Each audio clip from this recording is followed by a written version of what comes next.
welcome to this BOS TV podcast, and the topic today that we're going to be covering is the current situation in Punjab. So we've had a few different podcasts on Punjab with Saving Punjab by Gurkeerat Singh Ji, by Mandeep Singh Ji, who's joining me here today. On my side, has done a few podcasts as well on 1984, the current situation in Punjab and so on. But the situation today that we're going to be talking about, just like the previous ones, we could say is like a underlying issue that we've seen in Punjab for many, many years. And today we've got Bhai Gurkeerat Singh Ji, also known as Kotha Guru, all the way from Canada, who's joining us as well. So thank you so much, Bhai Sahib Ji, for joining us today. Mandeep Singh, we've already done an introduction a few times on the podcast. But Bhai Sahib Ji, just before we start and we go through the topic and the current situation in Punjab, can you just give us a brief introduction into yourself, Ji? Hanji, so Vaheguru Ji Ka Khalsa, Vaheguru Ji Ki Fateh. My name is Gurkeerat Singh and I'm from Vancouver, Canada. I have been, with Guru Sahib's Kirpa, been following Sikhi since I was 7 years old. And I have been blessed to get Sangat of various Mahapurushs, including Sant Bhai Singh Ji, Bhagat Jaswant Singh Ji Dodarwale. And I've had the time to stay with Gyani Bhagwan Singh Ji from Pinder Kala for 2.5 years in Punjab. And I've also spent about 3 years with Bhagat Ji and done their Sangat over the last 15 years in and out. And I do Seva here in Vancouver with Gurma Center, which is an organization as Havadi Allah that started in 1993. And we have 500 students currently, where we teach Gurmukhi, Gurbani, Santhya, Gatka, Sikh studies. And we're actually proud to say, like, I know Bhai Gurkeerat Singh did an English Gatha, but Gurma Center Sevadars have been doing English Gatha since 1998. And going way back then, and the Sevadars from there have been holding a darbar every Sunday where there's English Gatha that's done since 1998 without a missed day. So that's sometimes, like, I just thought I'd share that. And I was inspired from that. And then I also did Seva with the Guru Nanak Academy here in Surrey, BC, which was founded by Bhai Parminder Singh Ji. Good, Bhaji. Mandeep Singh? Hanji, so that's Mandeep Singh. Again, lucky to be involved with Basis of Sikhi. Currently a maths teacher by trade. And just trying to get involved with whatever we do locally, Sikhi classes, Gurmat classes, and then doing what we can do on the Basics of Sikhi front as well. Good, Bhaji. So just getting straight into it then, Mandeep Singh, just to start with a brief overview of the current situation in Punjab. What's going on? Hanji, so very stressful and interesting, but also quite a scary situation within Punjab. Many of us would have been following the recent events on social media in terms of the blackout in Punjab, and in particular, the figurehead of the movement in Punjab at the moment, who is Bhai Amritpal Singh Ji. And in particular, the resurgence of Sikhi that he has, along with the other Singhs and Singhniya that are around him, along with the organization of the Waris Punjab, the resurgence of Sikhi that they've brought within Punjab, bringing hope to the people of Punjab. And in particular, not just telling people about Sikhi, but also getting people off nashe, off drugs, off sharab, off alcohol, and speaking up for the really, really important things within Punjab that have been problematic since India's conception. Things such as geographical, economical, religious, and political problems that we've been facing, not just through the past 30 years, but for the past 80 years. So a continuation of those movements. But Amritpal Singh Ji now has really started to gain traction. And we've also seen recently that he's been abducted and falsely accused of illegal activities without any justification.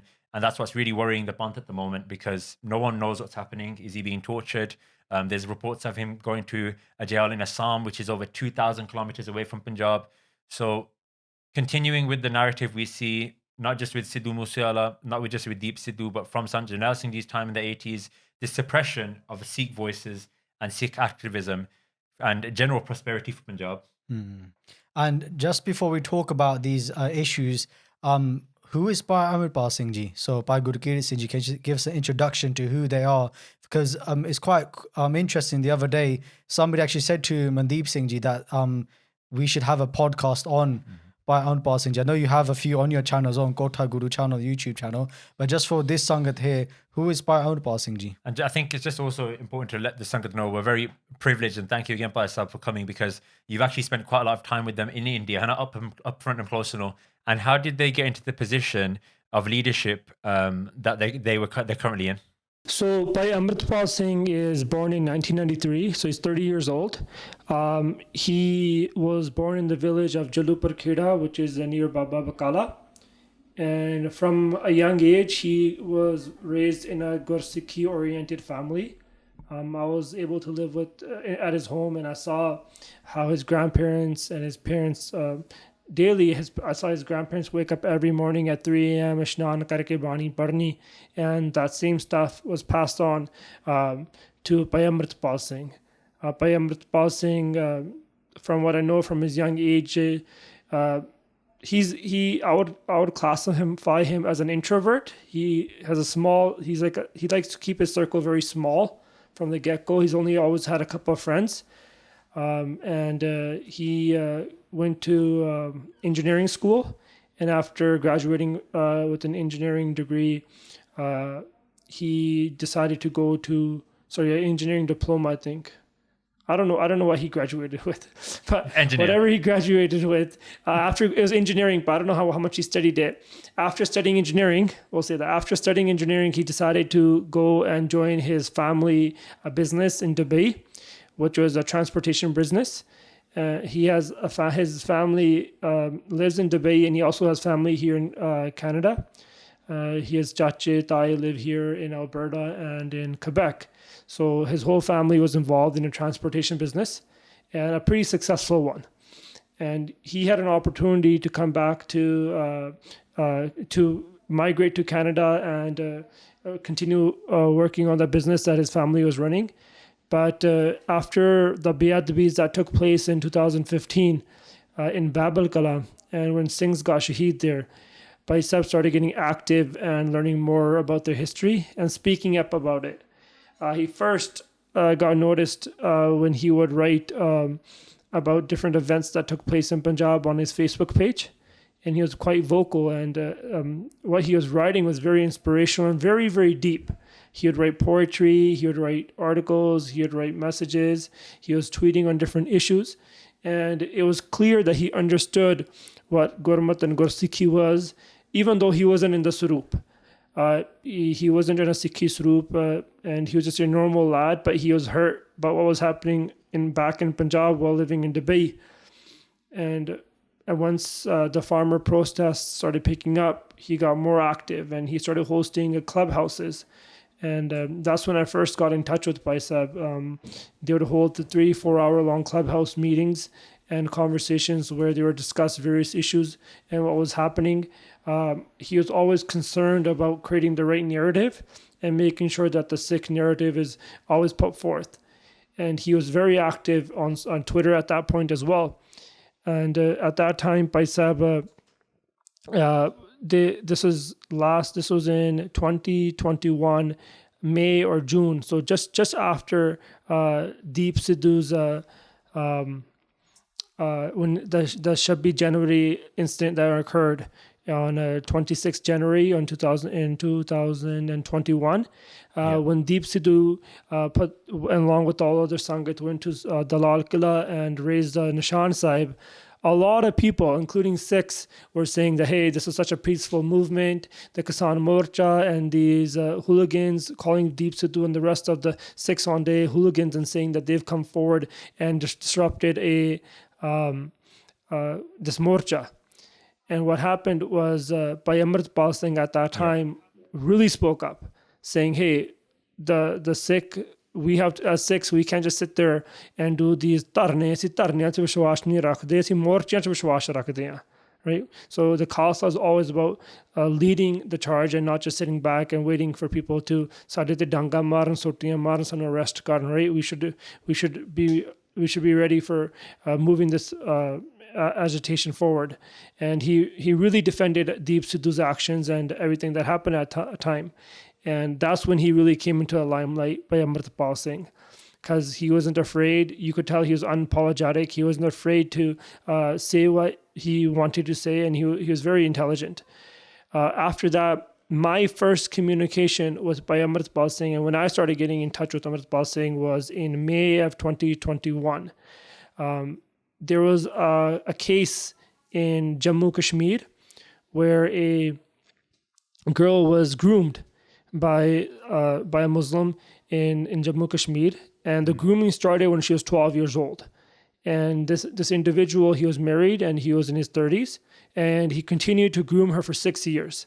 And when she turned 18, she was taken from her home, and she was taken from her home by this individual, this man, and she ran away. And this became a huge concern in the community there, that there's a grooming case going on.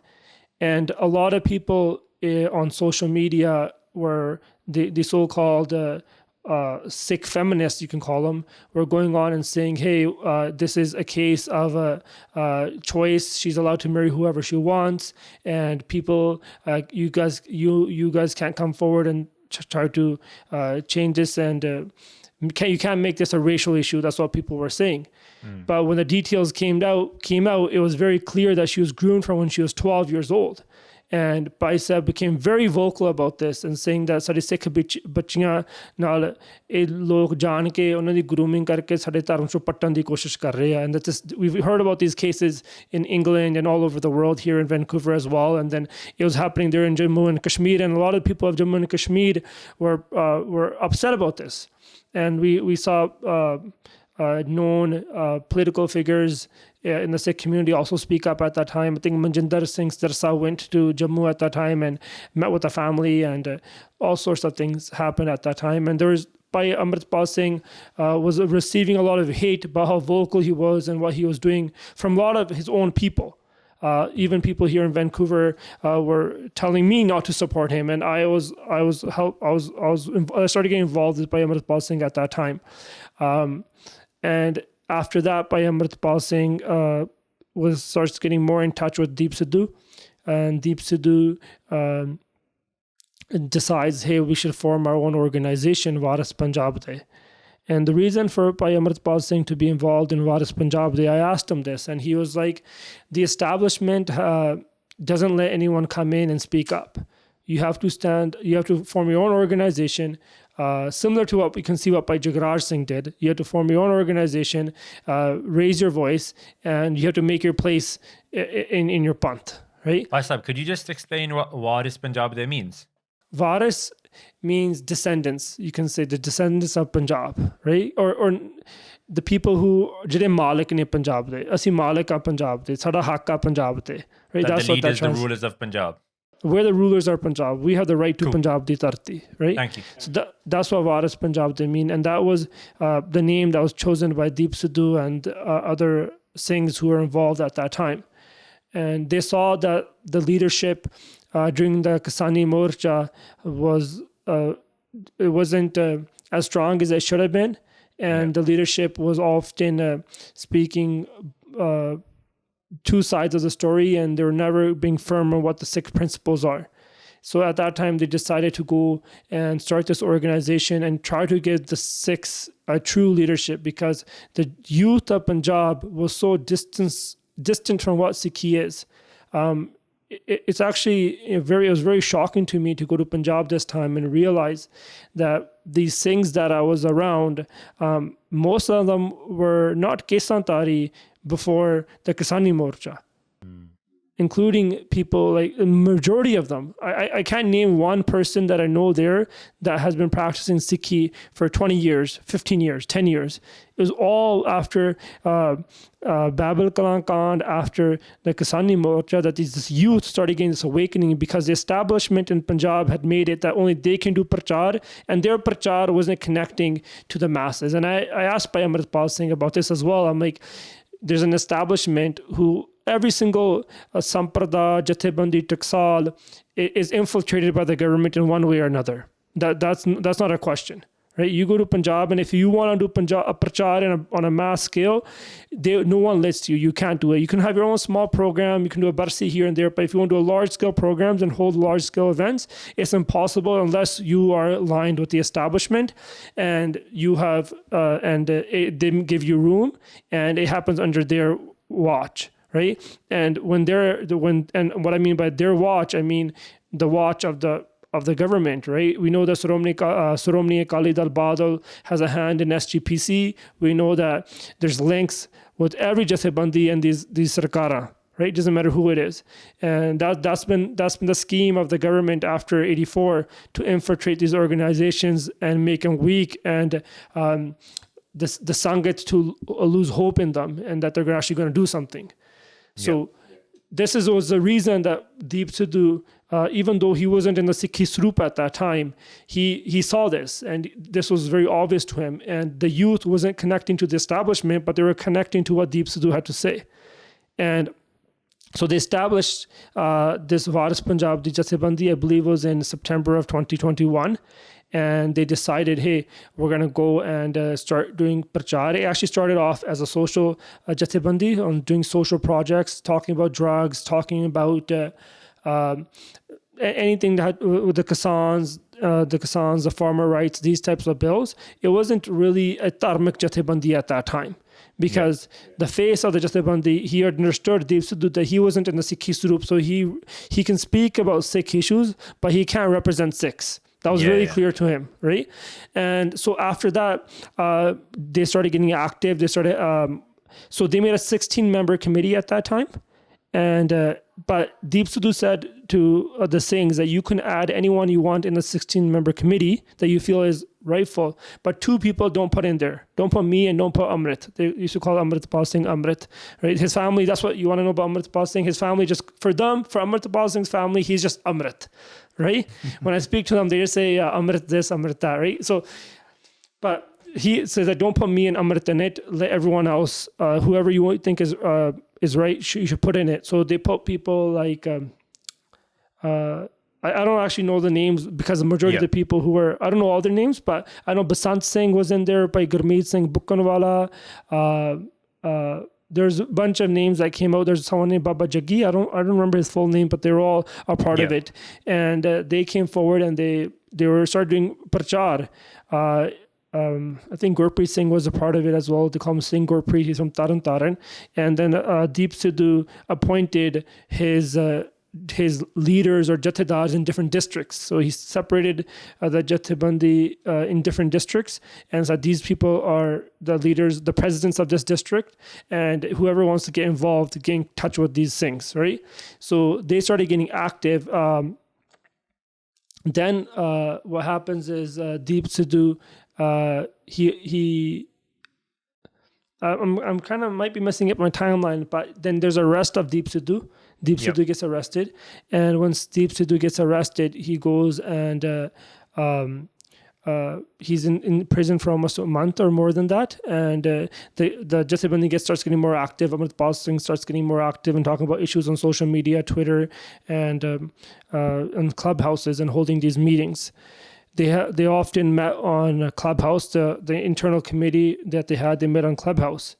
But then the date of February 15th came, where Deep Sidhu was involved in that tragic accident, which a lot of people believe was state-sponsored, and it was organized by the intelligence agencies of Punjab to shut his voice, to suppress his voice, because he was actually becoming a real leader for the Sikhs, and he understood Sikh issues. At that time, he came out and for Summarising Singh Mann, who was an avid leader of Khalistan and had a history with the Khalistan movement, and was involved with Sant Jarnail Singh Ji. And a lot of people in Punjab really lost hope in Summarising Singh Mann.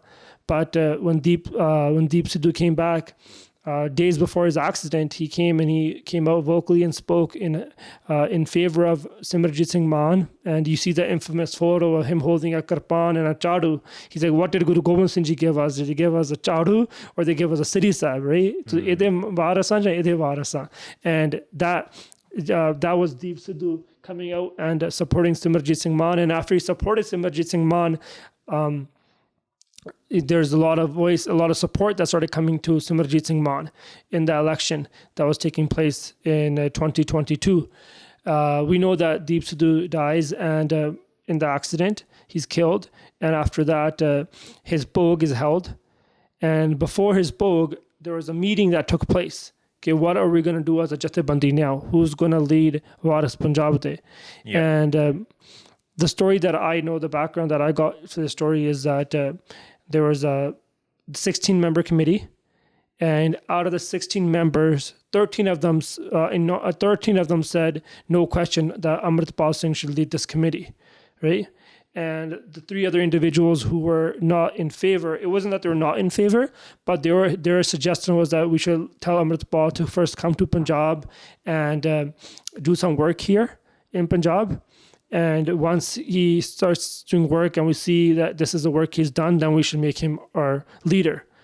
But those individuals who didn't support his leadership, there was a split in the Jathebandi at that time, and they went their own way, and Bhai Amritpal Singh was appointed the leader. And I remember the Singh, Bhai Gurmeet Singh Bukkanwala.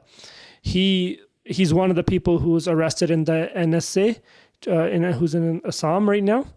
He took on the load of the Jathebandi after Deep Sidhu passed away, before Bhai Amritpal Singh came to Punjab. So there's a gap where Deep Sidhu passes away, Bhai Amritpal Singh is still in debate. In that period, it was Bhai Gurmeet Singh Bukkanwala who was leading the charge, who's keeping the Jathebandi active and alive, right? So at that time, what happened was they decided to make Bhai Amritpal Singh the leader. And what Bhai Gurmeet Singh told me, he told me that the first person we as a group decided, and everywhere it all happened over WhatsApp, right? They put out a motion. 13 people said yes, 3 people said let's wait. And when the 13 people said yes, they decided to do it. And the first person they went to is Simarjit Singh Mann, and he also came out in support and saying yes, let's get Amritpal Singh as the leader. And the words of Bhai Gurmeet Singh was that once Simarjit Singh Mann got in support of Amritpal Singh, half of our morcha was done there to get Amritpal appointed. And then they talked to people like Daljit Singh Khalsi, who is an actor, and he was close associate of Deep Sidhu, and he came on board, and they came on board. And at that time, then Bhai Amritpal Singh, there was a press conference held after Deep Sidhu's bog, where Bhai Amritpal Singh was announced. And but what was the amazing thing to see that at Deep Sidhu's bog, the amount of sangat that was there at Fatehgarh Sahib, it was an ocean of orange and white, where you saw people they knew that we just lost a gem, right? And you can see even at Deep Sidhu's funeral, where the sangat is banged to his jikha, right? They're bowing down to his funeral pyre, and then they're saying Guru Kalgitar Pitaji sade gatre pavado, sade gatre pavado. Those are the words that people sitting there by his grave, right? And even the Bhai Basant Singh, who was also another person who was picked up by the police and sent to Assam, and the NSA case was put up against him. He also told me that at that time, Deep Sidhu, just days before, had committed to wearing a dastar, saying, "Hun tum baad mein dastar banani hai." Thode tir tak, Vaisakhi tak, because this happened in February, he said Vaisakhi tak Amritpan kar lena. Right? That was Deep Sidhu's conversation inside, because he knew that without Sikhi and Amrit, he knew the Shakti of Amrit, right? Yeah. So just to summarize, because thank you for clarifying all of those things. And so we've got to the point where Amritpal Singh has now been chosen as the leader, which is really important to understand as well. It wasn't just he power grabbed, or he just took the throne off Deep Sidhu because there was a vacuum. I think that's really important to understand. But a few things that you mentioned are really important, I think, to highlight, and things that I've learned. First of all, that this Sikhi seed was planted from a very young age. And I guess the circumstances and also the seva allowed it to sprout, but which is really interesting from what you've mentioned, is that the Naujawan were very thirsty for this. And I think one thing you mentioned that we saw from the likes of Moosewale, from Deep Sidhu, and especially from Bhai Amritpal Singh Ji, was this willingness to just speak in a very candid way, not bothered about what everyone else needs to see. And we see this from any great Gursikh. They're not bothered about the repercussions. They're just going to stay true to the truth. And that's what people want to hear. And I guess that's what Punjab needs at the moment. And it's also interesting, the dynamics of his life. He kind of had everything that every Punjabi boy is yearning for now in terms of getting baar jana, paise kamone, all that kind of stuff. But he gave it all away to actually go back to Punjab, which is a qurbani and a sacrifice in terms of his lifestyle in itself. And the other thing that was really important, and I think what made him such a great leader, is he wanted the correct narrative of Sikhi to get out there. And we're seeing this now with the propaganda tactics from the state, from the Western media, trying to paint him in such a deceptive picture. And I think the fact that he recognized that we were losing that battle in terms of portraying Sikhi in the right way, and also Punjab's problems, and he addressed those issues, was one of the things that gave him such a huge following, and people have been waiting for so long. For sure. Just adding to that, he told me that I believe he used to have his case when he was younger, and like many young men, when they get into the grade 10, the 12th grade or something, they get off the path of Sikhi, and he decided to cut his case. And he told me that his parents, his family didn't speak to him for 6 months. He's like, that pain really sat with me the whole time. And he knew that, hey, that one day I will have to come back to Sikhi. I'll have to come back to my roots. His grandparents, they both took Amrit from Sant Bhai Gurkeerat Singh Ji. And his relative, he has a relative here in Montreal. And when Babaji used to come to Canada, they used to stay at his house. So he had the Sikhi roots from before. It just shows us as well. And I guess, Jalo, we're very blessed enough to be in spaces where we get to do seva. And Kaibari, you have that kid, you think, does he really want to be here? And you never know when that seed might sprout again. And look at the effect that Bhai Amritpal Singh Ji had. So it's really important for us to remember that the seed just needs to be planted. It will sprout whenever Guru Sahib does their bakshish. Definitely. Anything from you, Sikhi? And Naja, just carry on, Bhai Sahib, in terms of Bhai Amritpal Singh Ji now comes back to Punjab, and what happens next then? So what happens during this period, people realize, the Gursikhs, Chinta Karde Sikh Panth, they realize that Bhai Sahib is a voice that needs to be cherished. It's a voice that needs to be protected. And a lot of people, a lot of Gursikhs around the world were trying to get Bhai Sahib to get out of Dubai and come to Canada or come to America, come to England.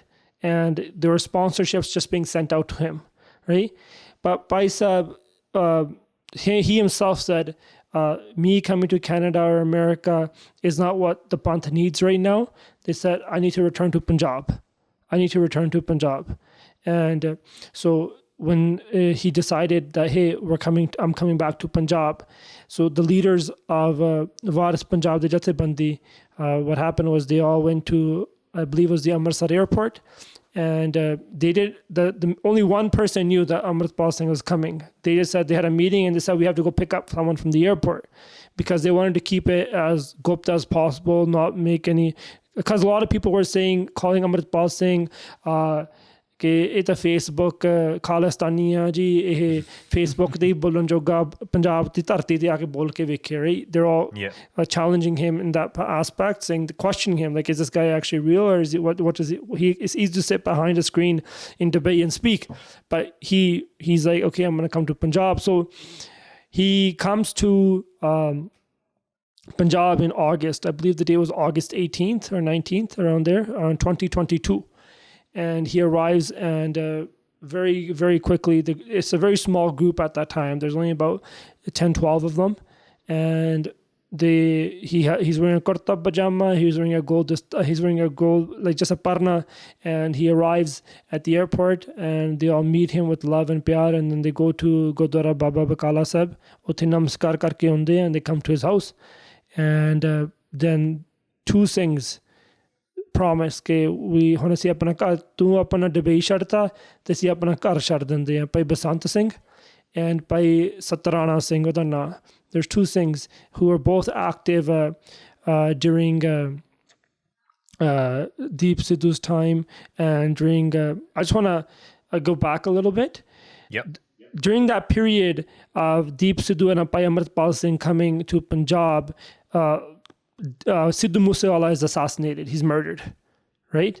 And another crucial thing happens during that time is Simarjit Singh Mann wins the by-election in Sangrur, right? And Sangrur, and that's a big deal because someone who's openly speaking for Khalistan is coming forward and is being elected. And there's videos. Obviously, Deep Sidhu came out and supported him, but Sidhu Moosewale, who was running for the Congress party in the election before, this was a by-election for Bhagwant Man's seat, because Bhagwant Man was formerly the MP of Sangrur, and he was sitting in Delhi on that seat, right? He was one of the MPs. Now that seat, once he became CM, that seat was empty. So there's a by-election for that seat. And Simarjit Singh Mann at that time stood up and said, hey, we're going to fight this election. And there was a huge pressure by, again, the establishment for Simarjit Singh Mann not to fight the election. Rajawana's sister was put forward by the Akali Dal Badal to fight the election. And they actually tried to do a samjhota with Simarjit Singh Mann and say, hey, you come join with us and let's get one of the Bandi Singh sisters to stand in this election and let her win, right? And Simarjit Singh Mann, he's a veteran politician, so he knew what the games that were being played. He didn't accept their samjhota, and he got the support. He had the support of Deep Sidhu, and then there's the video call of him saying, Sidhu Moosewale saying, Bapu ji, ਅਸੀਂ ਤੁਹਾਡਾ ਸਾਥ ਦੇਵਾਂਗੇ, ਤੁਸੀਂ ਆਓ ਇੱਥੇ. Right? That's really interesting because a lot of people, one of the biggest comments we see on Facebook is that tusi bahar baithe hai, no one in Punjab wants Khalistan. But that's one direct piece of evidence that if there's an MP who is advocating Khalistan and he's getting re-elected and the state are doing everything they can to stop his campaign, then that itself speaks volumes, right? So once after Deep Sidhu passed away, Waris Punjab Jathebandi, one of their biggest accomplishment was that they got active on the ground. They started helping. They were very active in that election with Simarjit Singh Mann, supporting him, going village to village and advocating for his votes, right? And Bhai Satarana Singh, Bhai Gurmeet Singh Bukkanwala, Bhai Basant Singh, all these things they had a huge role in this. So once Bhai Sahib comes back to Punjab, the Jathebandi gets a boost again. Okay, now we have our president, he's in Punjab, and Singh start committing, saying that we're going to just give up our jobs, give up our time that we spend with our family and just live. And whatever Bhai Amritpal Singh says, we're going to do that. And those are two things that stood up on the first day. So when Bhai Amritpal Singh gets back, he just starts going to different events and different villages and speaking and advocating, speaking about what the atrocities and injustices that are happening in Punjab. And in the back of his mind, he had कि मैं अमृत छकना, मैं गुरु वाला बनना. And so they decided, hey, where Bhai Amritpal Singh and Jarnail, they Singh ne, again, a lot of them just started keeping their case. Only a couple of them were Amritari, right? Or like, for example, Bhai Satarana Singh, the reason I'm mentioning his name over and over again, and people probably never heard his name, but I've seen the work that he's done on the ground there. And Bhai said they both Niktavarti Sige. He was a quiet man, but he would do the job, right? Always did the job. He was one of the only people with he had a history with Badu Sahib. When he was young, he stayed at Badu Sahib. But once he left Badu Sahib, only he apne case katale sige. And after the Deep Sidhu and the whole Morchavi case, right? So a lot of these people were disconnected and back connected to Sikhi. That's what I saw. So they decided just go village to village and we're going to go do prachar. And they decided, hey, Amritpal Singh is going to take Amrit, and wherever he'd go, he would say कि Anandpur Sahib ਨੂੰ 25 ਸਤੰਬਰ ਨੂੰ ਅੰਮ੍ਰਿਤ ਸੰਚਾਰ ਕਰਨਾ. ਤੇ ਸਾਰੀ ਸੰਗਤ ਜਿਹੜੇ ਨੌਜਵਾਨਾਂ ਨੇ ਹਜੇ ਅੰਮ੍ਰਿਤ ਨਹੀਂ ਛਕਿਆ, ਉੱਥੇ ਮੈਂ ਵੀ ਖੰਡੇ ਬੱਟ ਦਾ ਅੰਮ੍ਰਿਤ ਛਕਣਾ ਤੇ ਤੁਸੀਂ ਵੀ ਛਕੋ. So they started going out, they went to villages, they would go to like 4 or 5 villages in a day and night, just travel. And there was a momentum that started building up behind Bhai Amritpal Singh in the villages of Punjab. And then during this period, he started going and meeting known personalities. He started meeting with the different various Taksal Taksals. He started meeting with various Nihang Singh Jathebandiyan.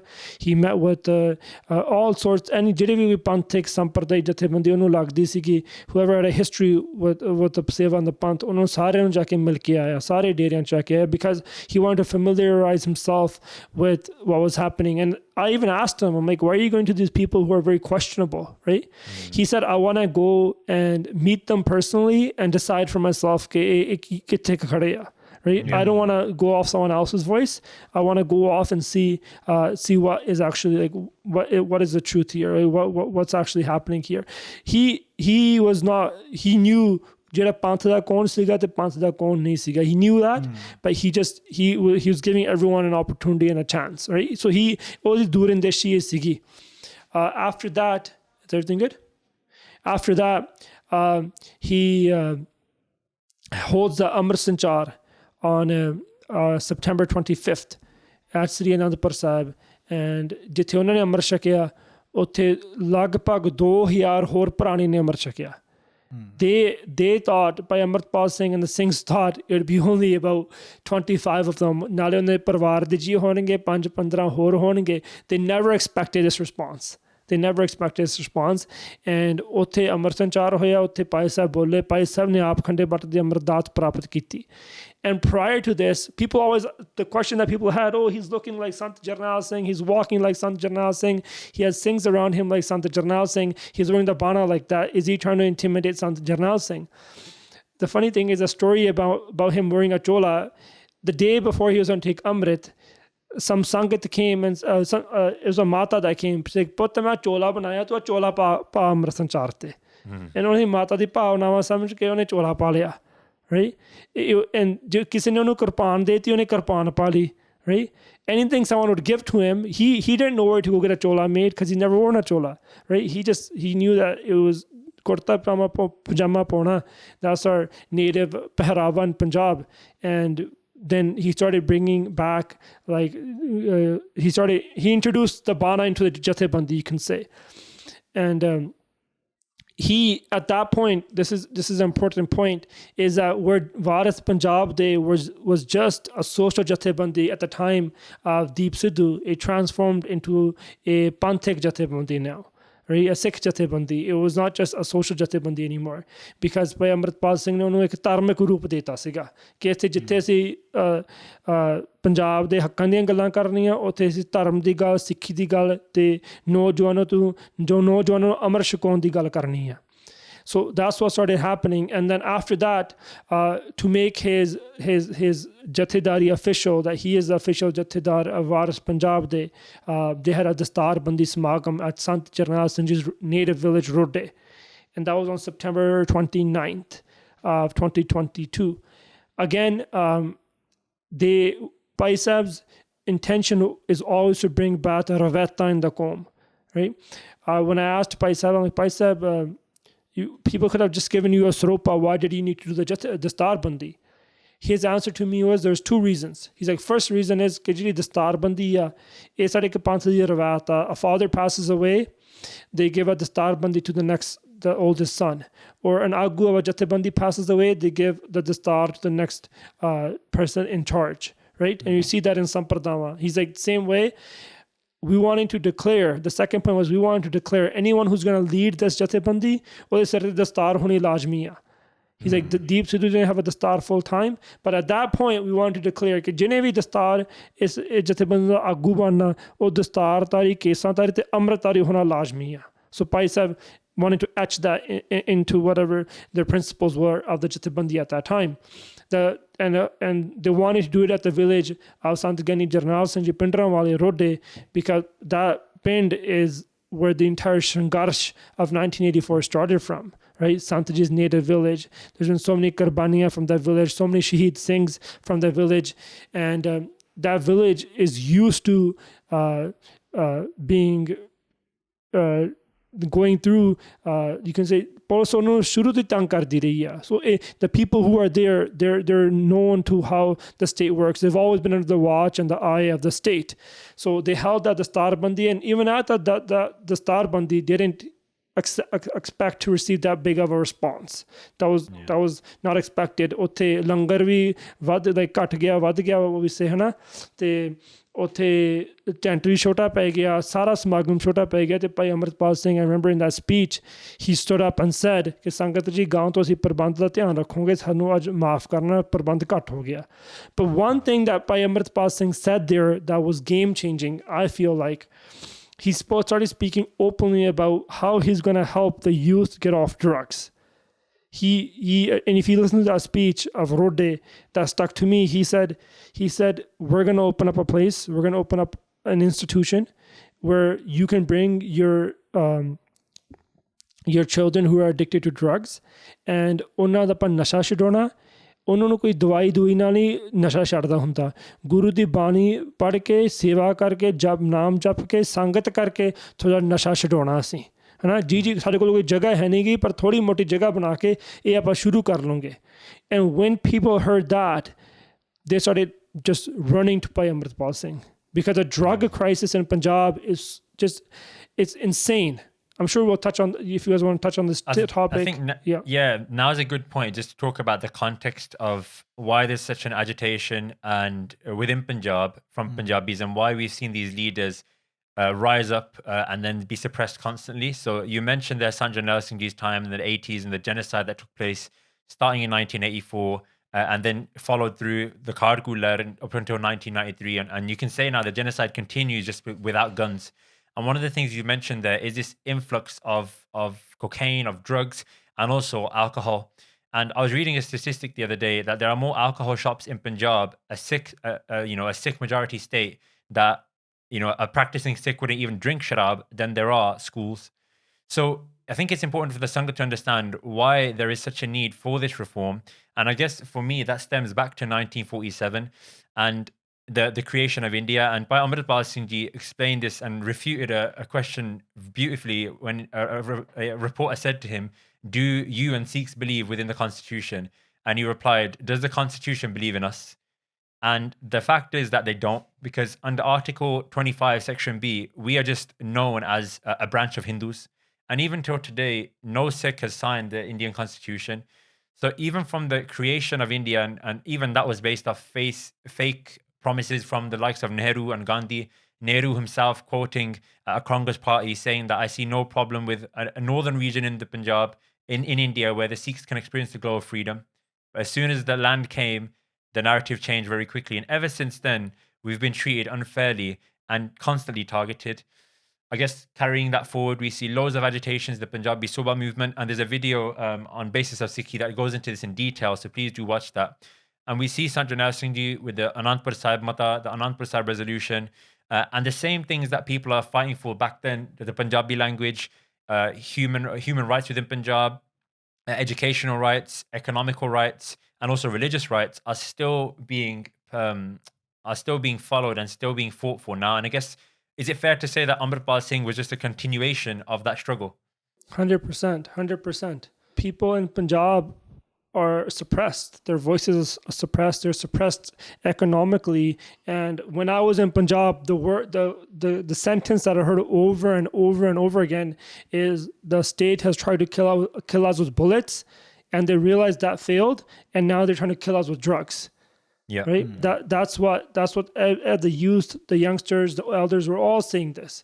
And with migration happening, I don't know how much it's in England, but we've seen people like pind khali hoyi jande Punjab vich, and so many people are coming abroad to Canada, to America, to England, all over the world, and leaving their roots in Punjab. And that's actually a separate issue.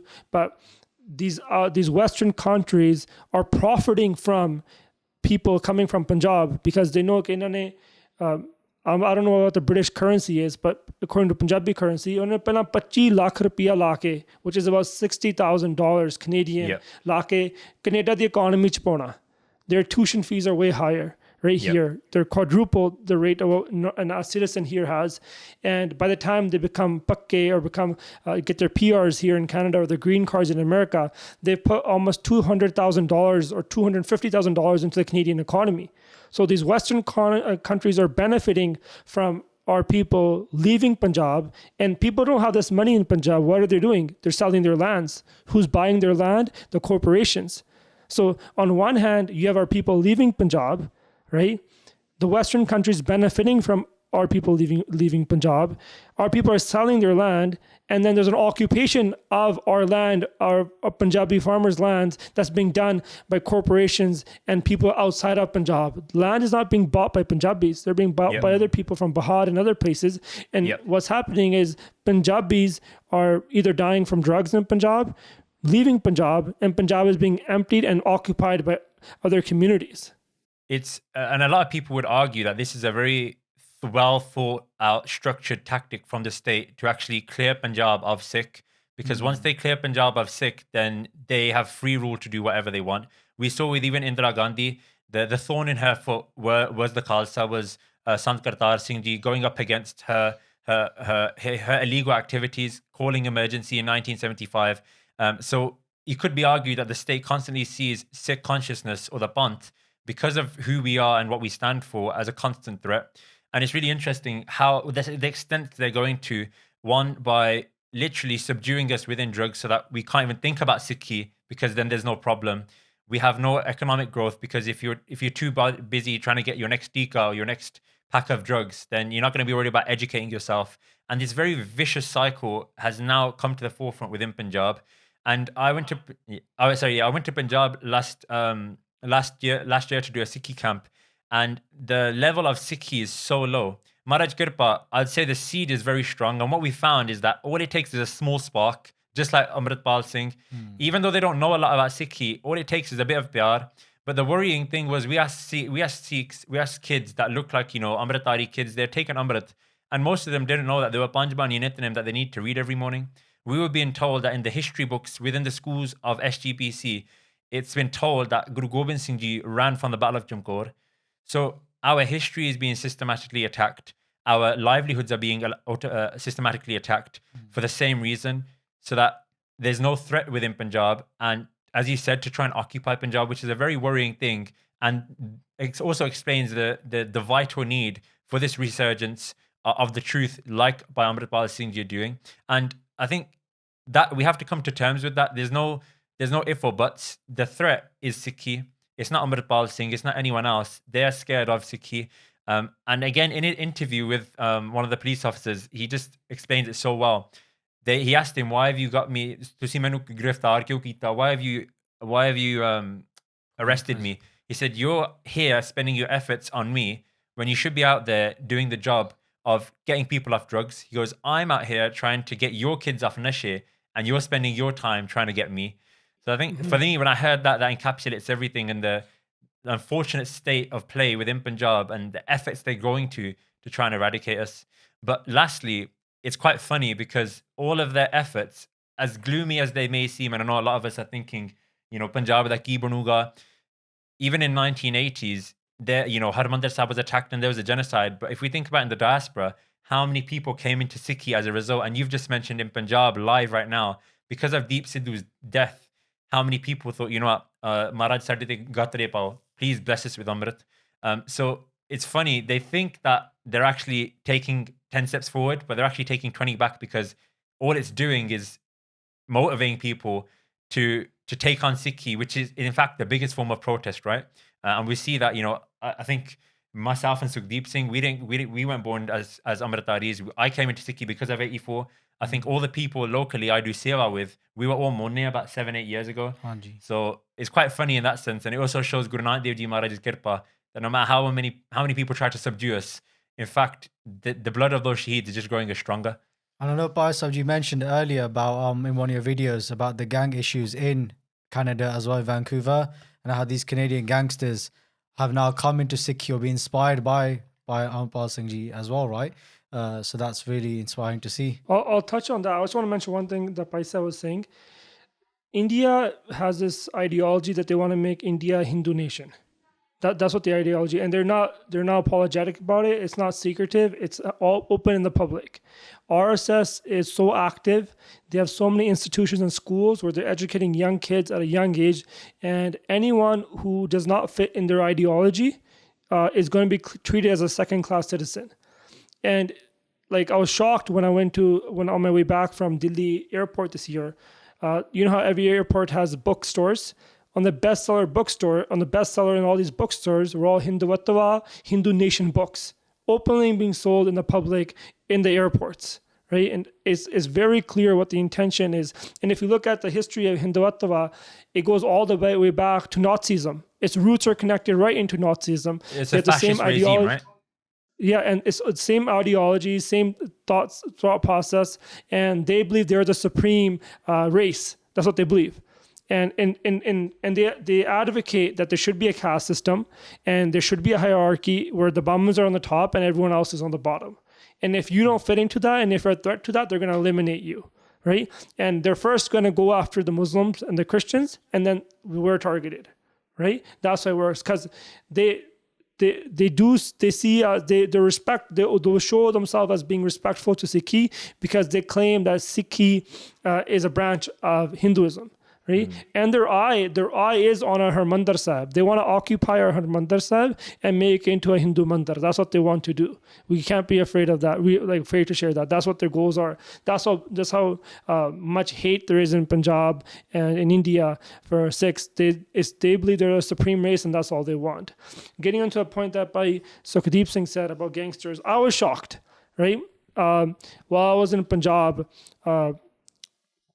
I received a message from someone who has access to social media through the courts, saying that you're allowed to access social media because he's an author or something, and he can.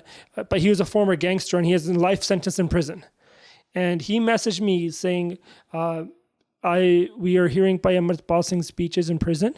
And there's the youth there. He's sharing it with other people, and they're being inspired to leave that lifestyle and connect with Sikhi. And to the point where they're sitting together and reading Bani inside a prison now. So these previous gangsters are reforming in prison and turning their life towards Sikhi, right?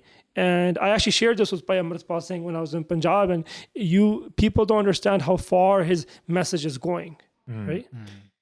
And you mentioned earlier, we were talking about the drug issue happening in Punjab, and you spoke about the roots of Bhai Amritpal Singh Ji linked to, Mahapurush and Gurbani, and you spoke about how they introduced the Bana into the Jatha, and how they're now using Gurbani as the medicine to heal these people. But with your personal relationship, because I don't think we've mentioned it clearly, or we'll get onto it, about you spending so much time with Bhai Amritpal Singh Ji, but what did you see from that aspect in terms of their daily Rehni Behni, their Nitnem or Gurbani in their lives? What was that like? Bhai Amritpal Singh as an individual? Bhai Amritpal Singh, ਉਹ ਆਪਣੇ ਸੱਤ ਬਾਣੀ ਦੇ ਨਿਤਨੇਮੀ ਨੇ, right? ਸਵੇਰੇ ਉੱਠ ਕੇ ਬਾਣੀ ਪੜ੍ਹਦੇ ਨੇ.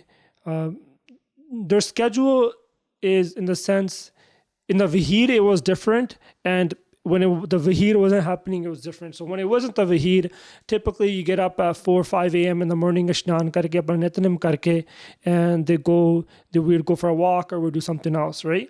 Then they also had their Sajpat that was going on. I remember one day they were doing Sajpat and they were in Godi Rag. And this is kind of funny because people who don't have Santhya or who haven't done Sajpat before, he was just reading, right? He was reading along. And when his Sajpat got to Godi Rag, he started Sukhni Sadapat. And he didn't realize how long Sukhni Sadapat was, right? So he had been reading for 2 hours, and he thought Sukhni Sahib started, let me read for another 5 minutes, and it went on for another hour and a half, 2 hours, right? And so we're all sitting there for 4 or 5 hours that day, and just listening to Bhai Sahib read Bani, because even though he has a Sikhi background, they haven't done Santhya formally, right? And there was Bhai Basant Singh in the Jathebandi who was giving him Santhya, and then his main thing during the Vaheer was कि वध तो वध चौपी सादे पाठ करने हैं ते japji सादे पाठ. He told me that when he came and landed in Punjab, he didn't have Chopi Sahib memorized. He came back and he just started doing Chopi Sahib Path, 5 kar le, 7 kar le, 10 kar le. And one day his phone battery was dead and he just decided to start doing it and see if he had it memorized, and he realized he had it memorized. And so he started doing 20, 21. I remember he did 20, 21 Japji Sahibs every single day during the Vaheer. And it was really cool during the Vaheer that like a lot of these people who are with Bhai Amritpal Singh, they're very new, so they might not know the Rani Bani of Sikhi. And when they're in the Vaheer, they'll be chit-chatting and talking. And but if I wanted to get myself out of like the Clara, you can say, or the everything that's happening, I'll just go into Bhai Amritpal Singh's gaddi and sit there, and I know he'll be sitting there doing Chopi Sahib Path, right? So his car was like the place where you can just go and do. Yeah, safe space kind of thing, right? Because there's so much other Sangeet and there's so much stuff happening, but his vehicle was that, and there's so many times that I would just come and sit there with him, Bani, ਸੁਣਦੇ ਰਹਿੰਦੇ ਸੀਗੇ. And ਸ਼ਾਮ ਨੂੰ ਰਹਿਰਾ ਸਾਹਿਬ ਕਰਨਾ, most of the times when we did Rehras Sahib, it was just ਜਿੰਨੇ ਵੀ ਉੱਥੇ ਸਿੰਘ ਬੈਠੇ ਆ, ਹੁਣ ਰਹਿਰਾ ਸਾਹਿਬ ਦਾ ਟਾਈਮ ਹੋ ਗਿਆ, ਪਰ ਰਹਿਰਾ ਸਾਹਿਬ ਕਰੀਏ, or I'll tell Bhai Sahib ਕਿ ਭਾਈ ਸਾਹਿਬ ਮੈਂ ਤੁਹਾਨੂੰ ਬਾਣੀ ਸੁਣਾ ਦਾਂ, ਤੇ ਵਿੱਚ ਚੱਲ ਸੁਣਾ, right? And so it's not Bani from time to time. And besides that, anytime like they would get some free, anytime they would talk to the Singhs, they would be like, "Bato chopi sade path karo, bani padho," and they would encourage the Sangha to do that. That's what it was. Yeah. Brilliant, thank you. So, and it's really key that you mentioned that, because within the Panth, whenever you see a great leader, the one thing they all have, the commonality they have, is the bhakti, and I appreciate that Bhai Amritpal Singh Ji was quite fresh. But even then, he quickly grasped the fact that for this to get anywhere, Bani Parni Chaidi and Bani Parni Parniya. So I think that's really important for us. And obviously, the Sangat worldwide are doing Chope Sahib jobs and other jobs for his Chardi Kala and the other Singh's Chardi Kala. But something that we, I guess, think over when we think the likes of Baba Deep Singh Ji, Nawab Gurkeerat Singh Ji, quite often we forget about their jeevans. So very important. So thank you so much, Bhai Saji, for sharing that about Bhai Amritpal Singh Ji and their link towards Gurbani. But let's speak more specifically about your time with them. So you took a bit of time out, went to India for about, was it 2 months you spent in India with Bhai Saji? 4 months. I was in India for 4 months. Wow. So can you just explain your time with them, things that you saw yourself there in person that we might have seen differently on social media? Oh yeah, it's portrayed about them in a different light compared to what you saw. So the first time I met by Amritpal Singh was on October 14th or 13th, I believe. It was Babal Kalam.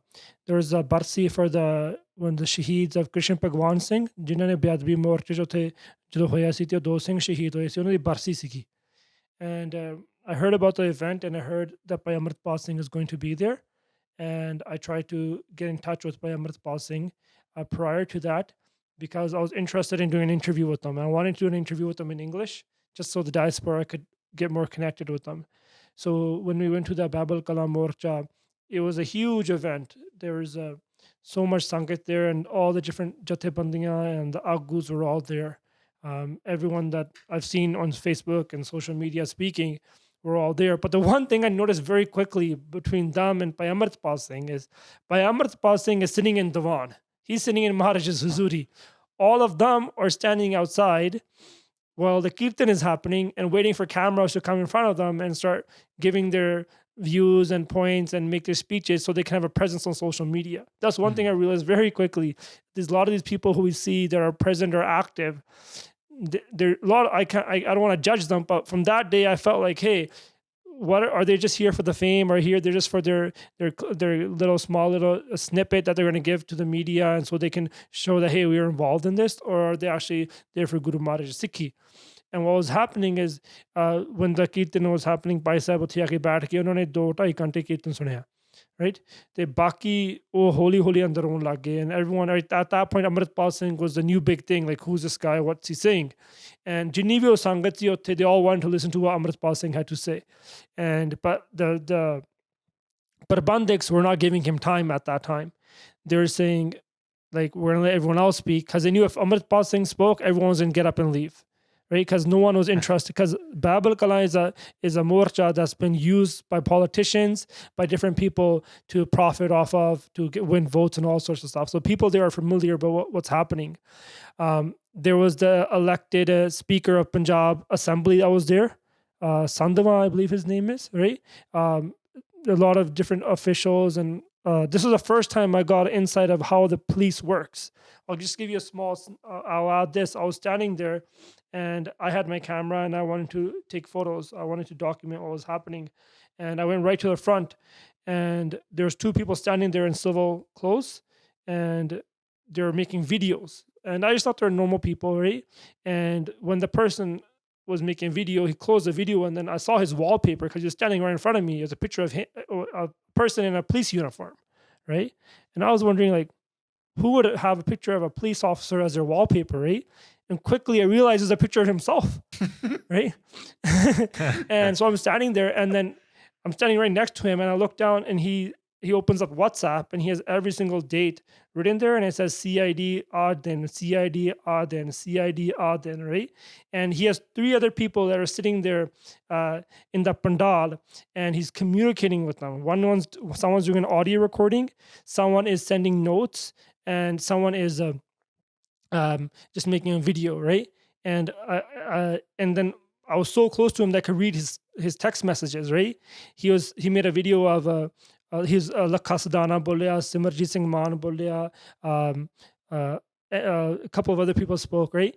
And they didn't give, Bhai Ragi Baldev Singh Vandala, who just spoke against Bhai Amritpal Singh a couple of months ago in the Chandigarh Morcha, they didn't give him time.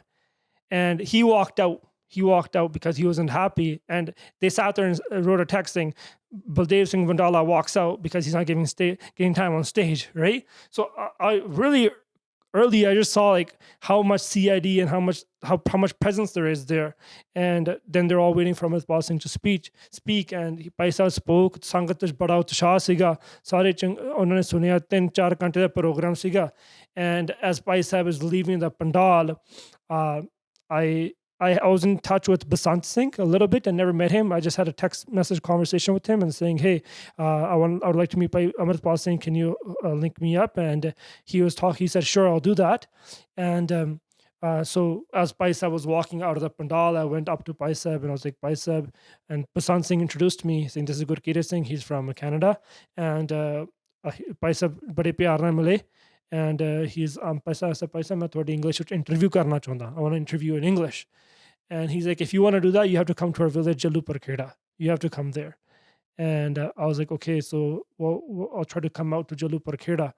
And so that was in mid-October. And a couple of days later, I was actually heading towards Baba Bakala area to meet someone there in Baba Bakala. And I realized we're going to pass by Amritpal Singh's village. So I give Bhai Basant Singh a call. And I was like, Bhai Basant Singh is Bhai Amritpal Singh Pindi hai ja bahar gaye ne? Because at that time, every single day, they're just doing smagam. So it was hard to locate where they were, which smagam they were. And I was lucky. They said, Bhai Sahib's at Gurdwara Sahib, tusi aajo. Right? So then it was me and my Singhani and then our driver, and we went to the Gurdwara Sahib, which is Gurdwara Baba Kala Mahal Ji da Gurdwara, ਉਹਨਾਂ ਦੇ ਪਿੰਡ ਚੰਡੂ their pind, right? I forget the pind's name right now. I just said it earlier. It was at their native village, Jalupurkheda, and it was at their village. And me and Bhai Sahib just sat down, and I introduced myself. And because I spoke to him on Twitter and in Clubhouse before, he realized who I was. And my wife is from Montreal and he has family in Montreal, and his chachaji was there, and he knew some of my relatives in Montreal. So it was easy to build that connection and that trust. So I was able to build that trust with Bhai Sahib, and I sat there and we just talked, and my Singhani, she made a quick video of me and Bhai Sahib's conversation, and then I just ended up posting it. And at that time, there weren't that much sangat. There was just like two manje, Bhai Sahib sitting on a manja, I'm sitting on a kursi, and we're just talking. And we spoke for 3 hours. And wow. I was, my first impression was like, wow, this he's an intelligent man. And Bhai Sahib, the other thing I learned is you don't need to ask Bhai Sahib a question. They can go on. He went on, like, I didn't even have to ask him a question. He would just go on about everything, right? And then I would have to interrupt him to ask my next question. So that's what I realized very quickly. And then once that happened, I decided, hey, okay, I want to go, I'll come back and visit Bhai Sahib. No, actually what happened next was they held an Amrit Sanchar on, I believe it was October 29th at Sri Akaal Takhat Sahib. There was an Amrit Sanchar. And again, I wanted to document this. I wanted to make a video of what everything was happening there and take photos.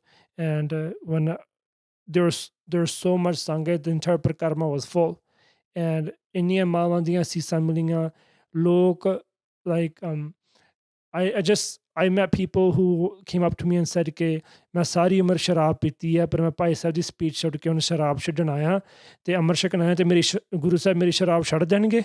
Right? I saw young kids fighting with their parents and saying कि जिसे Ajnala Amrit छके ਅਸੀਂ ਮੁੜ ਕੇ ਕਿਤੇ ਨਹੀਂ ਅਮਰ ਛਕਣਾ.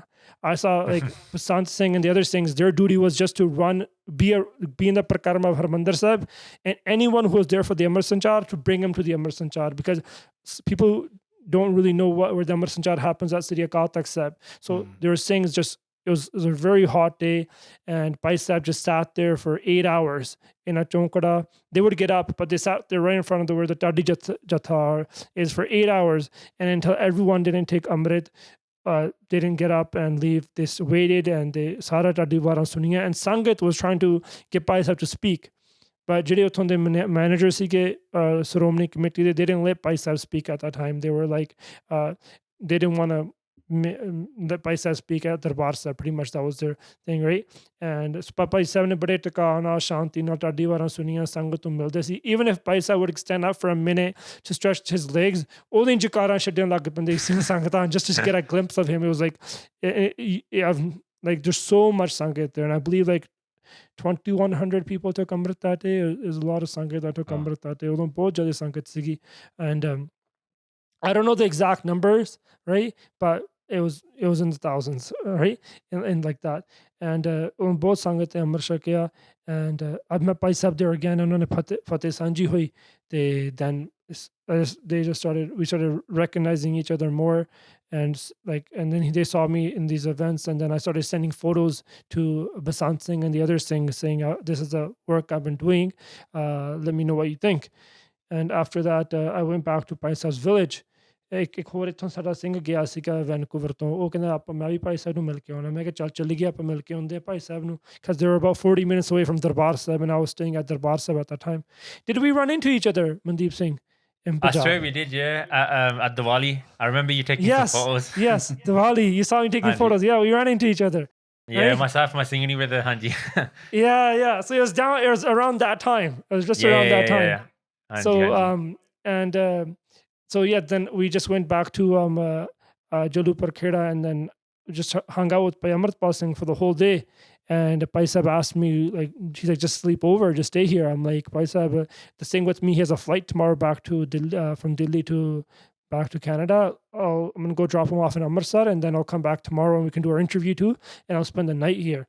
And then I just dropped the thing off in Amritsar, and then I got all my stuff and I came back to Jalupur Kheda the next day and just started hanging out with Bhai Sahib, started meeting all the Singhs, started seeing what was happening there up close. And then I spent the night at Bhai Sahib's house. And I want to mention something here. Like, Bhai Sahib's parents, their Mataji, their grandparents, their Chachaji, they're all involved. In the sense, ਉਹ ਸਾਰਾ ਸਹਿਯੋਗ ਦਿੰਦੇ ਆ. Before the Gurdwara Sahib, Bhai Sahib started they would call it Anandpur Wapsi. I want to just explain that quickly. So anyone who wanted to have their children get off of drugs, they would bring them to Bhai Sahib. And Bhai Sahib, he made this bayan at a road day saying, bring them to me and we'll start something up, without having any plan, without having anything ready to go. And people came right away saying, Sade putt nashiyan te lage, innu bacha lo, thode kole chhad dinde assi, hai na? And Bhai Sahib had no place, and he just brought them to his own house. Gadde vishate, they're sleeping in his living room, sleeping in his veda, everything. And he just saying ਕਿ ਕਿਸੇ ਨੇ ਬਾਹਰ ਨਹੀਂ ਜਾਣਾ, ਆ ਮੈਂ ਤੁਹਾਨੂੰ ਦਵਾਈ ਦਿੰਦਾ, ਨਸ਼ੇ ਛੱਡਣੇ ਆ. ਉੱਥੇ ਤਾਂ 35-40 ਨੌਜਵਾਨ ਹੋ ਗਏ. ਹੁਣ you guys all know ਕਿ ਇੱਕ ਅਮਲੀ ਸਾਹਮਣਾ ਬਹੁਤ ਔਖਾ ਹੁੰਦਾ.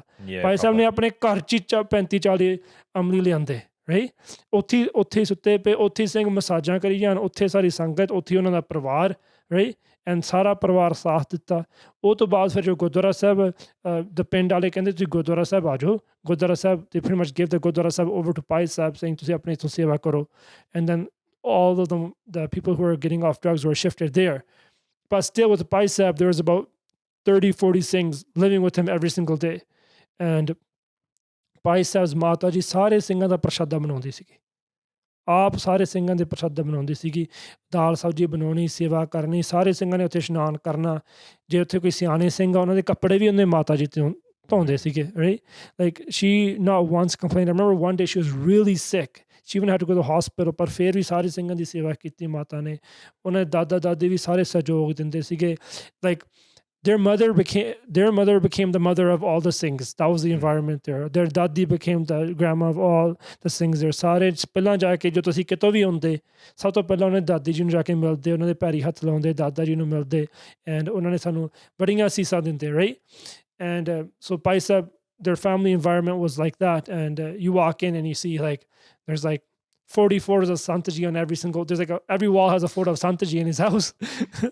So it felt like everyone knew where the inspiration was coming from. The inspiration was coming from Sant Ji, and as you mentioned earlier, from the 84 and on, it's just a continuation of that. After this, I started doing some interviews and I started talking to Bhai Sahib, and I wanted to touch on issues that I heard Bhai Sahib speak about on clubhouses, which was like feminism, issues in the West that we hear about, right? Because I knew that the media was covering what was happening in Punjab with the drugs and stuff like that, but I wanted to connect with the diaspora Sikhs and show them, okay, what is Bhai Sahib's ideology? Where is he thinking from? Because that's what impressed me the most, right? I was like, this person understands what Gurmat and Gursikhi says, and if there's something that Bhai Sahib was unsure about, they weren't afraid to say like, this is something that I'm not sure about, right? Which was very rare. That something like that would happen. Eventually, I spent the night there, and that's when the Khalsa Vaheer was starting to be planned. And could you just explain what that means? Sorry, the Khalsa Vaheer. So Khalsa means Japa Khalsa Pantha, and Vaheer is a procession. Okay. Right? Which means to go from village to village and do ਪ੍ਰਚਾਰ। ਪੁਰਾਣੇ ਸਮਿਆਂ 'ਚ ਨਿਹੰਗ ਸਿੰਘ ਜਥੇਬੰਦੀਆਂ ਹੁਣ ਵੀ ਵਹੀਰਾਂ ਚੱਲਦਾ ਵਹੀਰ, ਹਨਾ? They don't stay on spot. They travel and continuously do ਪ੍ਰਚਾਰ। ਸੰਤ ਗਿਆਨੀ ਗੁਰਬਚਨ ਸਿੰਘ ਜੀ ਵੀ ਵਹੀਰ ਫੇਰਦੇ ਹੁੰਦੇ ਸੀਗੇ ਸਿੰਘਾਂ ਦੀ, ਉਹ ਵੀ ਪਿੰਡ ਪਿੰਡ ਜਾ ਕੇ ਉਹਨਾਂ ਨੇ ਪ੍ਰਚਾਰ ਕਰਨਾ। ਸੰਤ Kartar Singh ji, Sant Jarnail Singh ji, this is something that was happening in the past, and Bhai Sahib wanted to revive this. Besides this, Bhai Sahib's like main motive of this Vaheer was to bring back the Sikh principles and the Sikh traditions. So I remember, like, people might think, oh, these Vaheers, which was a 37-day procession that took place from Jalupur Kheda all the way to Sri Anandpur Sahib and Fatehgarh Sahib, right? And coming back to their house. You might think this is some crazy planning that went into this. It wasn't pre-planned. Nothing was planned. It was just like, ਅੱਜ ਇਹ ਪਿੰਡ ਆ, ਕੱਲ ਨੂੰ ਉਹ ਪਿੰਡ ਚਲੇ ਜਾਣਾ. The first day, Bhai Sahib just got a book, and I remember I took a photo of this. They had a pen and a paper and they started drawing ਕਿ ਆਪਣਾ ਮੰਜੀ ਸਾਹਿਬ ਪਾਲਕੀ ਇਦਾਂ ਦੀ ਹੋਣੀ ਚਾਹੀਦੀ ਆ. They wanted a round ਪਾਲਕੀ so the Sanghas could sit around Maharaj, and then they made a rule saying that no one can bring their phone into the darbar. And in the Vaheer, they would have people with electrical wands scanning the Singhs, saying that no one's allowed to bring their phones into. There's paredars who scan everyone, so they can't bring their phones in, and they didn't allow any media into Maharaj's darbar. They said no media is allowed because that creates a ruckus. They said we're only going to have a ladiwar swaroop, hath likt ladiwar swaroop. That was one of Bhai Sahib's ideas. Then they had the idea that Tanti Sajana Kirtan hoga, so they brought Tanti Sajas, Singhs that would do Tanti Saj, and it wasn't like Bhai Sahib pre-planned this. Someone would come and say, Bhai Sahib, ਅਸੀਂ ਤਾਂਤੀ ਸਾਜਣਾ ਕੀਰਤਨ ਕਰਦੇ ਹਾਂ। Bhai Sahib like, ਸੁਣਾਓ। And like, ਚਲੋ ਹੁਣ ਆਪਾਂ ਵਹੀਰ ਵਿੱਚ ਤੁਸੀਂ ਸਾਡੇ ਨਾਲ ਚੱਲੋ, ਆਪਾਂ ਤਾਂਤੀ ਸਾਜ ਹੀ ਕਰਨੇ ਆ ਵਹੀਰ ਵਿੱਚ, right? Then Bhai Sahib ਨੇ ਕਹਿਤਾ ਕਿ ਆਪਾਂ ਲੜੀਵਾਰ ਸਰੂਪ ਮਹਾਰਾਜ ਦਾ ਪ੍ਰਕਾਸ਼ ਕਰਨਾ। And a Jatha of 10-15 Taksali Singhs came and saying, Bhai Sahib, we want to support you, we want to help you. How can we do seva with you? And they said, we're starting a ਵਹੀਰ, ਤੁਸੀਂ ਮਹਾਰਾਜ ਜੀ ਦੀ ਪਾਲਕੀ ਦੀ ਸੇਵਾ ਲੈ ਲਓ, ਤੁਸੀਂ ਪੰਜਾਂ ਪਿਆਰੇ ਸਿੰਘਾਂ ਦੀ ਸੇਵਾ ਲੈ ਲਓ, ਅਮਰ ਸੰਚਾਰ ਦੀ ਸੇਵਾ ਲੈ ਲਓ. So they started doing that. After that, you had Bhai Sahib said, ਅਸੀਂ ਇੱਕ ਨਾਤਾ ਲਾਉਣੀ ਆ, which was like a wall and a tent, and these pandals are going to be held outside, like Pratan Samaj hunde sige, under the skies, right? And I remember the first day this happened, it was outside. We did a test run the day before at Bhai Sahib's village, okay, what we're actually going to do, and it was the most beautiful environment. Like there was just like like a sky of stars. Tanti Saza Kirtan happening. The Sangat is doing a Simran. I remember Bhai Sahib saying, okay, no photography is allowed inside. No phones are allowed inside, right? And Bhai Sahib was sitting to the right of me. And I mean, I had my camera gear, and I'm like, hey, I want to capture this. And I just looked over to Bhai Sahib and I just gave him like a shara, like, can I do this? Like, meaning, can I take a photo? And he nodded his head at me. He's like, go ahead. And then that day I started capturing photos of the Vaheer. And that was it was a magical moment where Sari Sangat Pendali aake utte baithi. And Bhai Sahib's other thing was like, we're going to use a sound system. But in India, they have this tradition that anywhere there's sound is, it's blasted. And half the time you can't even hear what the Kathavachik or the Ragi singer are saying. And Bhai Sahib spent like 200,000 rupees on a good sound system and said, "Ki apna aapda sound system hoga, and it's going to be just mellow, just enough for the Sangat in the Pandal can hear it, and it's not going anywhere else." Apart from that, so they started building this. So what happened is so we're going to start a Vaheer, but what we need is an advanced team. That's what they called it. So they had 3 or 4 Singhs who would go scout out the next village where the Vaheer was going to go. And ਉਹਦੇ ਵਿੱਚ Bhai Gurmeet Singh Bukkanwale sige, Bhai Harmila Singh Jodhe sige, who were the main people involved. And so they would go and plan when the first poster got released of the Vaheer, only 5 locations was released. Okay, these are our first 5 locations, because the rest of the locations still had to be decided. And so we as we went, we just decided the next location. And Sangat was in out the Shasi, okay, thousands of Sangat was coming out. I think we were at Mehta Chowk. Utte 15,000 da cut siga. Right? Every village we went to, there was so much Sangat. The first day that Vaheer started, we went to Harmandir Sahib. Utte Akaal Takhat te namaskar kita. Both jade Sangati. Like, I've never been that squished. Like, your face was squished. Any jade Sangati, I've never seen it like that before. And you couldn't walk, and you like Bhai Sahib, people were just like running towards Bhai Sahib.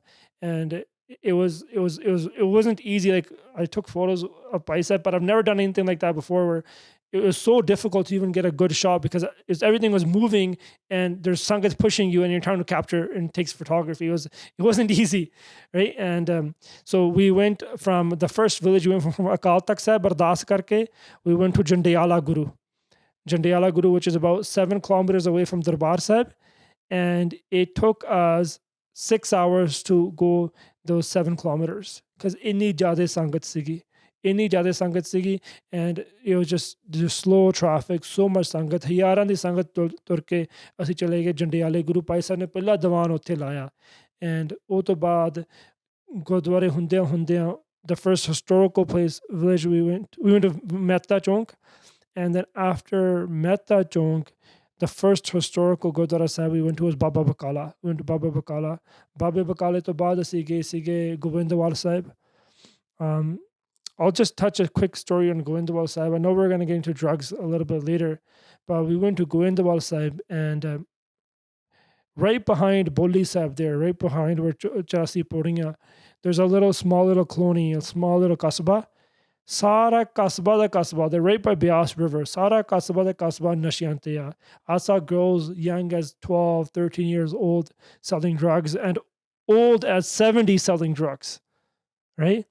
And they told me, like, we were walking, I made videos and I interviewed people there, and they're like, ek pind nahi, ek ghar nahi bachya, jish nasha nahi hai. It's like, it's crazy. It's such a historical place, Sri Goindwal Sahib. You can go to, it's hard to find flour there, but it's not hard to find cocaine there. It's not hard to find heroin there. It's so easily accessible. That night at Goindwal Sahib, I remember people came from the village, and they tried to sell drugs inside the Vaheer, inside the Sangat, right? The Singha nu pata lag gaya, the Singha ne ਉਹਨਾਂ ਨੂੰ ਫੜ ਲਿਆ. ਤੇ ਜਦੋਂ ਉਹਨਾਂ ਨੂੰ ਫੜ ਲਿਆ, ਉਹਨਾਂ ਦੀ they questioned them, and when they questioned them, they told us everything. They told us that we were sent here by these drug lords, and the drug lords are connected to the police, and when they're connected to the police, the police takes a share of everything that they do, and when you hand someone who's selling drugs over to the police, there's no action put on them. They're just released right away. And after that, they told us that any police officer that is changed, he gets changed here. Say a new SSP comes, or a new DSP, or a new Thane that comes, they already know, okay, this is it's already preset that drug lord knows this is who I contact and this is how much his share is going to be because that's the rank he's received in that village. So I remember someone came up to me and said that right in front of Bolli Sahib, right in front of Goindwal Sahib, jithe Maharaj ji ne Sikhi 22 saal Sikhi kamai hai, ਜਿਹਨੂੰ ਕਹਿੰਦੇ Sikhi da ਧੁਰਾ, Sri Goindwal Sahib, jithe Guru Amrit Sahib Maharaj ਰਹੇ, right in the parkarma of Sri Goindwal Sahib, ਉੱਥੇ ਚਿੱਟੇ ਤੇ ਨਸ਼ਾ ਵੇਚੀ ਜਾਂਦੇ ਸੀਗੇ ਲੋਕ. And it was an eye-opening experience for me. I was so shocked at that point. I remember reading a statistic, I think you mentioned it earlier too, there's a study by Guru Granth Sahib University, and they put out a stat saying 70% of Punjab is addicted to drugs, which include alcohol, tobacco, heroin, and all sorts of drugs, right? And it was this bad that I was being offered feme in Punjab. It's me and a Sikh group. They're saying, feme lani hai, thodi khila lo, right? And it wasn't even something that was seen as a taboo, saying Guru Ka Singh hai bane vich, and they're offering me it, right? They don't even consider feme a drug, right? Which is opium. They don't even consider it a drug because for them that's just something that they have day to day, and they consider stuff that's like chitta, which is heroin, which is chemically created or has different is laced with different other drugs. That's what they consider real drugs. If someone goes from doing chitta to feme, that's considered a huge success, right? And I personally would say my encounters, I probably out of 100, like 100%, I probably met only 95% of Punjab the Jawan ਜਿਹੜੇ ਮੈਂ ਮਿਲੇ ਆ, they do some sort of drug. Very rare ਕੋਈ ਸਿੱਖੀ ਸਰੂਪ ਬਾਣੀ ਪੜ੍ਹਨ ਵਾਲਾ ਜਿਹੜਾ ਜਥੇਬੰਦੀ 'ਚ ਰਿਹਾ ਉਹ ਨਸ਼ੇ ਨਹੀਂ ਕਰਦਾ. I'll even go this far to say ਕਿ ਟਕਸਾਲਾਂ ਦੇ ਡੇਰਿਆਂ ਵਿੱਚ ਨਸ਼ੇ ਆ ਗਏ, ਨਿਹੰਗ ਸਿੰਘਾਂ ਦੇ ਜਥੇਬੰਦੀਆਂ ਵਿੱਚ ਨਸ਼ੇ ਆ ਗਏ. Not only ਸੁੱਖਾ ਪਰ ਗੋਲੀਆਂ, ਨਸ਼ੇ, ਚਿੱਟੇ, ਇਹ ਸਾਰੇ is a huge cloud, and they've gone into our ਜਥੇਬੰਦੀਆਂ, they've gone into the SGPC schools, ਜਿੱਥੇ ਵੀ SGPC ਸ਼੍ਰੋਮਣੀ ਕਮੇਟੀ ਦੇ ਸਕੂਲ 'ਚ ਉੱਥੇ ਵੀ ਨਸ਼ਾ ਚੱਲਦਾ. It's just so widespread, and you honestly don't know who like, it was rare for me to find someone who didn't do it. Really rare to find someone who didn't do it. So the Goindwal Sahib ਤੋਂ ਅਸੀਂ ਗਏ. Goindwal Sahib ਤੋਂ ਬਾਅਦ ਅਸੀਂ ਸੁਲਤਾਨਪੁਰ ਲੋਧੀ ਤੇ ਹੋਰ ਇਤਿਹਾਸਕ ਸਥਾਨਾਂ ਤੇ ਗਏ. The Vaheer went on for 37 days. In that time, we went from Akaal Takht Sahib to Anandpur Sahib. And I was going to say one thing. And then at Anandpur Sahib, and it wasn't that it was only Sikhs taking part in this Vaheer. It was like the Muslim community, the Hindu community were coming out and ਉਹ ਬਹੁਤ ਸਵਾਗਤ ਕਰਦੇ ਸੀਗੇ. ਅਸੀਂ ਫਗਵਾੜੇ ਗਏ, Phagwara, and ਉੱਥੇ ਇੱਕ ਮੁਸਲਮਾਨ ਭਾਈਚਾਰਾ ਤੇ ਉਹਨਾਂ ਦਾ his leader, his name is Singla Sahib ਕਹਿੰਦੇ ਉਹਨੂੰ. And he came to Bhai Sahib and said, Bhai Sahib ji ਮੈਨੂੰ ਇੱਕ ਸੇਵਾ ਬਖਸ਼ੋ. For in the Vaheer, when you guys come to Fagwada, for 1 kilometer, I want to wish out flowers on the ground for Maharaj to welcome Maharaj. And when the Vaheer came to Fagwada, ਉੱਥੇ ਇੰਨੀ ਜ਼ਿਆਦਾ ਸੰਗਤ ਸੀਗੀ ਤੇ ਉਹਨਾਂ ਨੇ 1 kilometre ਲਗਾਤਾਰ ਲੰਬਾ ਫੁੱਲਾਂ ਦੀ ਪਹਿਲਾਂ ਥੱਲੇ ਫੁੱਲ ਵਿਛਾੜਤੇ, ਫਿਰ ਜੋ ਮਹਾਰਾਜ ਜੀ ਆਏ ਸੰਗਤ ਆਈ ਉਹਨੇ ਉੱਤੇ ਫੁੱਲਾਂ ਦੀ ਵਰਖਾ ਕੀਤੀ. It was a Hindu ਭਾਈਚਾਰੇ ਚੋਂ, and they were that like supportive and that happy. And the other thing was every single place where Bhai Sahib ਜਿੱਥੇ ਵੀ Vaheer ਰੁਕਦੀ ਸੀਗੀ ਉੱਥੇ ਕੀ ਹੁੰਦਾ ਸੀਗਾ ਅੰਮ੍ਰਿਤ ਸੰਚਾਰ. So if it was a historical stan like Goindwal Sahib or Sultanpur Lodi or anywhere else, ਉੱਥੇ Shiromani committee ਦੇ ਸਿੰਘ ਕਰਦੇ ਸੀਗੇ ਅੰਮ੍ਰਿਤ ਸੰਚਾਰ. And everywhere else was the ਟਕਸਾਲ ਦੇ ਸਿੰਘ ਉਹ ਉੱਥੇ ਨਾਲ ਜਾਂਦੇ ਸੀਗੇ ਤੇ ਉਹਨਾਂ ਨੇ ਅੰਮ੍ਰਿਤ ਸੰਚਾਰ ਕਰਾਉਣੇ. And so much sangat was coming out, and Bhai Sahib was just telling everyone कि सवेरे अमर संचार होना. And pretty much the schedule for the Vaheer throughout the day was we would leave from one place to the next place around 11 a.m. And at 11 a.m. From 11 a.m. to 5 p.m. ਉੱਥੇ ਪਿੰਡਾਂ ਦੇ ਵਿੱਚੋਂ ਦੀ ਹੁੰਦੇ ਹੋਇਆ, right? We'd only travel about 6-7 kilometers a day. And we'd go to each village, and the sangat ਜਿਹੜੇ ਪਿੰਡਾਂ ਦੀ ਸੰਗਤ ਹੁੰਦੀ ਸੀ, they would come to the main area of the ਪਿੰਡ. ਸਾਰੇ ਉੱਥੇ ਭਾਈ ਸਾਹਿਬ ਦਾ ਸਵਾਗਤ ਕਰਦੇ ਸੀਗੇ, Vaheer ਦਾ ਸਵਾਗਤ ਕਰਦੇ ਸੀਗੇ, ਮਹਾਰਾਜ ਜੀ ਦਾ ਸਤਿਕਾਰ ਕਰਦੇ ਸੀਗੇ. And and then Bhai Sahib would stop there and give a 5-10 minute speech and encourage everyone to come to where the pandal was that day, and then Bhai Sahib would go to the pandal. After that, in the evening, ਉੱਥੇ ਜਾ ਕੇ ਫਿਰ ਕੀਰਤਨ ਸ਼ੁਰੂ ਹੋ ਜਾਂਦਾ ਸੀ ਪੰਡਾਲ ਵਿੱਚ. The advanced team would go ahead. So what it was, ਜਿਹੜੇ sound system ਸੀਗਾ, ਜਿਹੜੀ ਪਾਲਕੀ ਸੀਗੀ, ਜਿਹੜਾ ਉੱਥੇ ਤੰਬੂ ਲੱਗੇ ਸੀਗੇ, because all the ਸੰਗਤ ਜਿਹੜੀ ਨਾਲ ਰਹਿੰਦੀ ਸੀ 250-300 ਸਿੰਘ ਨਾਲ ਹੀ ਰਹਿੰਦਾ ਸੀਗਾ ਵਹੀਰ ਦੇ ਪੱਕਾ.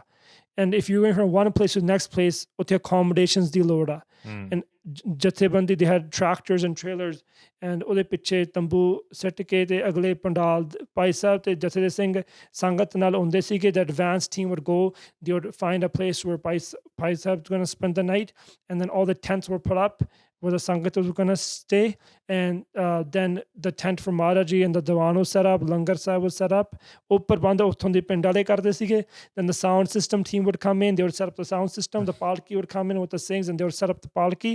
And by the time this would happen from they would come earlier before Bhai Sahib got there, and by the time Bhai Sahib and Maharaji got there with Maharaj, ਉੱਥੇ ਕੀਰਤਨ ਸ਼ੁਰੂ ਹੋ ਜਾਂਦਾ ਸੀਗਾ.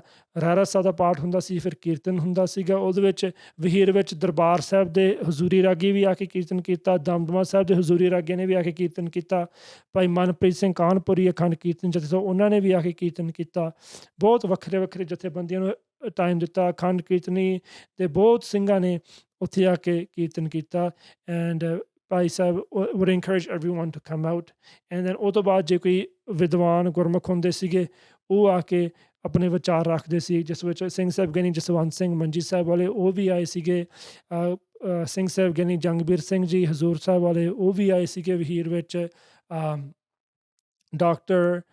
ਇੱਕ doctor Sahib, I forget their name, Shiv Teg Singh, I believe his name is, from Gurdaspur. ਉਹਨਾਂ ਦੀ ਵੀ ਕਾਫੀ ਸੰਗਤ ਜੁੜੀ ਵੀ ਆ, ਉਹ ਵੀ ਆਏ ਸੀਗੇ. ਹੋਰ ਬਹੁਤ ਸਿੰਘ ਜੋ ਵੱਖਰੇ ਵੱਖਰੇ ਜਥੇਬੰਦੀਆਂ ਤੋਂ ਆ ਕੇ ਤੇ ਉਹ ਵਹੀਰ ਵਿੱਚ ਸ਼ਾਮਲ ਹੋਏ.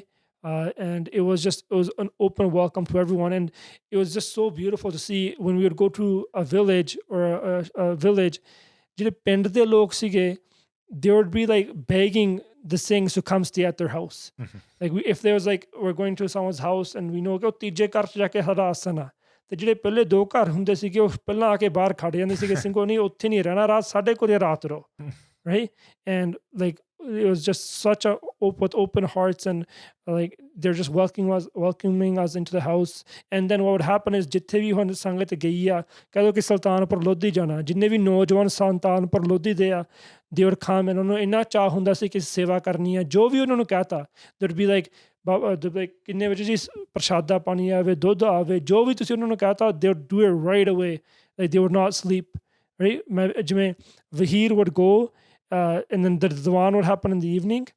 You would have a Diwan that would happen from pretty much from 5 to 10, right? And Bhai Sahib would always speak at the end for 45 minutes. ਫਿਰ 16 ਸਾਲ ਦਾ ਪਾਠ ਹੋ ਕੇ ਫਿਰ ਮਹਾਰਾਜ ਸੁਖਾਸਨ ਹੁੰਦਾ ਸੀਗਾ.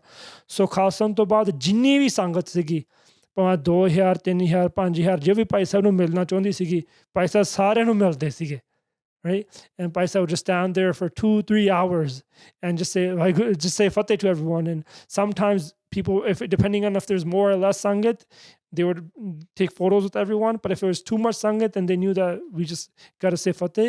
ਫਿਰ ਸਿਰਫ ਫਤਿਹ ਬੁਲਾ ਕੇ ਤੇ ਗਾਂ ਜਾ ਕੇ Bhai Sahib ਮਿਲ ਪੈਂਦੇ ਸੀਗੇ, ਤੇ ਕਹਿੰਦੇ ਸੀ ਜਿਨ੍ਹਾਂ ਨੇ ਵਿਸ਼ੇਸ਼ ਤੌਰ ਤੇ ਮਿਲਣਾ ਉਹ ਅਗਲੇ ਦਿਨ ਸਵੇਰੇ ਆ ਜਾਓ. And I want to add something here. Some people think like Bhai Sahib's life is so luxurious, right? There's so much sangat around them. He's so popular. He's like a superstar. And Bhai Sahib's life wasn't easy. First of all, their safety was always a concern, not from just the government, but the drug lords whose pockets Bhai Sahib is targeting, and they're shutting down their businesses. They felt threatened by Bhai Sahib, right? And you know the government and these politicians are connected with the gangsters and the drug lords of Punjab. So that was always a concern. So Bhai Sahib was always under tight security.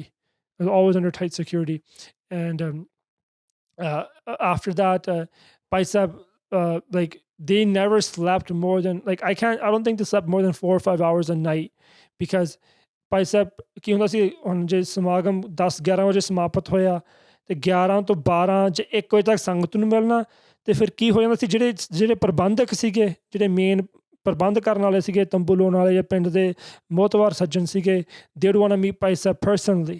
So then they would come into Bhai Sahib's room and meet with Bhai Sahib. Bhai Sahib would meet them from like 1 to 3 a.m., right?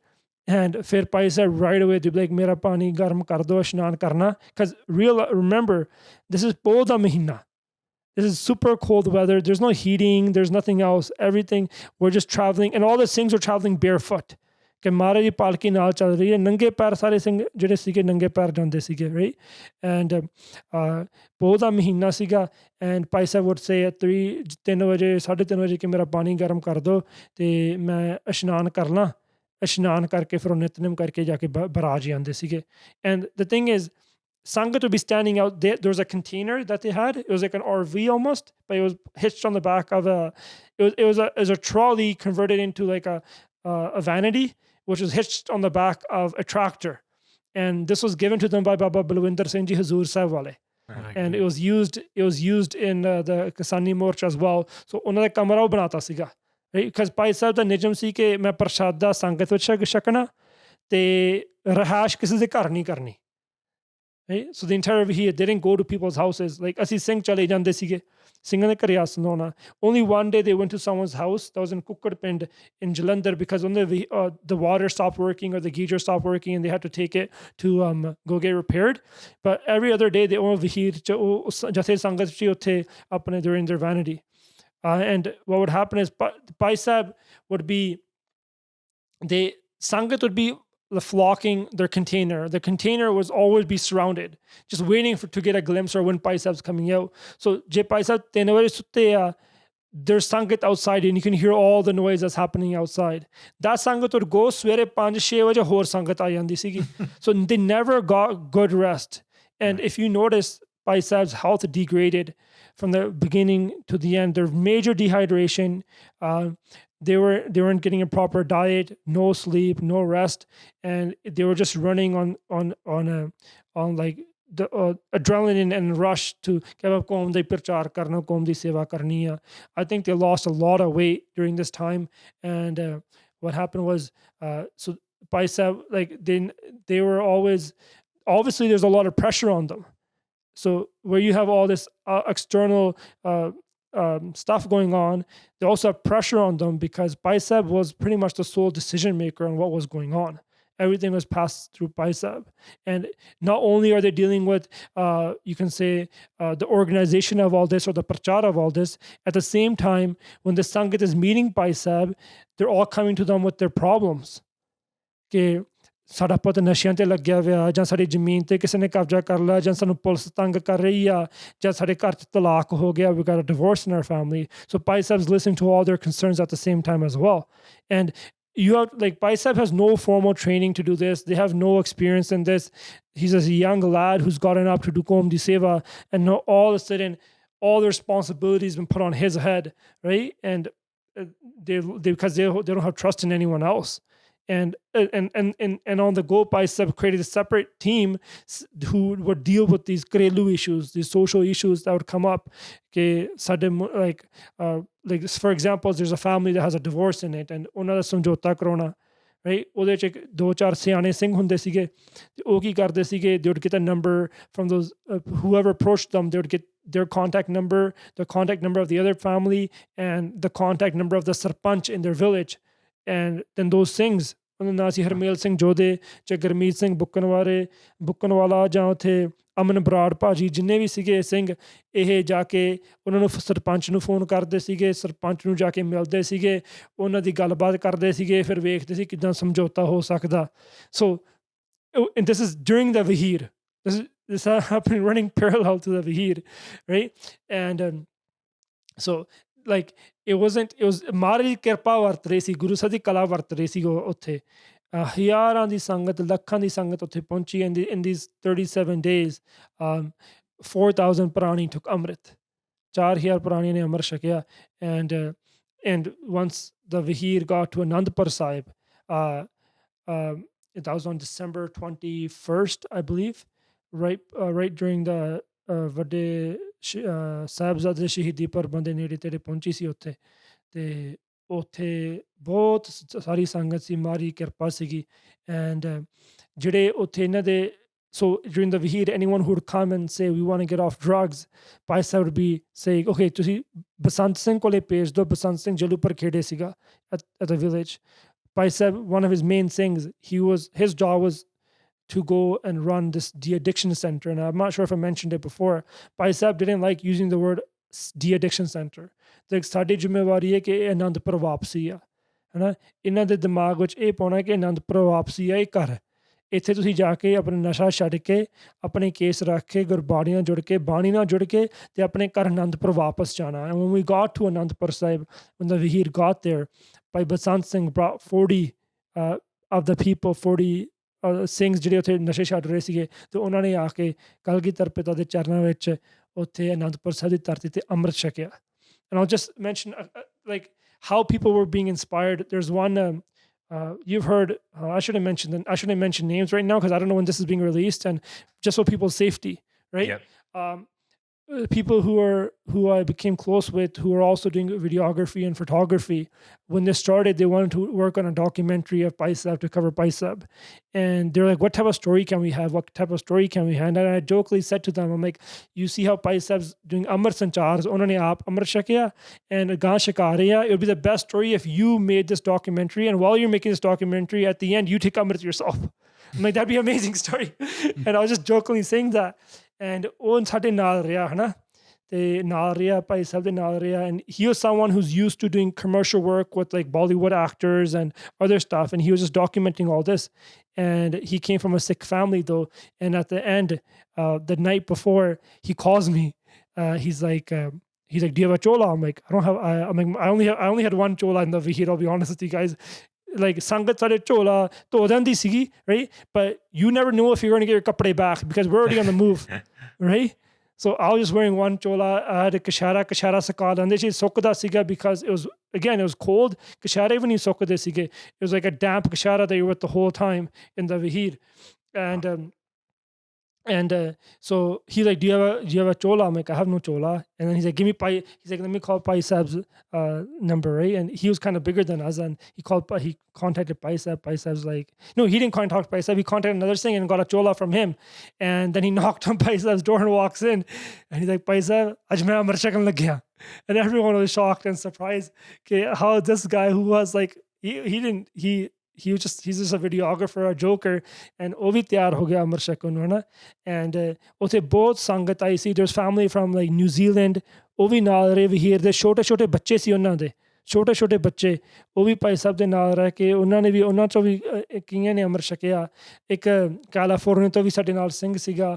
ਹੋਰ ਇੱਦਾਂ ਇੱਕ ਬਹੁਤ ਵੱਡਾ ਪਰਿਵਾਰਕ ਮਾਹੌਲ ਹੀ ਬਣ ਗਿਆ ਸੀਗਾ, right? And that makes this whole experience harder for me, right? Because I know most of these things personally now. I lived with them. We used to sleep in the same room. We ate together. We joked together. We had a great time together. And like now as I'm going through these lists that are being posted about who's been arrested, some of these people are not accounted for.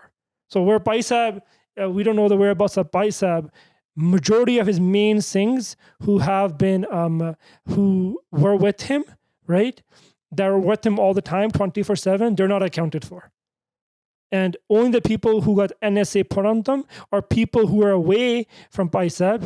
Bhai Gurkeerat Singh Bukkanwala, he lived in Moga, right? Bhai Basant Singh, idhar Barnalewal siga, taking care of the other morcha, the Anandpur Wapsi in Barnala Chima Pind, utthe nashe chada reha siga. Te Mantri Bajeke, right? He's his own story, right? I don't know if you guys know who that is. But he's one of so Mantri Bajeke is a social media Facebook influencer, and he has about 500,000 followers on Facebook. And he covered he's kind of a jokester, you can say. Like he started covering the Vaheer. He took Amrit in the Vaheer as well. His whole family took Amrit. He's a big personality in Punjab, where like sitting MPs are commenting on his videos and stuff, right? Uh-huh. And he had no involvement. He was just there to make a living because he was getting views on YouTube and Facebook, so he's earning some income. And he was he wanted to be in part of the Sangat, and he became pretty popular, right? But he's just a jokester. You can watch his videos. He's hilarious, right? The stuff he says and does. But he's been picked up.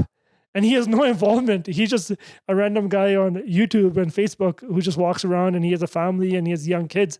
And he's been picked up. And then Bhai Sahib's Chacha Ji, Harjeet Singh, who wasn't even a part of the Vaheer at all, who came for Bhai Amritpal Singh's Anand Karaj, right? And just stayed with Bhai Amritpal Singh. And he was involved with Bhai Sahib in the sense that anywhere Bhai Sahib went, he would drive Bhai Sahib's vehicle, just because the Singhs around Bhai Sahib said, we need a mature Singh here who can, if we're doing something that's not wise, who can be like, hey, Singh, just slow down. Let's figure something out, right? We got to make the right decisions. So his Chacha Ji was there, Harjeet Singh. So he's been picked up as well. But all these people were not with Bhai Sahib, right? Harjeet Chacha Ji was with Bhai Sahib, but when like his story is that when he went to go talk to the police and he came back into his vehicle that Bhai Sahib was in, Bhai Sahib was not in the vehicle anymore. The vehicle was still there, Bhai Sahib wasn't there, right? So that's his official story. But he doesn't know where Bhai Sahib is.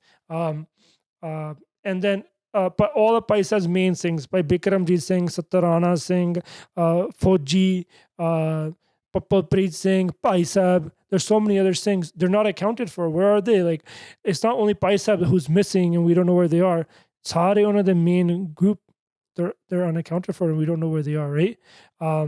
Pretty much. So it makes it harder for me in that sense that these people, I spent time with them, and when I got back, we would talk, we'd FaceTime, we'd do other things, and we had a good time.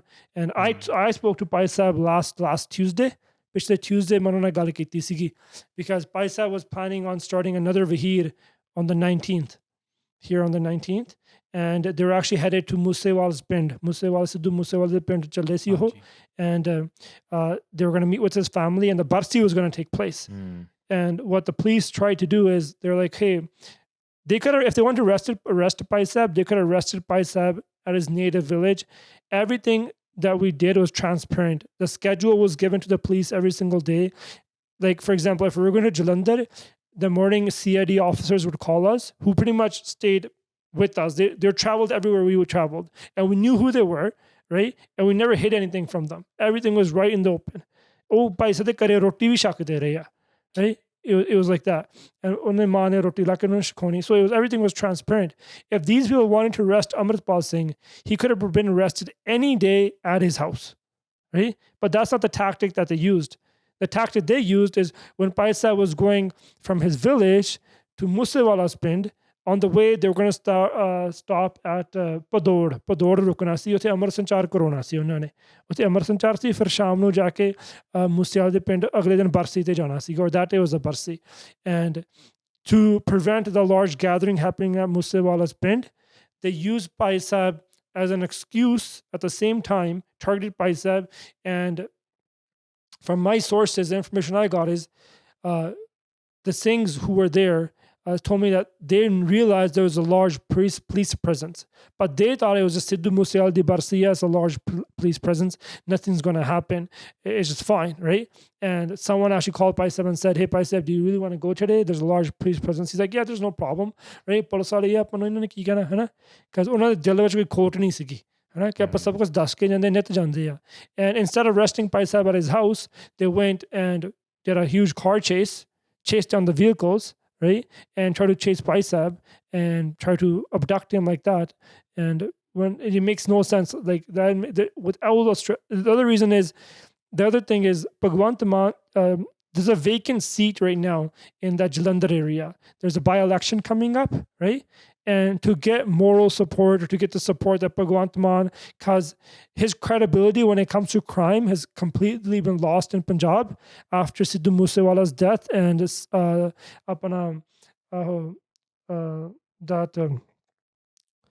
kabaddi player who got Sandeep Nangalambiya, I believe his name was, after his murder, and many other murders have taken place, and all the crime and drugs have been so much more accessible now. His credibility on crime has really dropped.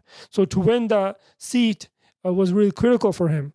And what people are saying is that he went and tried to do this Kerabandi or arrest Bhai Sahib in that area so he could build his credibility amongst people up and say, hey, look how strong I am on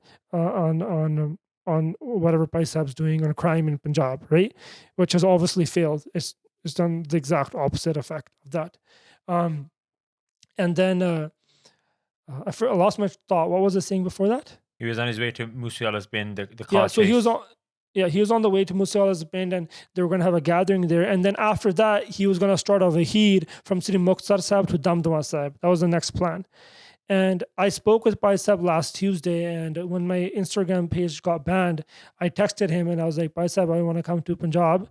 And I want to come to Punjab, and should I come to Punjab and I cover the next Vaheer? And I'm like, my page got banned. Will that be any problem? And he said, no, that shouldn't be any problem. Just come, right? And he's like, we'll send a Singh to the airport. He'll pick you up, and you shouldn't have any problem.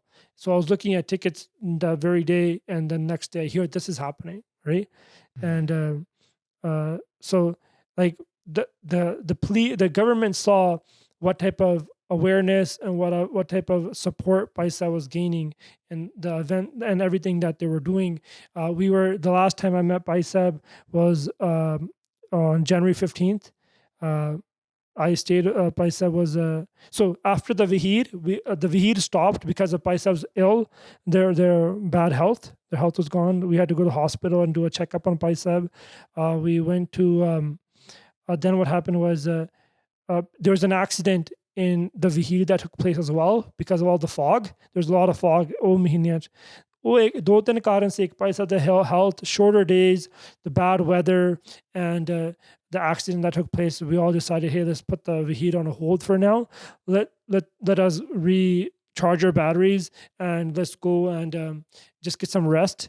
And Bhai Sahib went home, and for a week, like Bhai Sahib it was just pretty much rest, right? They had no energy after all this, and then the plan was after that they rested for 2 weeks, and first week was just no contact, no communication. They're not meeting anyone. It was just complete bed rest.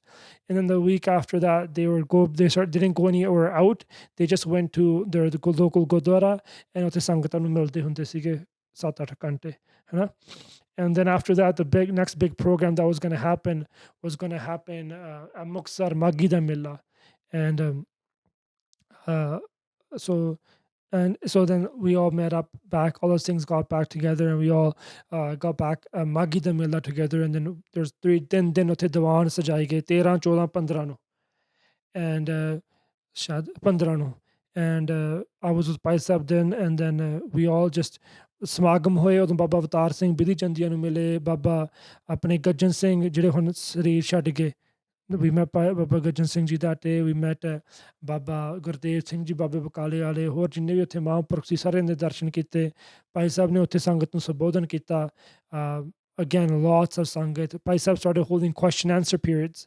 They actually started this at Fatehgarh Sahib first during the Jod Mela of the Sahibzade.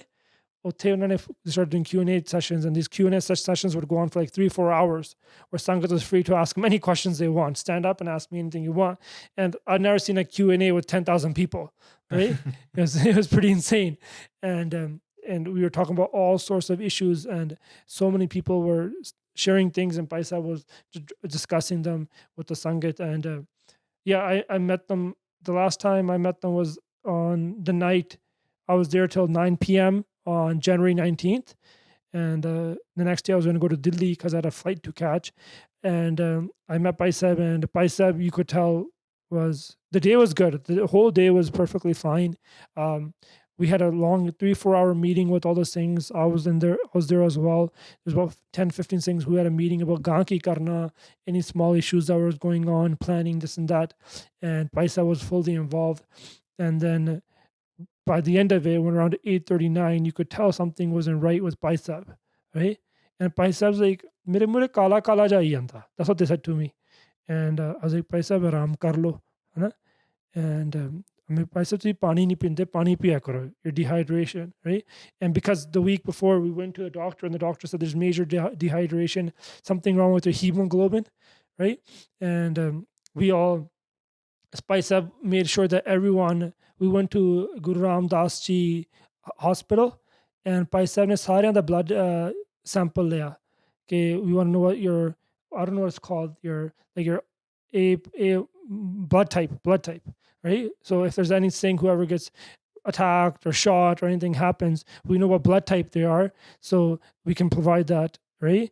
And Paisa was O negative, I think, O, right? And that's what their blood type was, and their brother was there, and I was also O negative, I think. I don't remember, but me and him were the same blood type. I just remember that. And Pai Sahib like, tere to do tin botlan kada ke pale rakh lene singe. That's what they said. Tu challe ha, right? We're just joking like that. And then after that we went to so we that night Pai Sahib was feeling ill, and I was staying I went to Guru Granth Singh Ji that day, and I spent the night with them because I was going to go from there to Delhi. And I get a call in the morning that Bhai Sahib, I left at 9, and Bhai Sahib at 11 o'clock that night, they went back to Amritsar Sahib because they had to be admitted into the hospital.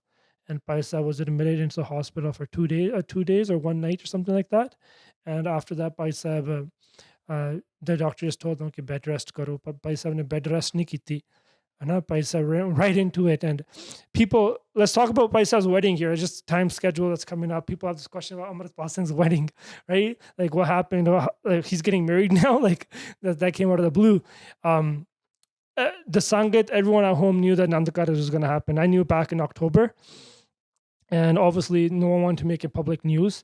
And Bhai Sahib was actually engaged 2 years, like a year and a half prior. Like 2 years ago, they were engaged. And and when they got engaged, they weren't in Sikhi Swaroop, right? And their Sikhini wasn't Amritari. And I remember having this conversation with Bhai Sahib, and Bhai Sahib was like telling me, he's like, mere jeevan I had a drastic change, right? And this wasn't expected for me to come and to Punjab and for this all to take place, right? And he's like, I told my Singhini, like, I have to put the panth first, and I can't walk. I've made a commitment to you, and Guru Ka Sikh doesn't walk from the commitment. But if you and your family don't feel safe or something's out of the norm, you hear your choice if you guys want to still go through with this, right? And Bhai Sahib told me that I give her that option, but oh Siddiq wali pan, and she said no, that I wanna go through with this, right? And so then ਉਹ ਘਰ ਚ ਵਿਆਹ ਦੀਆਂ ਤਿਆਰੀਆਂ ਸ਼ੁਰੂ ਹੋ ਗਈਆਂ ਸੀ, ਰੰਗ ਰੁੰਗ ਹੋਣ ਲੱਗ ਗਿਆ ਸੀਗਾ, some renovations were taking place, so all this stuff was happening. Parivar, everyone knew, and I find it like I find it amazing that Bhai Sahib ਉਹਨਾਂ ਦੀ ਜਿਹੜੀ ਸਿੰਘਣੀ ਆ ਉਹ ਪੰਜਾਬ ਆ ਕੇ ਉਹਨੇ ਅੰਮ੍ਰਿਤ ਪਾਨ ਕੀਤਾ, ਗੁਰੂ ਦੇ ਲੜ ਲੱਗੇ, right? She wasn't from a Sikhi background when Bhai Sahib and her met. And she left England. She's from England, and she's educated. She's a physiotherapist in England, right? And wow. She decided, hey, I'm going to leave Punjab. I'm going to leave England, UK, and I'm going to come to India and stay in the house and live with Bhai Sahib, right? And she knew that anything was possible. She knew that this could happen, but she still stayed committed to her rishta. She went through with Anand Karaj, and now she's probably the one who's struggling and suffering the most because she has no idea where her husband is, right? And the police are coming to her. I spoke with one of Bhai Sahib's relatives 2 days ago at their house, and she told me that the police are coming and they're surrounding her house, and the whole house is surrounded, and they come in whenever they want. And Bhai Sahib's brother is missing, right? Bhai Sahib has a brother, older brother, he's missing. And no one knows where he is. He has two young kids. So the only male figure in the house is Bhai Sahib's father. And Bhai Sahib's father wasn't even there when I was in Punjab because they were in Dubai and they only came for the Anand Karaj. And then Bhai Sahib told me, like, he's like, I'm gonna do an extremely private Anand Karaj. It's just gonna be closed doors. He's like, I just want to go through with the Maryada. Utte bahar kuch nahi karna. And they didn't do anything. ਉਹਨਾਂ ਨੇ ਬਸ ਆਨੰਦ ਕਾਰਜ ਕੀਤਾ ਭਾਈ ਸਾਹਿਬ ਨੇ, ਤੇ ਉਹਨਾਂ ਨੇ ਉੱਥੇ ਪ੍ਰਸ਼ਾਦਾ ਪਾਣੀ ਛਕਿਆ. there's no like crazy photo shoot, video shoot or anything like that, right? ਉਹ ਉੱਥੇ ਬੈਠ ਕੇ ਚਲੋ ਘਰੇ ਆ ਕੇ ਉਹਨਾਂ ਨੇ ਸਭ ਕੁਝ ਕਰਕੇ ਤੇ ਚਲੋ ਜੀ, ਤੇ ਅਗਲੇ ਦਿਨ ਭਾਈ ਸਾਹਿਬ ਫੇਰ ਪ੍ਰਚਾਰ ਤੇ ਨਿਕਲ ਗਏ, right? ਫਿਰ ਉਹ like they didn't even get a chance to enjoy their like Anand Karaj at all, because the next day ਉੱਥੇ 10 ਤਰੀਕ ਨੂੰ ਆਨੰਦ ਕਾਰਜ ਸੀਗਾ ਤੇ 15 ਨੂੰ ਦੀਪ ਬਾਈ ਦੀ ਬਰਸੀ ਸੀਗੀ, right? So right away they're back into doing prachar, and after that the whole Ajnala Katna happens. After that, now this happens, right? So it's been like a very like unpredictable situation. since then with Bhai Sahib's health, and then chalo na Nand Karaj Mari Kirpa ਨਾਲ ਹੋ ਗਿਆ ਚੜ੍ਹਦੀ ਕਲਾ 'ਚ ਪਤਨ, everything that's happening now is just the tables have turned, and now ਉਹਨਾਂ ਨੇ ਸਾਰੇ ਜਥੇਬੰਦੀ ਨੂੰ ਖੇਰੂ ਕਰਤਾ, right? Like there's ਜਥੇਬੰਦੀ ਦੀ ਕੋਈ ਹੋਂਦ, ਜਿਹੜੇ ਸਿੰਘਾਂ ਨੂੰ ਲੱਗਦਾ ਸੀ ਕਿ ਗਾਂ ਗਵਾਹੀ ਕਰ ਸਕਦੇ ਆ, ਭਾਈ ਬਸੰਤ ਸਿੰਘ, ਭਾਈ ਗੁਰਮੀਤ ਸਿੰਘ, ਉਹਨਾਂ ਦੇ ਚਾਚਾ ਜੀ, ਉਹਨਾਂ ਨੂੰ ਅਰੈਸਟ ਕਰਕੇ ਉਹਨਾਂ ਨੇ ਅਸਾਮ ਜੇਲ੍ਹ 'ਚ ਭੇਜਤਾ, ਤੇ ਬਾਕੀ ਜਿਹੜੇ ਦੂਜੀ ਸਿੰਘ ਸੀਗੇ ਨਾਲ ਦੇ, like a lot of the people who they gathered up are not people who are active in anything. Bhai Sahib ਦਾ ਕੋਈ ਡਰਾਈਵਰ ਹੋ ਗਿਆ, ਭਾਈ ਸਾਹਿਬ ਦੀ ਗੱਡੀ ਸਾਫ਼ ਕਰਨ ਵਾਲਾ ਸਿੰਘ ਹੋ ਗਿਆ, they're just ਸੇਵਾਦਾਰ, ਪਹਿਰੇਦਾਰ ਕੋਈ ਬਰਸ਼ੇ ਫੜਨ ਵਾਲਾ ਹੋ ਗਿਆ, right? They're just there to do seva, right? And they're not there to do ਕੋਈ ਨਸ਼ੇ ਛੱਡਣ ਵਾਲੇ ਹੋ ਗਏ, and they're treating these people like criminals. Like ਉਹ ਸਿੱਖੀ ਦਾ ਪ੍ਰਚਾਰ ਕਰਦੇ ਸੀਗੇ, but they're unapologetic. They spoke what they stood by what they believed, and he was unapologetic. He hasn't committed any crime. They're charging him from hate speeches. There's no hate speech in it. All he's speaking about is for Punjabis. He's saying Punjab is for the Hindus of Punjab, for the Muslims of Punjab, and the people who are from Punjab. We're not going to let outside people come in and try to occupy Punjab. Hanji. Yeah, just to thank you for that. That painted an amazing picture in my head, and I think for the Sangat they will do as well. Just a few things I wanted to touch on, and what you really highlighted was the personality of Bhai Amritpal Singh Ji. I know quite often Western media, the only thing we hear really about them is that he's a Khalistani sympathizer or he's a Khalistani activist, and that's all we really hear, right? But what you brought to light was the fact that he himself took 40 to 50 people into his own home, and people that, you know, we wouldn't normally look at, right? Because they're Amalis, they were addicted to drugs, they were addicts, and looked after them. So he had a personal connection to the people of Punjab. And what you also mentioned is that everywhere they went, they organized an Amrit Sanchar. So their focus was Amrit, and we all know that Amrit to bina Sikha koi shakti nahi hundi. I'll give you two examples of that, two extreme examples. They got put under house arrest after Suri's death on November 5th, right? And where they were put under house arrest, ਉਹਨਾਂ ਨੇ ਉੱਥੇ ਅੰਮ੍ਰਿਤ ਸੰਚਾਰ ਕਰਾਇਆ। ਲੇਕਿਨ ਸਰਕਾਰ ਸਾਨੂੰ ਅੰਮ੍ਰਿਤ ਸੰਚਾਰ ਤੋਂ ਰੋਕਣਾ ਚਾਹੁੰਦੀ ਸੀ, ਅੰਮ੍ਰਿਤ ਸੰਚਾਰ ਕਰੋਗੇ, right? ਫਿਰ ਅਜਨਾਲੇ ਦੀ ਘਟਨਾ ਵਾਪਰੀ, right? ਉੱਥੇ ਥਾਣੇ ਸਭ ਕੁਝ ਵਾਪਰਿਆ, ਉਹਨਾਂ ਨੇ ਉੱਥੇ ਜਾ ਕੇ 240 ਪੁਰਾਣੇ ਨੇ ਅੰਮ੍ਰਿਤ ਛਕਿਆ। In the jail? So, yeah. Held an Amrit Sanchar there, right? I don't know if it was inside the jail or it was inside the Gurdwara Sahib right by the jail. Yeah. ਉੱਥੇ ਹੋਇਆ ਸੀਗਾ, ਹਨਾ? But anywhere they went, ਜਦੋਂ ਵੀ ਕੋਈ ਭੀੜ ਪੈਂਦੀ ਸੀਗੀ, ਹਨਾ, ਉੱਥੇ ਉਹ ਅੰਮ੍ਰਿਤ ਸੰਚਾਰ ਰੱਖਦੇ ਸੀਗੇ। ਪੱਕਾ ਸੀ ਉਹਨਾਂ ਦਾ ਇਹ ਕਿ ਹੁਣ ਆਪਾਂ ਅੰਮ੍ਰਿਤ ਸੰਚਾਰ ਕਰੀਏ, 5 ਸਿੰਘ ਲਾਓ ਤੇ ਖੰਡੇ ਪੜ ਦਾ ਅੰਮ੍ਰਿਤ ਛਕਾਓ, because that was like ਸੰਗਤ ਨੂੰ ਇਦਾਂ ਹੀ ਪ੍ਰੇਰਦੇ ਸੀ ਉਹ। What it seems like, well, what they have done was create a really special environment for the people of Punjab and ultimately give them a sense of hope, which I think people are latching on for. And it brings me back to the times of reading about Sant Jarnail Singh Ji. And it's important to mention here, we're not trying to compare Bhai Amritpal Singh to Sant Jarnail Singh Ji, but people were coming to them for similar situations. They'd lost faith in the police, and they were bringing their personal problems to Bhai Sahib because they had so much trust and faith within them, which is really paramount to portray, because I think quite often people just see this guy in a jula with people around him in guns, and he, you know, this word Khalistan flowing around. But what we've found from your encounters is that he hit the hearts of people of Punjab, and he listened to them and he understood what they needed, and that's why he was loved by them so much. I want to add one more. Add one more thing here, like just to add to Bhai Sahib's personality. Like I said earlier, Bhai Sahib's an introvert, right? They like their alone time. They want to be a kagar, right? And if they, like, as many introverts, if you don't get your alone time, it's hard to be in public. Yeah. Right. And Bhai Sahib, like, it was really, that was probably one of the hardest parts for him. I personally, I can't say for sure because he never said that to me, but that's one thing that I felt. The other thing I would say is Bhai Sahib told me himself, he's like, he's not a reader, right? He's like, मैं कोई किताब पढ़ने की कोशिश करता, मेरा सिर दुखन लग जाता उਦੋਂ. So all the knowledge that he obtained was just through YouTube or through listening to some podcasts or some like just like how we do it. And I'll add something more about his personality. Why it was like, to make it a little bit more personal, like I'll be sitting there and Bhai Sahib would talk to me and give me a Breaking Bad reference. I don't know if you know what Breaking Bad is. Yeah. You're like, No Breaking Bad. And I'm like, you know what Breaking Bad is, right? Or anything else, like, it was just anything like that. We were talking, or we're sitting there and he's like, who's in the World Cup final? Like, we're just having a conversation like that. Did you see what happened in the World Cup? Sick. Right? Look what this guy did. Right? Like, Leon Messi, like, it was just a normal, he was a normal guy like that. You could have any conversation with him, right?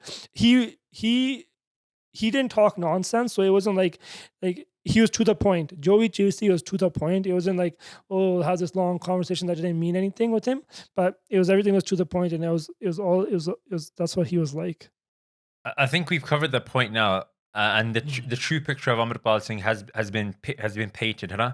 And you mentioned that there's no clear evidence for a just reason for his arrest. The only thing that's being claimed is hate speech. But the only thing we find from his speeches that people might find offensive, and that's their own fault in a sense, is this unwillingness to back down from the truth and say what needs to be said. And something you mentioned right at the beginning of the podcast, which is really important for us, is that at the moment we've let people dictate to us what Sikhi is.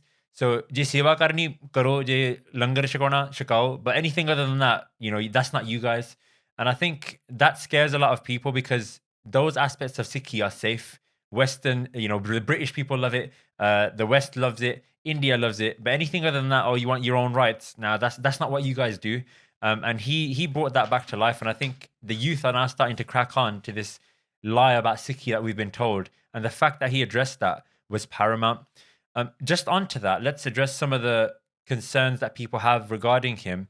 And from what we've discussed so far, nothing that we've mentioned is synonymous with what's been told about him. So a lot of people have questions with regard to him and worries about what's being told about him. So why were people holding guns around him? A lot of people call him an extremist. And let's talk about this idea of him being a Khalistani and also demystify the problems that some people have around the word Khalistan, because Khalistan is not a naughty word or a dirty word. Khalistan just simply means, or is an embodiment of a Sikh state in which Sikhs can get their rights. And I'll start by just saying, if history hasn't shown us that, who knows what Khalistan might be geographically or even the borders, let's put that to a side for a second, but just the thought of Sikh freedom. If we look at every part of our history from 47, we've been slapped in the face time and time again. If you look at the statistics for Azadi from the British, at that time, I believe Sikhs were less than 2% population of India. But in terms of the Shaheedi, the lives given for the establishment of India and the freedom of India, it was more than 70%. So we are well within our means to ask for even just an equal slice of the pie, let alone anything extra, which was promised to us. And then we find all these peaceful agitations, the Punjabi Sumo movement. We find the Anandpur Sahib resolution. And if that wasn't enough, our holiest place, our home, Harmandir Sahib, was attacked by the same army that has pledged to defend us. And then even then in 1986, we see the Sarwat Khalsa Harmandir Sahib, over 250,000 people actually pledged that we are no longer safe within this area, within this land of India. We are now fighting for Khalistan. Nothing changes. Again, we see these new battles take place without bullets, with bullets, where we have thousands of Sikh Naujawan picked up over the next 10 years up until 1995. Rape, Operation Shuddhi Karan, rape, rampant, promotions for police officers rampant, for the amount of kare they can collect in terms of how many Naujawan they would have killed. And then we see, as you mentioned, the dynamic change to a battle that's silent, the battle on our history, the battle on our language, the battle to get us out of Punjab, and the battle for our land. So just looking at that logically, all of those things indicate that we are not safe. Punjab, at the moment, under the way it's being governed, is not a place where we can prosper and also exercise our rights as Sikh, as an independent people. And what people need to understand is that that's not a dangerous thing. If we look at what Khalsa Raj embodies, Maharaja Ranjit Singh is the perfect example. At that point in Punjab, it had the highest literacy rate within the world. People from all over the world came to Punjab to learn about science, to learn about the arts, and everyone of all religions was respected and celebrated in those days as well. For Eid or for any Devi Devtas, then the Hindu festivals and also the Muslim festivals, Maharaja Ranjit Singh himself would call a national holiday. So people need to get out of this. I think they're scared that this Khalistan word is quite scary. But if we think about what a rule by Sikh would mean, and according to Gurmat, that would be prosperous for everyone. But in summary, what Bhai Amritpal Singh Ji is doing by being a Khalistani is not a bad thing. It's just saying that we've tried in India, we're not getting any of the options. So what other options do we have? Bhai Sabji, are there any other thoughts from yourself or even yourself, Sukhdeep Singh, about the worries that people have with regards to this word of Khalistan, and also any of the problems that people had with Bhai Amritpal Singh Ji, and just counteracting that and shedding some light on them? Yeah, I'll start with the guns one, and then we'll just work our ways through, right? Bhai Sahib, every single gun that was with Bhai Sahib was with a license. So there's no unlicensed illegal firearms that were with Bhai Sahib. Every gun was accounted for, and every gun was registered, and the guns were given to Bhai Sahib for their protection. Not like given, but Bhai Sahib got the guns, the license approved for their protection, right? And all the Singhs who came to them, they had their own. They're all holding their own guns, right? So what would happen is a family would come and be like, Bhai Sahib, sade kol ya Singha, sada pachangiya. There's one Singh, Lab Singh. We called him Lab Singh, but he just got arrested, and he mentioned another name. So maybe he had in his papers there was another name, Harinder Singh or Harwinder Singh was his name. But ਉਹਨੂੰ ਲਾਭ ਸਿੰਘ ਕਹਿੰਦੇ ਸੀਗੇ। ਉਹ 84 ਵੇਲੇ ਉਹਦੇ 7 ਪਰਿਵਾਰ ਦੇ ਜੀ ਸ਼ਹੀਦ ਹੋਇਆ 7, right? And the first night I slept over at Bhai Sahib, the next morning his father comes with his son, and he's a munna at that time. Like Dadi Munnive Kesri Munneveya. And his dad says to Bhai Sahib, 7 ਜੀ ਮੇਰੇ ਪਰਿਵਾਰ ਦੇ ਪਹਿਲਾਂ ਸ਼ਹੀਦ ਹੋ ਗਏ, ਮੇਰਾ ਪੁੱਤ 8ਵਾਂ ਸ਼ਹੀਦ ਹੋਣ ਨੂੰ ਤਿਆਰ ਆ, right? And he had his own revolver and his own gun. And there's actually a police report talking about this, how there's one person who has a gun and a revolver. They're licensed, but he has too many bullets, like 138 bullets or something, right? And this is why there's an arms act against him. It was that thing, right? All the bullets he had were the two in his gun and what was on his chest. That's all they carried. There's no stash of bullets, right? And so those are all legal, and you're allowed to open carry those in public in Punjab. Open carry in Punjab with those 315 hunda hai na, 315 gun, which is a pump action gun. They're all pump action guns. These are no automatic, semi-automatic guns. They're all which only one bullet can go in them at a time, right? 1 or 2 bullets can go in them at a time. You have to pump action, and they would bring, so families would bring their sons and say, Bhai Sahib, inu apne naal rakho, te thode naal reh ke seva karuga. And these things were ready to do seva. You had Varinder Singh Fauji, who was a registered personal security officer, right? And he worked in the army before, and he heard Bhai Sahib's speeches, and he decided, hey, I want to do seva of Bhai Sahib security, and he came to Bhai Sahib security. You had other people like Bhai Gurkeerat Singh, who just got arrested right now. And it hurts me saying these names because mere pra ne, right? Like it's hard for me. This is hard that when I see them being arrested and being carried by police, like I don't know what torture they're going through, right? But and I feel like I should be there with them. That's what I feel like. That's what my heart says. Okay, I may take it out, but that's why I feel like I need to speak out as much as possible because I want to be a voice for them, right? If they're not able to speak there, if Bhai Sahib's not able to speak, I want to be a voice for my brothers. But Bhai Gurkeerat Singh, he told me, he's like ਸਾਨੂੰ ਕੁਝ ਪਤਾ ਨਹੀਂ ਸੀ ਸਿੱਖੀ ਬਾਰੇ, ਅਸੀਂ ਸਾਰੇ ਕਿਤੇ ਸਾਨੂੰ ਕੋਈ ਰਾਜਨੀਤਿਕ ਬੰਦਾ, ਕੋਈ ਲੀਡਰ ਵਰਤ ਲੈਂਦਾ ਸੀਗਾ ਆਪਣੇ ਇਲੈਕਸ਼ਨਾਂ ਵਿੱਚ, right?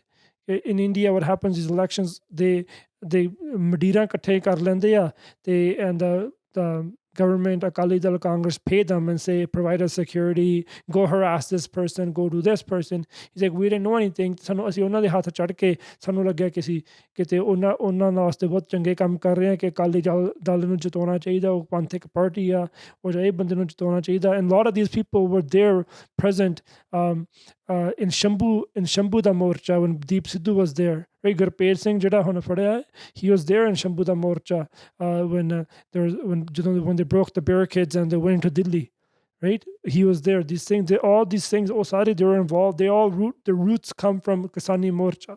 Their background is the Kisani Morcha. That's what brought them the realization. So then they all had their own registered firearms, and they said, hey, instead of going and just being in the wrong sangat, let's go and give our head to the Guru. They took Amrit. A lot of Vrinder Singh, Gurkeerat Singh, a lot of these things, they took Amrit with Bhai Amritpal Singh at Anandpur Sahib, right? And Dujja Singh, Kasi Lab Singh, no one told him to take Amrit. He himself on Anandpur Sahib, when we got there, because Bhai Sahib never forced any of these things to take Amrit. They Mriadar ਚ ਰਹਿਣਾ, ਬਾਣੇ ਚ ਰਹਿਣਾ, ਤੇ ਰਾਤ ਰੱਖਣੀ ਆ, ਤੇ ਜਿੱਥੇ ਵੀ ਅਮਰ ਸੰਚਾਰ ਹੋਇਆ ਉੱਥੇ ਅਮਰ ਛਕ ਲੈਣਾ, ਜਿੱਥੋਂ ਜੀ ਕੀਤਾ, right? ਜਿਸ ਵੇਲੇ ਮੰਨ ਗਿਆ, and ਲਾਭ ਸਿੰਘ ਉੱਥੇ ਅਨੰਦਪੁਰ ਸਾਹਿਬ ਪਹੁੰਚਿਆ, and he's like, ਮੈਂ ਅਮਰ ਛਕਣਾ, right? And ਉਹਨੇ ਉੱਥੇ ਅਮਰ ਛਕਿਆ, and his family, his father was a Nahang Singh, and so they're all registered firearms. There's no laws broken. They're allowed to carry, and where they have a threat in Punjab, we hear about the murder of Deep Sidhu. We hear about Sidhu Moosewale, Sandeep Nangalambiya, right? These people being killed openly. And do you hear about gangsters? There's been so many murders. These are just well-known murders, but there's so many murders in Punjab by gangsters and drug lords and police and encounters. Bhai Sahib was like, "Apa Singh hunde hain, apa police di security nahi rakhni, hai na? Apa ਇਹਨਾਂ ਦੀ security ਨਹੀਂ ਆਪਾਂ ਲੈਣੀ, ਆਪਾਂ ਆਪਣੀ security ਕਰਨੀ ਆ। And ਸੰਤਾਂ ਨੇ ਕਿਹੜਾ ਕਿਸੇ ਦੀ ਪੁਲਿਸ ਦੀ ਸਿਕਿਉਰਿਟੀ ਕਰਾਈ ਸੀਗੀ, ਆਪਾਂ ਕਿਉਂ ਕਰੀਏ, ਹੈ ਨਾ? ਉਹ ਸਾਡੇ ਆਗੂ ਆ। ਇਹ ਜਿਹੜੇ ਦੁਸ਼ਮਣ ਆ ਉਹਨਾਂ ਤੋਂ ਹੀ ਤੁਸੀਂ ਆਪਣੀ ਸਿਕਿਉਰਿਟੀ ਕਰਾਓ। It makes no sense, right? Why would you take the state security when they're the ones that are oppressing you? So these people were all licensed. They had licensed firearms. They're all legal and they're allowed to open carry. And they carried and they provided security for Bhai Sahib. Just to add 2 more points to that as well, I think at the root of it, Guru Sahib themselves had guns for their own protection. So that argument's quite problematic, because if we're saying Bhai Amritpal Singh Ji is a terrorist because he has guns, then you could say the same for Guru Hargobind Sahib Ji Maharaj. So I think it's really important that we understand that. And also a very, very not so distant memory, within Delhi 1984, there's official evidence suggests that one of the ways in which Sikh homes are targeted in Delhi is that official records were brought up with regards to who has a firearms license within the houses of Delhi. Police went there to disarm them with the argument to say, if you have, the mobs are on their way, they're very angry and they're armed, but if you have your guns at home, we have no way of protecting you because you could retaliate. So give us your guns and then we'll protect you. And we know that was a common tactic to disarm Sikhs so that when the mobs came in, it was easy prey. So bearing all of that trauma in our minds, it makes logical sense for us to keep Shastra legally, as you've said, one, according to what Guru Sahib has told us to do, but secondly, to remember recent events as well. And just last year, there's a hukumnama, or at in 2022 from Akaal Takhat Sahib, the Jatha said that everyone should get firearms, licensed firearms, right? And this is ਸਾਡੇ ਗੁਰੂ ਸਾਹਿਬ ਦਾ ਹੁਕਮ ਆ, ਜਿਵੇਂ ਤੁਸੀਂ ਪਹਿਲਾਂ ਕਿਹਾ, and so and ਇਹਨਾਂ ਦੀ ਲਾਇਸੈਂਸਾਂ ਦੀ checking ਹੁੰਦੀ ਰਹਿੰਦੀ ਸੀਗੀ, ਤੇ police would come and they say licence check ਕਰਨੇ ਆ, ਕਰ ਲਓ ਜੀ, ਹੈ ਨਾ? It wasn't like, oh, ਇਹਨੇ ਹਾਂ ਆ ਲਓ ਸਾਡੇ ਲਾਇਸੈਂਸ, ਇਹ ਸਾਡੇ ਇੰਨੇ ਸਾਡੇ ਕੋਲ ਸ਼ਸਤਰ ਨੇ, ਆ ਇਹ ਨੇ, and that's what that was, right? And besides, another issue that people say, well, let's talk about Khalistan. You spoke about Khalistan, right? Bhai Sahib believes and said repeatedly that Khalistan is our only solution, right? Khalistan is our only solution because until we can self-governance and we have the right to self-determination, we can't predict our future. And Khalistan is such a important topic, and everyone needs to understand why Khalistan is important. What's happening is we as diaspora Sikhs, we're suffering because we don't have a homeland. We think we're only slaves in Punjab, but we're also slaves here in the West, in England, in Canada, and in America, everywhere. Right? We don't have why is Khalistan important? Because if we have our own Raj, then we can predict the future of our oncoming generations. Right now, our future is so unclear. For example, I'll give this example a couple of times. The African Americans in the States, they were brought over as slaves, right? And to this day, it's been 400 years. If you look at them today, they don't have their own language, they don't have their own culture, They don't have their own din dihar. They don't have their own pehrava. They don't have their own dharm. Everything that they have is what the Christians or the Gore have. All they have is their roop and rang, right? All they have is their roop and rang. And what's happening is that on the coming generations, including me, right? And I believe majority of us in the West, we actually don't know what truly Sikhi is. I'll give you an example. I'll give you an example what I mean. And Bhai Amritpal Singh said this to me quite often. He said, because we are a product of genocide as well. Our parents had to migrate to the West because of what was happening in India, and they didn't feel safe. And that's the same thing that's happening right now. Yeah. People are migrating because they don't feel safe. And what's happening because of that is that we're not being raised on our motherland, our land, right? We're being raised in a foreign country. And it was so weird to me, something that clicked to me a couple of weeks ago. I'm like, I grew up every single day in school singing "O Canada," our national anthem. And the first line of our national anthem is, "O Canada, our home and native land," right? So it was drilled into us as a child that this is their home and native land, Canada. But it's not my home or native land. My home and native land is Punjab, right? And Punjab has always been seen separate than Bharat, the rest of Hindustan, right? During Maharaja Ranjit Singh's time, the Jamuna Nara, everything west of that was considered Punjab, right? Punjab si. And I personally believe that today, Punjab, our homeland, is being occupied by India, right? That is India. Punjab is not a part of India. It's being forcefully occupied. And them being occupied, we have to free that, right? So how do we in the West suffer from our homeland being occupied? First of all, we have to migrate from there because we don't feel safe. The people there are being either involved in drugs and dying or were killed with bullets in the past, we've seen. But we come to the West, we don't grow up with our culture. We grew up with the culture of the West. And if we want it or not, automatically the Western culture has an influence on us. I was in the Vaheer during Christmas time. I never heard a single mention of Christmas. I didn't even know it was Christmas, right? But here, it was all about Gurpurv. Like I remember we were traveling from Patiala to Ropar. I was traveling from Patiala to Ropar. And during those days, and every single village was taking Nagar Kirtans from their village to Fatehgarh Sahib, right? And Sangat sari raat chaudu mardi Sangat shadkan saaf kar rahi si Guru Sahib de Nagar Kirtan aa rahe raat nu 11 baje, right? So the entire environment gets built when you have your own motherland, when you're growing up on your land, where you have a right to. Your entire culture is based on your principles based on your faith, right? So people in Punjab, willing or non-willingly, they already have much of the basic Sikh principles that we have to learn in the West because we're influenced by Western society. And so what happens is we come to the West, we don't speak our language, we speak English. We come to the West, we don't celebrate our Dihade. We celebrate Halloween, Easter, Christmas more passionately than we do Vaisakhi, Diwali, Hola Mahalla, and these other Sikh festivals and Din Dihars. Then asi pehrava nahi paunde, asi Sikhi bana tyag ditta. One thing that was really noticing to me in Punjab was here there's a rawaj, I'm not sure if it's in England, कि in Guru Ghar उत्थे रमाल रखे पे हुंदे आ, जेडे सिर ते बनदे आ, people who doesn't keep their case. They don't have that in Punjab.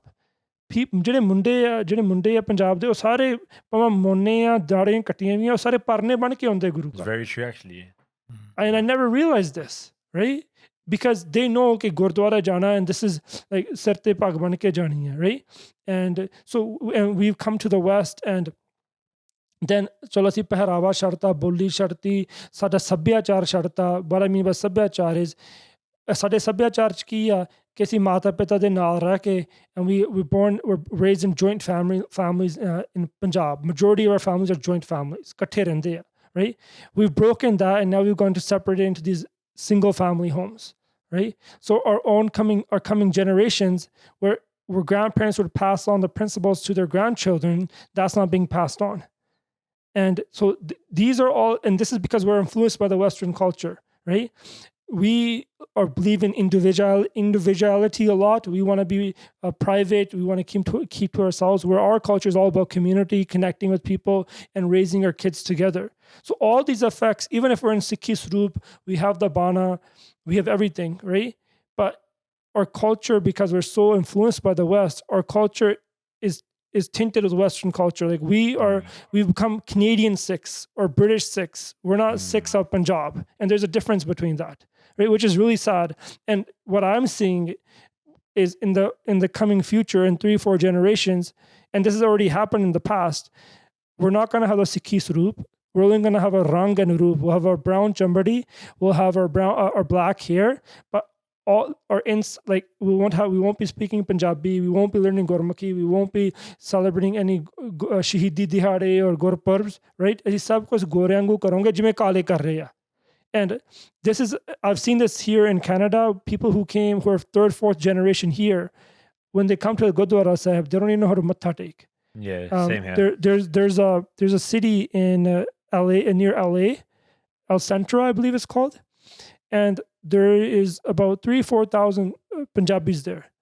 And they all have Sikh last names. And they have Singh, Singh Kaur Vartade, Sikhan de Gota, ne unna de sareyan de, but they all go to the church.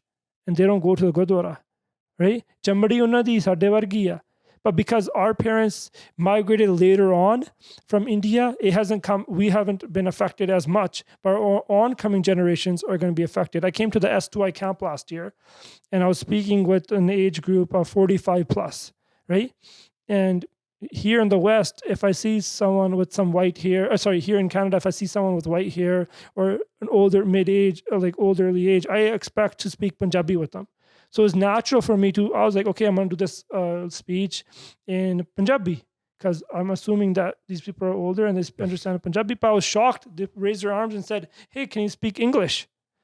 And I was like, I was struggling to speak English with them, because I was like, hey, like I'm used to speaking Punjabi with people who have chuttiyan dadiyan, right? Yeah, I think you guys are about half a generation behind us. Yeah, that's what it is. We're and that's going to be us in the future. Right? Yeah. And it's already affecting, like, I'll give my example. I didn't realize this, but in my subconscious, it's not Punjabi, it's not Gurmukhi. When I talk to myself, when I brainstorm, I'm not brainstorming in Punjabi. I'm brainstorming in English. When I count my numbers, I don't count them in Punjabi. I count my numbers in English. Right? When I think about my days of the week, I don't talk about Budhwar kiya, Atwar kiya. I go Wednesday, Thursday kiya. Right? Yeah. These things are so crucial to preserving your culture and your language and your people, right? All these things. They're not even, I won't even call them Sikhi related things. This is just about our culture as Punjabi people. So we here in the West, and on top of that, what's happening is we go to universities and colleges which are run by the liberals and the people of the left. And what they do, their ideology is very different than what Gurmat teaches. And I see a lot of youngsters, Sikhi Swaroop vich honge, Bane vich vi honge, but because they haven't been raised with the ideologies of Gurmat, they start believing that Canadian principles are the same as Sikh principles, right? They try to fit things into Sikhi, right? Yeah, they take Sarbat da Pala and they think that this is something that they have a whole different definition for it, right? They make it into this whole socialism thing, right? Which is completely different than what Gurmat is. And this is actually the first thing that attracted me to Bhai Amritpal Singh, because he understood this. And what Bhai Sahib said to me, the example that Bhai Amritpal Singh said to me, he said, you Sikhs in the West are like a lion in a circus, and we Sikhs in Punjab are like a lion in the jungle. He's like, you guys will be given everything. You guys don't have to fight for who you're, like a lion in the jungle doesn't have to, a lion in the circus doesn't have to fight for a mating partner, doesn't have to hunt for food, gets everything that he needs, right? But as long as it stays in the box, it has no problems, right? But a lion in the jungle has to fight for everything. Survival, mating, food, everything. But ਜਿਹੜੀ ਸ਼ਾਨ ਜੰਗਲ ਦੇ ਰਾਜੇ ਕੋਲੇ ਹੁੰਦੀ ਆ, ਸ਼ੇਰ ਕੋਲੇ ਹੁੰਦੀ ਆ, ਉਹ ਸਰਕਸ ਵਾਲੇ ਕੋਲੇ ਨਹੀਂ ਹੁੰਦੀ, right? So what by Amrit, just add to this, what Amritpal Singh was doing is these basic principles that are in our Punjabi culture in Punjab, right? Which have been systematically attacked by by the state. There's drugs that are being introduced into Punjab. The music, the videos, the culture, the stores, the clothing, all the West is being introduced into Punjab. Here it's just in the culture, but now you have the people through capitalism and through the state. They're introducing these concepts into Punjab, and Punjab, the people think that's what they need to adopt to be accepted globally, and because it's what everyone else does in the West, because that's what the white race does, right? So it's such a deep issue. We're talking about why we need Khalsa Raj. For our future generations to survive, for our language to survive, for our culture to survive, for our dharm to survive, we need our Raj. Without our own Raj, we can't determine our own future. I remember the first thing that hit me was what Bhai Amritpal Singh said. He's like, "Je Sikhan da Raj hove, sanu fikr na hove ke sade bachche school ja ke ki sikh rahe ha." Their environment will be such an environment where you can just send them there and they'll be gain all the Sikh principles. They won't have to worry about their language. They won't have to worry about anything. And this stuff didn't hit me until I went to Punjab this time. I've been to Punjab many times, and I used to have this ego inside of me that I'm, for some reason, my social status is higher because I'm from the West and because I speak English. And मैं उथे जान के English बोलदा हुंदा सी to make people seem like I'm educated, right? And this time when I went there, मैनू शर्म आउंदी सीगी. I fell prey to the system of the West, where I'm thinking I'm superior than these people because I know a foreign language, which is not even my native tongue. Then I can't even speak when I brainstorm, or when I think in the shower I'm thinking about something, I'm thinking in English, right? So this is what's happening to us in the West. ਸਾਡੇ ਕੋਲ ਸਰੂਪ ਹੈਗਾ, ਕਿ ਸਾਡੇ ਸਰੂਪ ਤੇ ਹਮਲਾ ਨਹੀਂ, ਪਰ ਸਾਡੇ ਜਿਹੜੇ ਅੰਦਰਲੇ ਸਿਧਾਂਤ ਨੇ ਉਹ ਬਹੁਤ ਸਾਡੇ they're not Sikhi. I'll give you one example. Bhai Amritpal Singh with Nashe Chaddan Wale, right?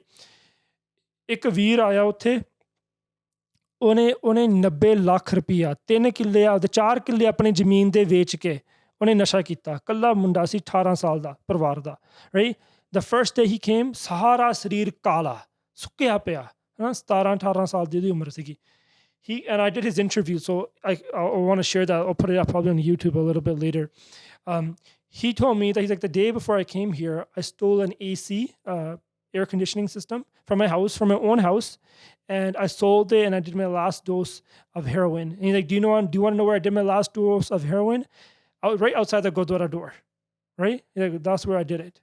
He came with his parents, with his friends. He came with his friends and he said, "Bhai sahab, mera bura haal hai, main mar jana, te mainu bacha lo." He snorted cocaine, he did meth, he did ice, he did everything, right? And he's like, "Mainu bacha lo." Bhai sahab kehande, "Bachana?" Like, haan. Like, itthon nahi jana.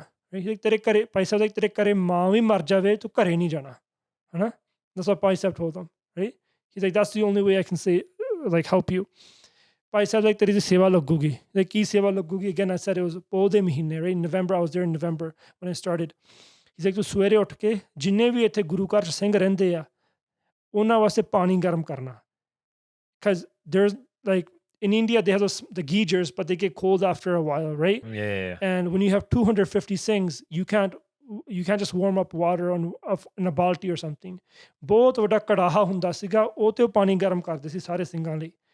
And this Singh was given the ਜ਼ਿੰਮੇਵਾਰੀ ਕਿ ਜਿਹੜੀ ਬਾਲਣ ਹੁੰਦੀ ਆ, which is branches and twigs of wood, you have to get those branches and twigs of wood. You can cut them the night before or that day, right? And bring them here.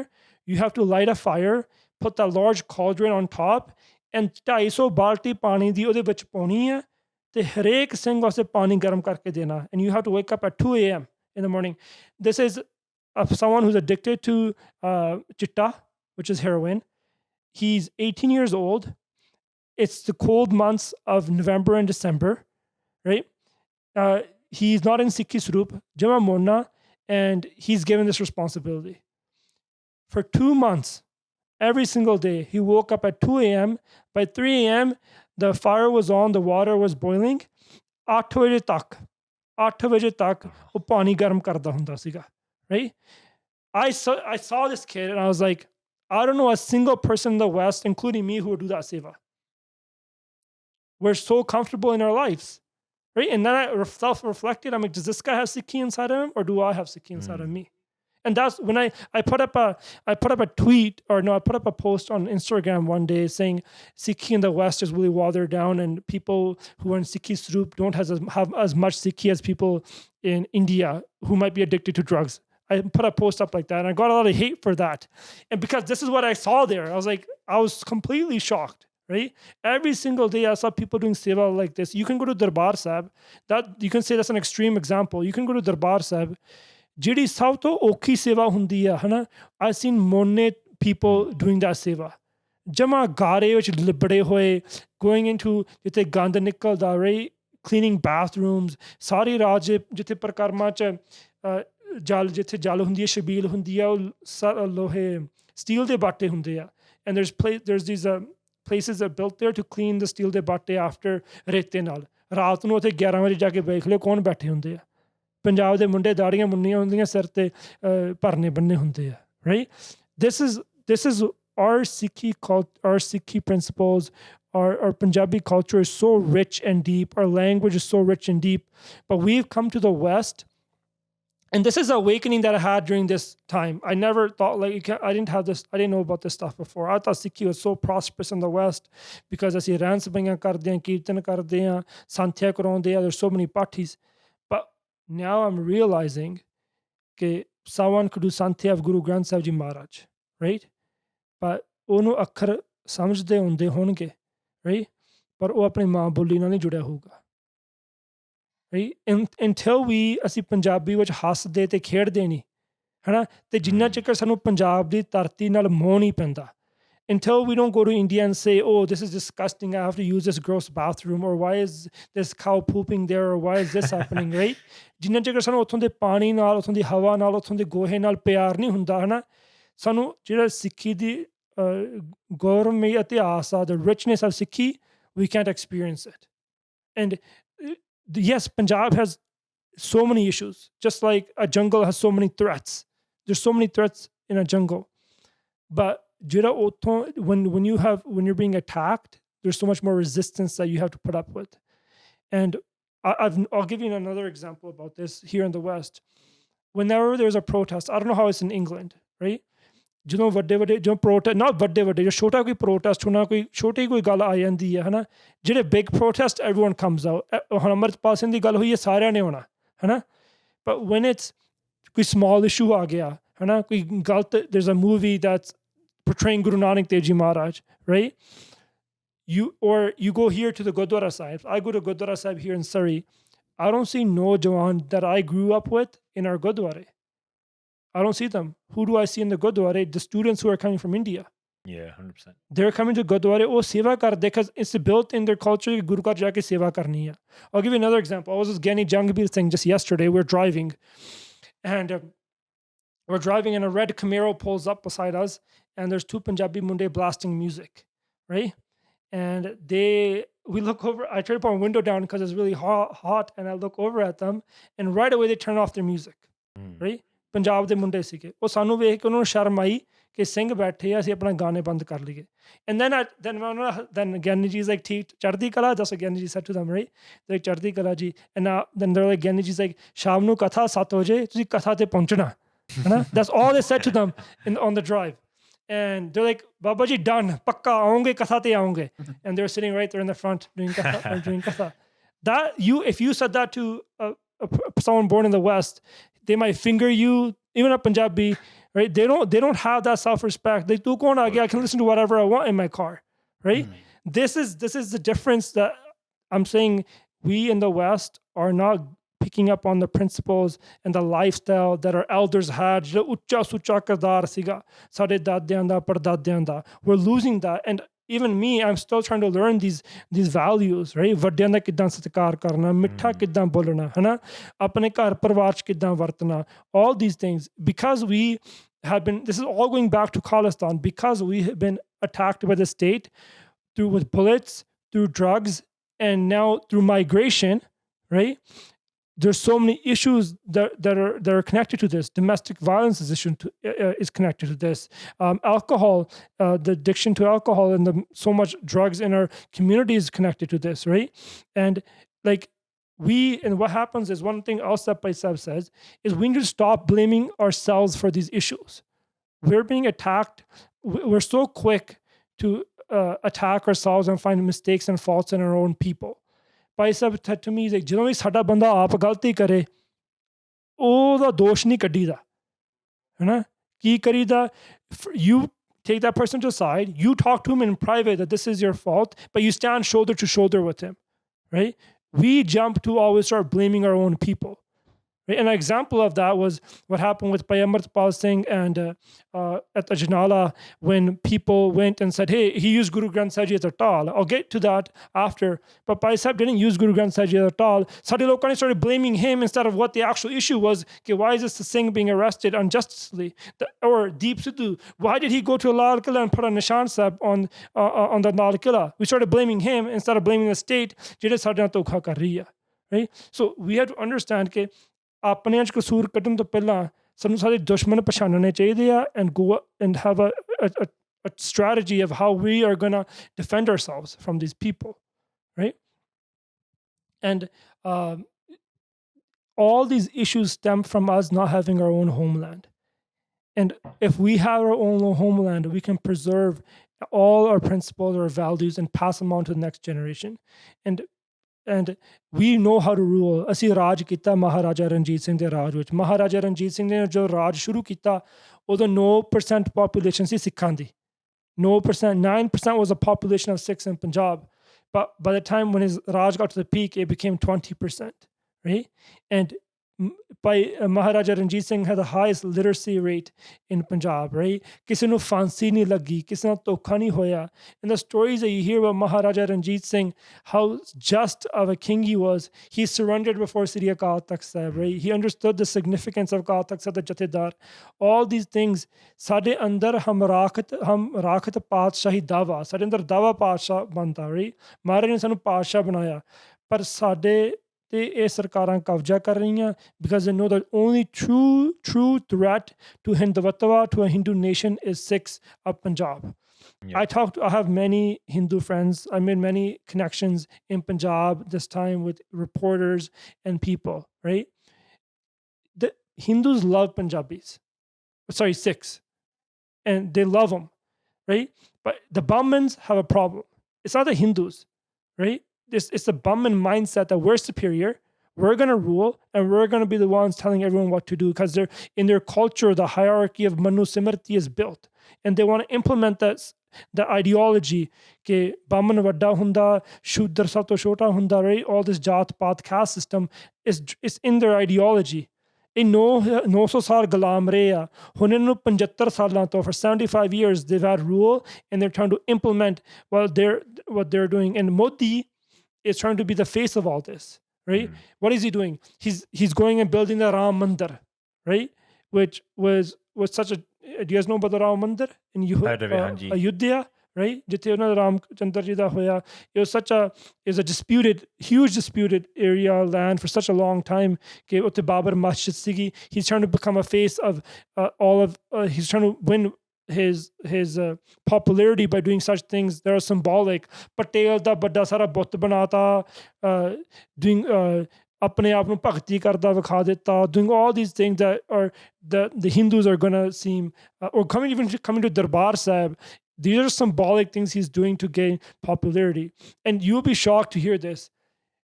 The Hindus, the Hindutva people, what they're saying that the Hindus were Gulam under the Congress Sarkar up until 8 years when Modi took over. Finally, we're getting a Raj. And they were racing Mahatma Gandhi. They don't like Mahatma Gandhi. These people don't even like Mahatma Gandhi. They're replacing him with Modi. I went to Bihar which Maharashtra which both RSS the presence are. And this is the type of people I met who are saying, like, believe that Modi is like a savior and a god. And he's coming, and they're implementing these strategies, again, based back with Nazism, right? It's the same. He's like Hitler 2.0. That's what that's how we should be preaching him. He's a fascist, right? He's not going to let our people ever breathe in Punjab. And until we don't speak, and until we're not ready to die for our homeland, right?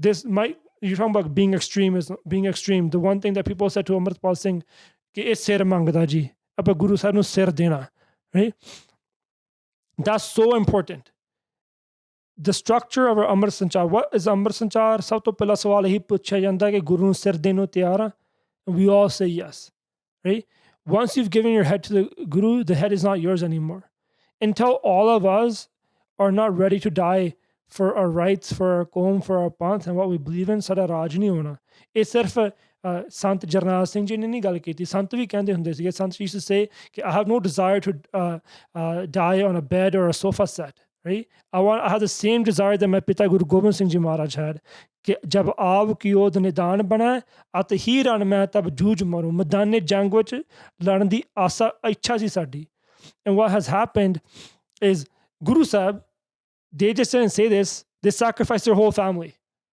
right that tells you right away that sada dharm is based on sacrifice if you have to give up your own family your raj your taj your everything be willing to do that that's the example that's what the position that Guru Maharaj set for us that's the standard that Maharaj set right now countless shaheed things after that but what happened is after 84 what did our people start saying they started saying कि जी 84 ਤੋਂ ਬਾਅਦ ਸਾਡੇ ਸਿੱਖਾਂ ਨੇ ਬਹੁਤ ਨੁਕਸਾਨ ਕਰਾਇਆ ਬਹੁਤ ਜ਼ਿਆਦਾ ਨੁਕਸਾਨ ਕਰਾਇਆ ਐਂਡ ਕਿ ਸਾਡਾ 250 ਸਿੰਘ ਸ਼ਹੀਦ ਹੋ ਗਿਆ ਲੋਕ ਮੁੰਡਿਆਂ ਨੇ ਰਫਲਾਂ ਚੱਕ ਲਈਆਂ ਜੀ ਜੇਲ੍ਹਾਂ 'ਚ ਗਏ ਸੀ ਬਹੁਤ ਨੁਕਸਾਨ ਕਰਾਇਆ ਤੇ ਅੰਮ੍ਰਿਤਪਾਲ ਸਿੰਘ ਫੇਰ ਨੁਕਸਾਨ ਕਰਾਊਗਾ that's what people were saying and that was my first question to Bhai Amritpal Singh if you look at the current situation right there's many different democracies around the world and India prides itself on being the largest democracy but every democracy should give its people the right to self-determination. Here in Canada, we have a robust movement for Quebec, which is a province here, which is majority of French-speaking people. And they've had 3 referendums since that time to break off from Canada. Over that period, 2 or 3 referendums. I know there's a famous one from 1995, and I believe again in 2012, they had a second referendum. So they've had these referendums, and Canadians have never had a problem with it. People have never had a problem with it. And I remember the famous one from 1995. It was like 49.5 to 50.5. That was the difference of them being separate. It was that close, right? And many different areas in the world, people are fighting for their own sovereignty, and Sikhs want their own sovereignty. And it's not just Sikhs, it's Punjabis want their own sovereignty. Jede Hindu Punjab, they realized that they've been used as pawns by the state government against the Sikhs this whole time. And this is why so many Hindus were coming out and so many Hindus were saying, you guys should rule, you guys should be the ones leading us, because your ethics and morals are based in Gurmat, right? The other point that was coming to my head, the point that Bhai Amritpal Singh said to me was, we as Punjabis in the West need to realize our ethics and principles and morals are much superior than these people in the West, these Gore, this European people. And the examples that he always talked about was like, you never hear about mass shootings in Punjab. You never hear about a shooter going into a school and killing innocent kids, which we have here in America, right? And Canada. You never hear about serial killers abducting 50 women and just killing them. We have that here in Canada. There's a Robert Picton. He killed 45 or 50 Aboriginal women, and then he put them inside a meat slaughtering machine, and he fed them to his pigs, right? Yeah. Punjabis could never even think about doing this stuff. Right? Because inna andar Raksha birti a. Why do they have the Raksha birti? Because inna ne both zulm kamaya. And all of a sudden in the 1960s, when the civil rights movement stood up, they started saying, we'll be the people telling everyone what equality is, what morality is, what ethics are. All of a sudden they had to switch in their mind because they realized they can't rule with the iron fist anymore. People are learning they can't treat everyone as slaves. So they started implementing their own these so-called liberties and rights that still made them supreme, but kept everyone underneath. But they came out as the people that were showing the world what morals and ethics were. When we, as Punjabis and our people in Punjab, sade vich inni halimi hai, inna pyar hai, like we welcome strangers into our house and we offer them food. We have sayings in our culture, dushman vi kare aa jave, onu vi prashada pani puchida. These are things that are built into our culture. But because we're here in the West and our entire influence is Western culture, we're starting to lose those. And this is why for us to protect our identity, to protect who we are, there's no question we need a homeland. It's not only the atrocities that are happening to us in Punjab with our water rights, with our language rights, with our economical rights, and being treated as second-class citizens. We're losing our whole hond. Deep Sidhu de shabd hunde sige, sadi hond di ladai hai, right? Sadi hond is, we're losing it. ਤੇ ਜਿਹੜੀ ਥੋੜੀ ਬਹੁਤੀ ਬਚੀ ਆ ਉਹਨਾਂ ਨੇ ਨਸ਼ਿਆਂ ਤੇ ਲਾਤੀ ਜਾਂ ਗੋਲੀਆਂ ਨਾਲ Could you just explain what you mean by hond just for the viewers? The very essence of who we are, right? The root of what type of people we are. That's your hond. And if someone peacefully, unapologetically speaks up in Punjab, because they always say it's peaceful, everything needs to be peaceful, it's a democratic society, you need to speak up, you need to voice your opinion, right? Have an intellectual debate with us, talk about this. And if Bhai Amritpal Singh speaks up and he talks and now he's we have no idea what's happened to him. Has he been abducted and killed, and is he missing like they did with Jaswant Singh Khalra, Bhai Gurkeerat Singh Konke, which is a history. And something that I said earlier with one of the news channels here who I was speaking to is this is opening up wounds for our elders who experienced 84 and after. But this is for people like me and yourself who weren't there, and the history that we read is repeating itself. Yeah. For us, it's the same stuff happening all over again. That's how we relate to it, right? So people are relating to this. Our generations are relating to this. This is happening firsthand. And this proves that in a democracy in India, you have no rights to speak up and voice your opinion. You have no rights to stand up when unjustful arrests are being made to your people. The Ajnala Katana, the Tufan Singh who was arrested, in that case, he's Bhai Gurkeerat Singh Tufan's nephew. Saka nephew of Bhai Gurkeerat Singh Tufan. That's what they call him, Tufan Singh. Lovepreet Singh was na, right? Bani Padnwala Singh, Taksal na bhi judia hua. Both vadiya Singh. I spent, when we were at Anandpur Sahib, me and him, we were in the same room for 2-3 days. Assi kathe the ek kamra siga sada Sanchar kamra. And we all night just speaking about Sant Ji and about Baba Thakur Singh Ji and Bani, Sukhni Sahib, we both oda chilanta siga. He had and he told me that his wife was pregnant at that time, right? And when his wife gave birth, his wife was, his daughter was only 5 days old when the police came into his house and with 9 cars and picked him up in the middle of the night, right? Like, and he was not even involved in anything that led up to what Bhai Sahib did or what happened. His name just got brought forward, right? And so this is like anything that happened at that time, and he was home with his family. So these completely false allegations, and then and the other thing about history repeating itself, Swaran Singh Kotana, who's an infamous police officer from the time in the 80s, जिन्हें बहुत disappearances कीते हैं, सिंघां ਨੂੰ बहुत मारिया, कत्ल कीते, Swaran Singh Kotana ਦਾ ਨਾਮ ਸੀ. He's the one who murdered and killed Jathedar Gurdwara Singh Konke, and his body was cut up and thrown into the river. And I believe he was given the name Kotana because of the tactics he used to do with the Vietnam and crush people's bones. Right? How he crushed the Singh's bones before he would murder them and shoot them. Right? His son was the person who was interrogating Lovepreet Singh in that Thana at Ajnala. It was his own son. And when that Katana happened, I called Bhai Sahib. And I was like, Bhai Sahib, I'm like, because there was an issue. People were saying that Bhai Sahib bahut garam sige udo, huh? And Bhai Sahib, I stayed up all night listening to every single interview I could, and he made a statement saying that eh lokan ne taksal inna ne 20 saal gumrah kita eh lokan ne, right? And I want to be bluntly here. What's the truth needs to be stated, right? What's Sikh jathebandiyan vich, there's a problem in Punjab. Irkha bahut zyada hai. And people had irkha with Bhai Amritpal Singh. They didn't trust Bhai Amritpal Singh, right? You have a right to not trust him. But I personally believe that a Singh, duje Singh te kite parcha na kare. And the news that Bhai Sahib got was there's a certain sect of Taksalis who supported the parcha that was put up against Bhai Sahib and that Singh, right? And they, whatever their reason was, they supported it. When the Virinder Singh person came to them, and the whole Katna happened. It happened through their data, and they went and supported it. And Paisa was upset, and he said कि ये लोगों ने 20 साल कुछ नहीं किया टकसाल ने, है ना, to these people. And I agreed with that. I put out a video after that saying that Taksal is supposed to be providing leadership and helping the Qawm move forward, but we've been infiltrated by the police, the state, so it's the state and the government, and our level has dropped.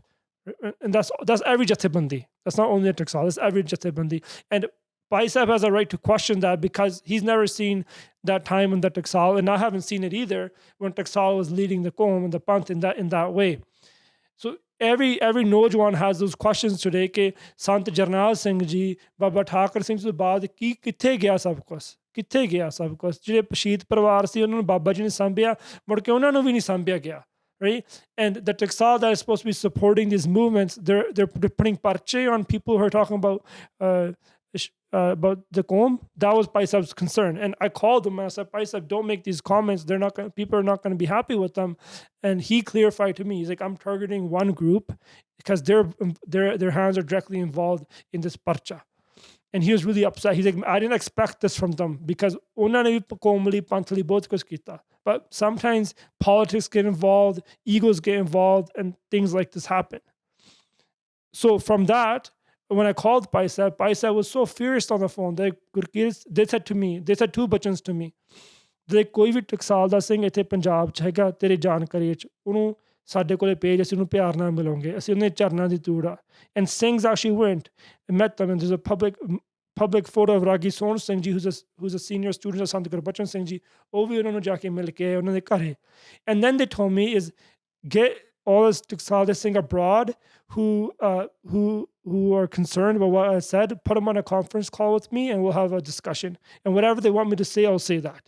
So Bhai Sahib, that shows you Bhai Sahib's nimarta. And what happened after that? Bhai Sahib, ਜਦੋਂ ਉਹ ਅਜਨਾਲੇ ਘਟਨਾ ਵਾਪਰੀ, that same dera that was involved, who supported their parcha, that same dera Bhai Sahib ਉੱਥੇ ਜਾ ਕੇ ਉਹਨਾਂ ਨੂੰ ਮਿਲਣ ਦੀ ਕੋਸ਼ਿਸ਼ ਕੀਤੀ, right?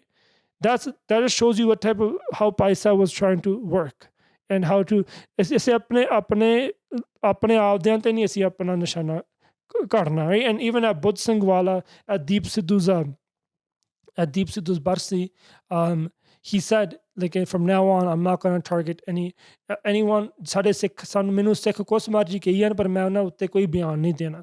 Right? And he was learning as he was growing, like he was growing in the same process.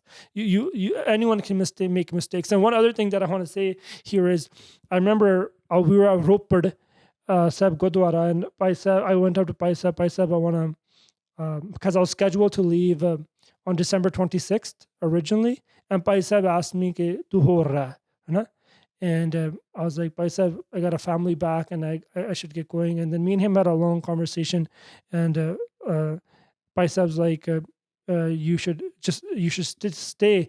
And I said Sat Bachan, but during that conversation, one thing that I shared with Bhai Sahib, I'm like, Bhai Sahib, ਮੈਂ ਹੋਵਾਂ ਦੂਜੀ ਸੰਗਤ ਹੋਵੇ, ਉਹ ਤੁਹਾਡੇ ਨਾਲ ਨਹੀਂ ਜੁੜੀ, ਹੈ ਨਾ? We're not connected to you as an individual. We're connected to the truth. You're speaking the truth. And Sangat understands that, and they connect to that. Their conscious is waking up, right? And if, like, he understood this, he's like, if I ever back away from the truth and what is for the Panth, right? The Qawm is going to bedakhal me right away. I'm not going to have any acceptance in the Panth. He even used to say, he's like, ਜੇ ਮੈਂ ਕੱਲ ਨੂੰ ਆਪਣੇ ਮੂੰਹ ਸਿਰ ਮੁੰਨ ਕੇ ਆ ਜਾ ਤੇ ਤੁਸੀਂ ਮੈਨੂੰ ਛਿੱਤਰ ਮਾਰੋਗੇ, ਮੇਰੇ ਗੋਲੀ ਠੋਕੋਗੇ, right? And that was like Bhai Sahib was very clear on this stuff. He was trying to take the long road, and he used to, in one of his first interviews, he even said this. He's like, we're going to learn from our mistakes that were made in the previous movement. There were cases where the Singha ne ek duje nu marta. There's internal conflicts and things in the amongst the Geneva other groups that were there that were leading this, right? The insurgency at that time. And Bhai Sahib said, ਆਖਤੀ ਨਹੀਂ ਹੋਣਾ, ਆਖਦੀ ਸਾਡੇ ਨਿਸ਼ਾਨੇ ਸਰਕਾਰਾਂ ਵੱਲ ਹੋਣਗੇ, ਸਾਡੇ ਇੱਕ ਦੂਜਿਆਂ ਵੱਲ ਨਹੀਂ ਹੋਣੇ. And that's people in Punjab. Bhai Sahib, the people of Punjab accepted Bhai Sahib. they have accepted Bhai Sahib.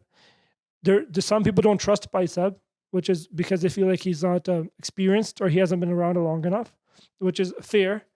And for me, I went in with the mindset is this ਨੌਜਵਾਨ ਉੱਠਿਆ ਕੁਛ ਚੰਗਾ ਇਹ ਕੁਛ ਕਰ ਰਿਹਾ ਕੌਮ ਲਈ ਹੈ ਨਾ ਤੇ ਆਪਾਂ ਨੂੰ ਸਾਥ ਦੇਣਾ ਚਾਹੀਦਾ ਲੋਕਾਂ ਨੇ ਮੈਨੂੰ ਵੀ ਕਿਹਾ ਸੀ ਕਿ ਬਾਅਦ ਵਿੱਚ ਜਵਾਬ ਦੇਣੇ ਔਖੇ ਹੋ ਜਾਂਦੇ ਆ there's so many morche, there have been so many movements where Sikhs have gotten up and said, hey, let's do something for the Panth, and the people have sold out. And then rasta bahut hundi hai. And the same thing's going to happen with Amritpal Singh. And mere hi sige ਕਿ ਅਸੀਂ ਸੱਚ ਨਾਲ ਜੁੜੇ ਆ ਜਿੰਨਾ ਚਿਰ ਸੱਚ ਦੇ ਮਾਰਗ ਤੇ ਚੱਲਦਾ ਅਸੀਂ ਉਸ ਠੋਕ ਕੇ ਇਹਦਾ ਸਾਥ ਦਵਾਂਗੇ ਸਾਡਾ ਫਰਜ਼ ਬਣਦਾ ਜੇ ਸਾਡੇ ਕੌਮ ਵਿੱਚ ਕੋਈ ਉੱਠਿਆ ਨੌਜਵਾਨ and we need to understand what our role is. Bhai Sahib used to say this to me when a reporter would come to him and be like, you have people with guns here, you're like the leader, and what's happening here, how are you organizing all this? He's like, everyone has their own roles. And then he would point to me, he's like, this guy has a camera. If I told this guy to hold a gun, I don't think he can do that. His job is to do that. And if I tell a guy holding a gun to hold a camera, they're not going to be able to perform their job, right? And we the Singhs there understood that Bhai Sahib is the leader, and there's no questioning Bhai Sahib in that essence. He's our leader. What he says is what we're going to do. Right? That was one thing. That's one thing that was always in the Jathebandi. That was really clear. No one. If there's any suggestions, there's many times that Singhs would come up and give a suggestion, and ਜਿਹਨੂੰ ਚੰਗਾ ਲੱਗਿਆ ਉਹ ਕਰ ਲੈਂਦੇ ਸੀਗੇ ਜੇ ਨਹੀਂ ਚੰਗਾ ਲੱਗਦਾ ਸੀਗਾ ਉਹ ਨਹੀਂ ਕਰਦੇ ਸੀਗੇ. It wasn't Bhai Sahib's idea to stop the Vaheer for 2 weeks. ਉਹ ਸਿੰਘਾਂ ਦੀ ਵਿਚਾਰ ਸੀਗੀ ਤੇ Bhai Sahib ਨੇ ਸਾਰੇ ਸਿੰਘਾਂ ਨੂੰ ਬਿਠਾ ਕੇ ਪੁੱਛਿਆ ਉੱਥੇ ਫਤਿਹਗੜ੍ਹ ਸਾਹਿਬ ਕਿੱਦਾਂ ਕਰੀਏ ਤੇ Bhai Sahib ਤੁਹਾਡੀ ਸਿਹਤ ਨਹੀਂ ਠੀਕ ਉਹ ਤਾਂ ਕਹਿੰਦੇ ਆਪਾਂ ਇੱਦਾਂ ਹੀ ਤੱਕ ਦਮਦਮਾ ਸਾਹਿਬ ਚੱਲਦੀ ਰੱਖਣੀ ਆ ਵਿਸਾਖੀ ਤੱਕ. That's what Bhai Sahib wanted to do. No, sorry, till Deep Sidhu's barsi. Deep Sidhu barsi ਤੱਕ ਇੱਦਾਂ ਹੀ ਚੱਲਦੀ ਰੱਖਣੀ ਆਪਾਂ ਹੈ ਨਾ. And the Singh said, Bhai Sahib, we need to re-energize. We need to get more. We've learned a lot from this, what we've done, right? Let's learn from our mistakes that we made during this Vaheer now and grow and implement them going forward. And let's just, because a lot of the Singhs that were with Bhai Sahib, they have families, they have kids. They didn't go home for 2 months. And ਉਹਨਾਂ ਨੇ ਵੀ ਆਪਣੇ ਪਰਿਵਾਰਾਂ ਵਿੱਚ ਜਾਣਾ ਸੀ ਗ੍ਰਸਤੀ ਸੀਗੇ ਉਹ ਆਪਣੇ ਪਰਿਵਾਰਾਂ ਵਿੱਚ ਗਏ ਫਿਰ everyone rekindled together after Mukhtar Sahib during Maghi da Milla. Other issues that people bring up are kursiyan da mudda, right? ਹੁਣ ਜਦੋਂ ਜਲੰਧਰ ਕੁਰਸੀਆਂ ਸਾੜੀਆਂ Again, sorry, Bhai Sahib, could you explain what that is for our viewers? Okay, so this is another thing that has come from the West. People in Punjab never had kursiyan in their Gurdwara Sahibs. This is a trend that started in the West when people migrated. I know the story here in Vancouver is when we migrated from India, the first generation all sat on the ground. But as a third or fourth generation, because there's a huge pause on migration from Punjab from 1920 to 1960. And then people started coming again more in the 70s and 80s. Right? There was a pause there here in the West. But during that time, people got so disconnected from Punjab that they started implementing things that happened in the churches inside the Gurdwara. So there's pictures of Maharaj's Prakash, and there's 50 benches lined up, and everyone's sitting on benches with their shoes on and heads uncovered here. And Nehru came here to Canada in Vancouver. He's standing in Maharaj's Hazuri without a ramal on or anything. Bare head uncovered. Only the Granthi used to cover their head. Everyone else used to walk in with nange sir. There's photos of this. Bibiyan used to just wear skirts and not Punjabi suits. So that's what started happening here. And then they started bringing in benches and kursing into langar. And a lot of these people who came in the early period were from the Doaba area. And in the Doaba area, when they went back, they started putting benches and chairs inside their Gurdwara. And Bhai Sahib was saying, hey, we need to come back to our traditions. People never sat on kursiyan and chairs in Maharaj Hazuri, which is considered great disrespect. And on top of that, there's a hukamnama from Sri Akaal Takhat Sahib, I believe it's 2009 or 2011, where they said that there's no benches or sofas allowed in Maharaj Hazuri. If someone's disabled and they can't sit, there should be prabandh. There should be some sort of effort made for them to have a video screen of the darbar about what's happening in Maharaj Hazuri, because we have the technology now, and they can sit on benches and sofas in a separate room or something, right? But not in the presence of Maharaj Darbar. So it's official hukamnama from Sri Akaal Takht Sahib, and it's a Pratan Rawat of ours. And Bhai Sahib said this is something that's come from the West, and because people in the West had money, so they had influence, and they made these influences, and they started bringing that into their Gurdwara Sahibs, and people started thinking it was a good thing. And I remember some guy coming up to Bhai Sahib and saying, "Okay, Bhai Sahib, ਅਸੀਂ ਦਰਬਾਰ ਵਿੱਚ ਕੁਰਸੀਆਂ ਦੀ ਸੇਵਾ ਕਰ ਦਿੰਦੇ ਆ, ਉੱਥੇ ਕੁਰਸੀਆਂ ਹੈ ਨਹੀਂ ਗੀਆਂ ਇਸ ਗੁਰੂ ਘਰ 'ਚ, ਤੇ ਮੇਰੇ ਵੱਲੋਂ ਕੁਰਸੀਆਂ ਦੀ ਸੇਵਾ," right? Thinking he's doing a good job, right? And not realizing like, hey, this is not according to Maryada. This Bhai Sahib gives this example to me that it happened in his pind prior. But so when during the Vaheer, we started doing prachar ke Maharaj Huzuri koi kursi la ke na baithe, right? And Bhai Sahib said any Gurdwara that they're invited to, they're only going to go to Gurdwara Sahibs that don't have benches and kursiyan in it. And everyone was accommodating. People were saying, we're going to leave. We went to Patad Pind. Today, England de both Patad Pind de log hege a. ਤੇ ਉੱਥੇ ਸੰਤ ਜੀ ਵੀ ਜਾਂਦੇ ਰਹੇ ਆ, ਉਹਨਾਂ ਨੇ ਵੀ ਆਪਣੇ bench ਚੱਕਤੇ ਤੇ ਹੋਰ ਕਈਆਂ ਨੇ ਚੱਕਤੇ. When the Vaheer got to Jalandhar, Bhai Sahib did a Shastar march, and in that Shastar march it was a procession ਕਿ ਸ਼ਾਸਤਰ ਲੈ ਕੇ ਜਲੰਧਰ ਦੇ ਇੱਕ ਚੌਂਕ ਵਿੱਚ ਇੱਕ ਗਲੀ ਵਿੱਚ ਜਾਣਾ in the ਸ਼ਹਿਰ. Because what happened was on November 5th when Suri was killed, Bhai Sahib was going to go to Jalandhar to attend a Nagar Kirtan in the honor of Guru Nanak Dev Ji Maharaj. And they were under house arrest in Singhawala Pind there in Moga. And ਉੱਥੋਂ ਉਹਨਾਂ ਨੂੰ ਜਾਣ ਨਹੀਂ ਦਿੱਤਾ ਗਿਆ to that Nagar Kirtan. And then Bhai Sahib that day, again, they did Amrit Sanchar there, but that day they said ਕਿ ਇੱਕ ਦਿਨ ਆਊਗਾ ਅਸੀਂ ਡਾਂਕੇ ਦੀ ਚੋਟ ਤੇ, meaning on the beat of a drum, in front of everyone, announcing to the world that we're going to come to Jalandhar and ਸਾਨੂੰ ਕੋਈ ਰੋਕ ਕੇ ਵਿਖਾਵੇ.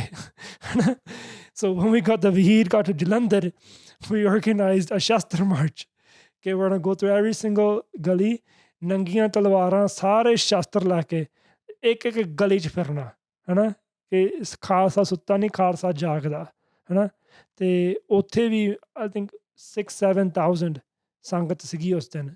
ਤੇ ਅਸੀਂ ਹਰੇਕ ਗਲੀ 'ਚ ਗਏ. ਤੇ ਜਲੰਧਰ ਵਿੱਚ ਗੁਰੂ ਘਰ ਬਹੁਤ ਨੇ, there's lots of ਗੁਰੂ ਘਰ.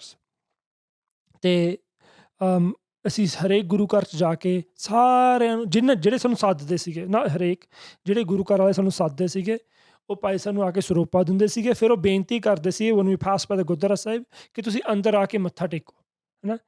And Bhai Sahib would ask them very nicely ਕਿ ਇੱਥੇ ਕੁਰਸੀਆਂ ਹੈਗੀਆਂ, and they would say yes. Then Bhai Sahib very nice kindly say ਕਿ ਕੁਰਸੀਆਂ ਇੱਥੋਂ ਚੱਕ ਦਿਓ. Some of them didn't have a Charan Ganga. ਇੱਥੇ ਚਰਨ ਗੰਗਾ ਲਾਓ, ਇੱਥੇ ਇੱਕ ਸਿੰਘ ਰੱਖੋ ਜਿਹੜਾ ਸੰਥਿਆ ਕਰਾਵੇ ਤੇ gatka ਸਿਖਾਵੇ. I probably have like 5-6, because I was there with the camera and the video, and I used to have Bhai Sahib mic'd up. I don't know if you guys see my vlogs. Like I don't know if they do. You guys watch basketball or football American football out there, but there's a trend here that they mic up players, right? They mic the players up, so when they're in the middle of the game or the action, you can hear what they're saying. And because there's so much sangat around Bhai Sahib, you could never hear what they're saying. And because my camera would be pointing towards him, but I couldn't make out what he was saying. So I asked Bhai Sahib, I have an idea. I want to mic you. So anywhere you are, I can record what you're saying. And even if my camera is far away. So I always had Bhai Sahib mic'd every single day for the whole Vaheer. Or anywhere we went, I would just hand Bhai Sahib the mic. They'd attach it here. You can see in a lot of my videos, there's a green light that's up, and you can see that Bhai Sahib is mic'd. So I have like hours and hours of just vocals of Bhai Sahib talking to people, saying stuff, right? And I picked up great clips. I picked up great clips and stuff throughout that. And so we would go to these Gurdwara Sahibs and do beinti to them ਕਿ ਤੁਸੀਂ ਐਂ ਕਰੋ, ਆਪਣੇ ਕੁਰਸੀਆਂ ਚੱਕੋ. ਤੇ ਸਾਰੇ ਜਿੰਨੇ ਵੀ ਗੁਰੂ ਘਰ ਸੀ ਸਾਰੇ ਮੰਨ ਗਏ ਕਿ ਹਾਂ ਜੀ ਅਸੀਂ ਚੱਕੋਗੇ. The last Guru Ghar we went to was in the most posh area of Jalandhar, ਸਭ ਤੋਂ ਜ਼ਿਆਦਾ posh area, and that was Model Town. ਉੱਥੇ ਕੀ ਹੋਇਆ ਕਿ ਉੱਥੇ ਕੁਰਸੀਆਂ ਸੀਗੀਆਂ, they weren't regular ਕੁਰਸੀਆਂ, they were like cinema, you know, you go into the movie theater and they got the big recliners. I've seen the Gurdwara. Wow. Hanji? I've seen that Gurdwara. Yeah. So if you've seen they're like these big chairs, and they're probably like 30-40 people can sit on them, right? And what happens is we go inside and they're waiting outside for us with a soropa and lohi, and they're asking us to come inside. We very nicely, we go inside, we matha take and Bhai Sahib, same thing. Itte kursiyan nahi honiyan chahidiyan, kursiyan te baithana nahi chahida, why are there kursiyan here, right? ਇਹ ਮਰਿਆਦਾ ਨਹੀਂ ਮਹਾਰਾਜ ਦੀ। And ਉਹ ਕਹਿੰਦੇ ਚਲੋ ਉਹਨਾਂ ਨੇ ਆਪ ਕਿਹਾ ਕੁਰਸੀਆਂ ਚੱਕ ਦਿਓ, ਹੈ ਨਾ। ਅਤੇ ਕੀ ਹੋਇਆ, ਉਹ ਨੌਜਵਾਨ ਜਿਹੜੇ ਵਹੀਰ 'ਚ ਸੀਗੇ, ਜਿਹੜੇ 6-7 ਹਜ਼ਾਰ ਸੀਗੇ ਨਾਲ, ਭਾਈ ਸਾਹਿਬ ਦੇ ਸਿੰਘ ਨਹੀਂ ਜਿਹੜੇ ਨਾਲ ਦੇ ਸੀਗੇ, ਹੈ ਨਾ, ਉਹਨਾਂ ਨੇ ਕੀ ਕੀਤਾ ਜੀ, ਕੁਰਸੀਆਂ ਉੱਥੋਂ they unscrewed them and picked them up and took them outside. And then Bhai Sahib went on stage and started doing prachar. And ਜਦੋਂ ਪ੍ਰਚਾਰ ਕਰਨ ਲੱਗ ਪਏ, and I'm sitting there in the front, and I have this all on video, like I video recorded. I'm sitting there in the front making video of Bhai Sahib, and Bhai Sahib looks up. He's like, "Baar ki ho gaya?" Right? And then the thing gets on his like tippy toes and he's looking. He's like, "Lagda kisi ne aag laati kursiyan nu." That's what. And Bhai Sahib ਹੋਰ ਗਰਮ ਹੋ ਗਏ।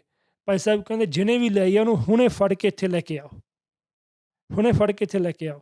And the two Singhs, Bikram Singh ਤੇ ਗੁਰਮੀਤ ਸਿੰਘ, ਉਹ ਦੋ ਸਿੰਘ ਗਏ। ਉਹ ਜੋ ਗੁਰਮੀਤ ਸਿੰਘ, ਉਹ ਦੋ ਗਏ। ਜਦੋਂ ਗਏ ਅਤੇ ਉਹ ਜਦੋਂ ਗਏ ਅਤੇ ਫਿਰ ਕੀ ਹੋਇਆ ਕਿ when they went outside, they all started denying it ਕਿ ਅਸੀਂ ਨਹੀਂ ਲਾਈ, ਅਸੀਂ ਨਹੀਂ ਲਾਈ, ਅਸੀਂ ਨਹੀਂ ਲਾਈ। And then they came back and Bhai Sahib ਮੁੱਕਰ ਗਏ, ਹੈ ਨਾ। ਅਤੇ this is the thing, Bhai Sahib didn't say ਕਿ ਉਹਨਾਂ ਨੇ ਗਲਤ ਕੀਤਾ ਕੀਤਾ। Bhai Sahib ਜੋ ਮਾਰਾ ਹੁਕਮ ਸੀ ਉਹ ਹੋ ਗਿਆ, right? That was Bhai Sahib's answer. ਅਤੇ ਫਿਰ ਆਪ ਉੱਥੇ ਖੜ੍ਹ ਕੇ ਗ੍ਰੰਥੀ ਸਿੰਘਾਂ ਨੇ ਆਪਣਾ ਪੱਖ ਦੱਸਿਆ, ਅਸੀਂ ਸਹਿਮਤ ਹਾਂ ਤੁਹਾਡੇ ਨਾਲ, ਪਰ ਸਾਡੀ ਮਜਬੂਰੀ ਹੁੰਦੀ ਹੈ ਕਿ ਕਮੇਟੀ ਵਾਲੇ ਸਾਡੀ ਗੱਲ ਨਹੀਂ ਮੰਨਦੇ, ਹੈ ਨਾ। Bhai Sahib said that's understandable, ਤੁਸੀਂ ਵੀ ਆਪਣੇ ਪੇਟ ਪੂਜਾ ਕਰਨੀ ਪਰ ਕੋਸ਼ਿਸ਼ ਕਰੋ। ਫਿਰ ਉਹਨਾਂ ਨੇ ਅਰਦਾਸ ਕੀਤੀ ਮਹਾਰਾਜ ਦੀ ਹਜ਼ੂਰੀ 'ਚ, ਮਾਫੀ ਮੰਗੀ ਮਹਾਰਾਜ ਤੋਂ, ਹੁਕਮਨਾਮਾ ਹੋਇਆ, ਕਥਾ ਹੋਈ, Bhai Sahib ਨੂੰ ਸਰੋਪਾ ਦਿੱਤਾ, ਗ੍ਰੰਥੀ ਸਿੰਘਾਂ ਨੂੰ Bhai Sahib ਨੇ ਅਤੇ ਤਾਬਿਆ ਬੈਠੇ ਸਿੰਘ ਨੂੰ ਸਰੋਪਾ ਦਿੱਤਾ। Again, I got this all on video. And we left.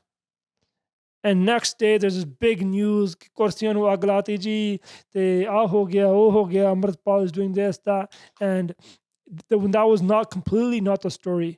And I remember Bhai Sahib even saying that time, they're like, ਇੱਥੇ ਬਾਜ਼ਾਰ ਆ, ਜੇ ਬਾਜ਼ਾਰ ਨੂੰ ਅੱਗ ਲੱਗ ਜਾਵੇ, and India, they have, the power lines are very low, right? ਜੇ ਤਾਰਾਂ ਨੂੰ ਅੱਗ ਲੱਗ ਜਾਵੇ ਤਾਂ ਅਸੀਂ ਕੀ ਬਣਨਾ ਸੀਗਾ, right? So Bhai Sahib is giving, this is a message he's giving, but how the media is sharing it or doing is completely different, right? So those are some incidents. Should I go on to the Ajnala Katana then, or take you vaparya? Yeah. Or do you guys have a question? I think that'd be good. Yeah, again, just in English, if you could give a brief overview as well for any Sangat that don't quite understand what's happened. Was that all in Punjabi? A good mix. Oh, sorry. Yeah. That's okay. Don't say sorry. Sorry. Especially after coming back from India, I've been trying to work on my Punjabi. I've been trying to work on my Punjabi. Well, you want me to repeat that in English? No. Just going forward, just before, just give a quick context in English. This is what happened. People were saying this is this. Okay. So after that, the next katana or next thing that came up was the Ajnala case, which the media blew up and got on top of. People might say that I shouldn't share as much as I'm sharing. I'm just sharing this because I feel like it's important to put all this information out there. Again, the government always they're waiting for something to happen. They're waiting, there's a mistake that's made and we're going to take advantage of it. So this one individual, I don't know if I mentioned his name before, but I don't want to mention his name again. But he made an allegation on Bhai Sahib. He made many allegations on Bhai Sahib, and he started bad-mouthing Bhai Sahib on social media, on Facebook. And he claims that he came and met Bhai Sahib a bunch of times, but I never saw him. And in his claims, they were before I got there. I got there in November. The day he says he met Bhai Sahib, I wasn't there. I was in Patna Sahib then. But he claims he met Bhai Sahib and he talked to him, and Bhai Sahib didn't listen to his story or whatever. And then he just started bad-mouthing Bhai Sahib. And Bhai Sahib knows that there's hundreds and thousands of people who are supporting him, and there's hundreds of thousands of people who don't like him, who don't share his message, which is normal. And Bhai Sahib has very thick skin, right? I've seen people come to Bhai Sahib in front of their face, say things, swear at Bhai Sahib, and ਚਲੋ ਜੀ ਹਨਾ who cares right ਇੱਕ ਗੋਇੰਦਵਾਲ ਸਾਹਿਬ ਵੀ ਕੋਈ ਆ ਗਿਆ ਸੀਗਾ ਉਹ ਵੀ ਗਾਲਾਂ ਕੱਢੀ ਜਾਂਦਾ ਸੀਗਾ ਭਾਈ ਸਾਹਿਬ ਕਹਿੰਦੇ ਆਪਾਂ ਹਾਥੀ ਦੀ ਚਾਲ ਚੱਲਣੀ ਆ we're not ਪਰਵਾਹ ਨਹੀਂ ਕਰਨੀ ਹੈ we're gonna walk on our own path our own lane and what happens according to the news and the allegations is what the allegations were that 30 people that 5 people abducted him and 30 people beat him up and Amritpal Singh was involved him getting beat up and they stole $2,000 rupees from him and then give him 600 rupees to go back and he was like his story wasn't making up. He was saying that he got beat up in Jandala he was saying that he got beat up in Jandiala Guru and but the story wasn't lining up and Bicep straight up said that I have no involvement in this. I don't know who did it, what happened, but the pressure was getting put on that he was the one who did it. And the media made it into an issue when it wasn't an issue. And after that, they started picking up Singhs that were close to Bhai Sahib. And as I mentioned earlier, they picked up Lovepreet Singh. And there were some people who were involved in putting pressure on the police to arrest Bhai Sahib. You can say, that's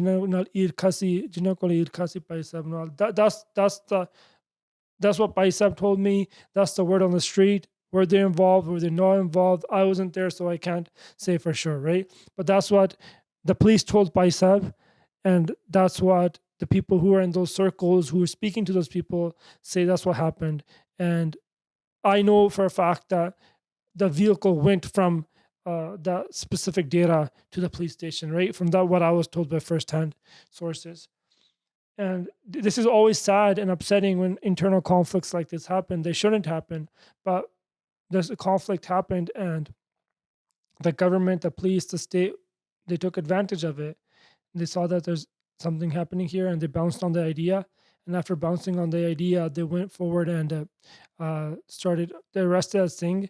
And Bhai Sahib gave a speech at Budh Singh Wala saying, ਅਸੀਂ 3 ਦਿਨਾਂ ਤੱਕ ਆਪਣੀ meeting ਕਰਾਂਗੇ ਤੇ meeting ਤੋਂ ਬਾਅਦ ਅਸੀਂ ਫੈਸਲਾ ਲਾਂਗੇ ਅਸੀਂ ਕਰਨਾ ਕੀ ਆ ਕਿ ਅਸੀਂ ਆਪਣੇ ਸਿੰਘਾਂ ਨੂੰ ਝੂਠੇ ਪਰਚਿਆਂ ਵਿੱਚ ਤੇ ਝੂਠੀ ਗ੍ਰਿਫਤਾਰੀਆਂ ਹੋਣ ਦੇਣੀਆਂ ਜਾਂ ਨਹੀਂ ਹੋਣ ਦੇਣੀਆਂ and Bhai Sahib said these things who do seva with me I'm responsible for them ਮੇਰੀ ਜ਼ਿੰਮੇਵਾਰੀ ਆ ਜਦੋਂ ਇਹਨਾਂ ਨੂੰ ਕੁਛ ਹੁੰਦਾ ਮੈਨੂੰ ਕੁਛ ਹੁੰਦਾ I can't let these people something happen to these things after that they decided ਕਿ ਅਸੀਂ ਅਜਨਾਲੇ ਜਾ ਕੇ ਉੱਥੇ ਜਿਹੜਾ ਥਾਣਾ ਉਹਨੂੰ ਘੇਰਾ ਪਾਉਣਾ and ਅਸੀਂ ਉੱਥੇ ਪੁਲਿਸ ਨਾਲ ਗੱਲ ਕਰਨੀ ਹੈ because they're not responding to the proofs that Bhai Sahib has put forward.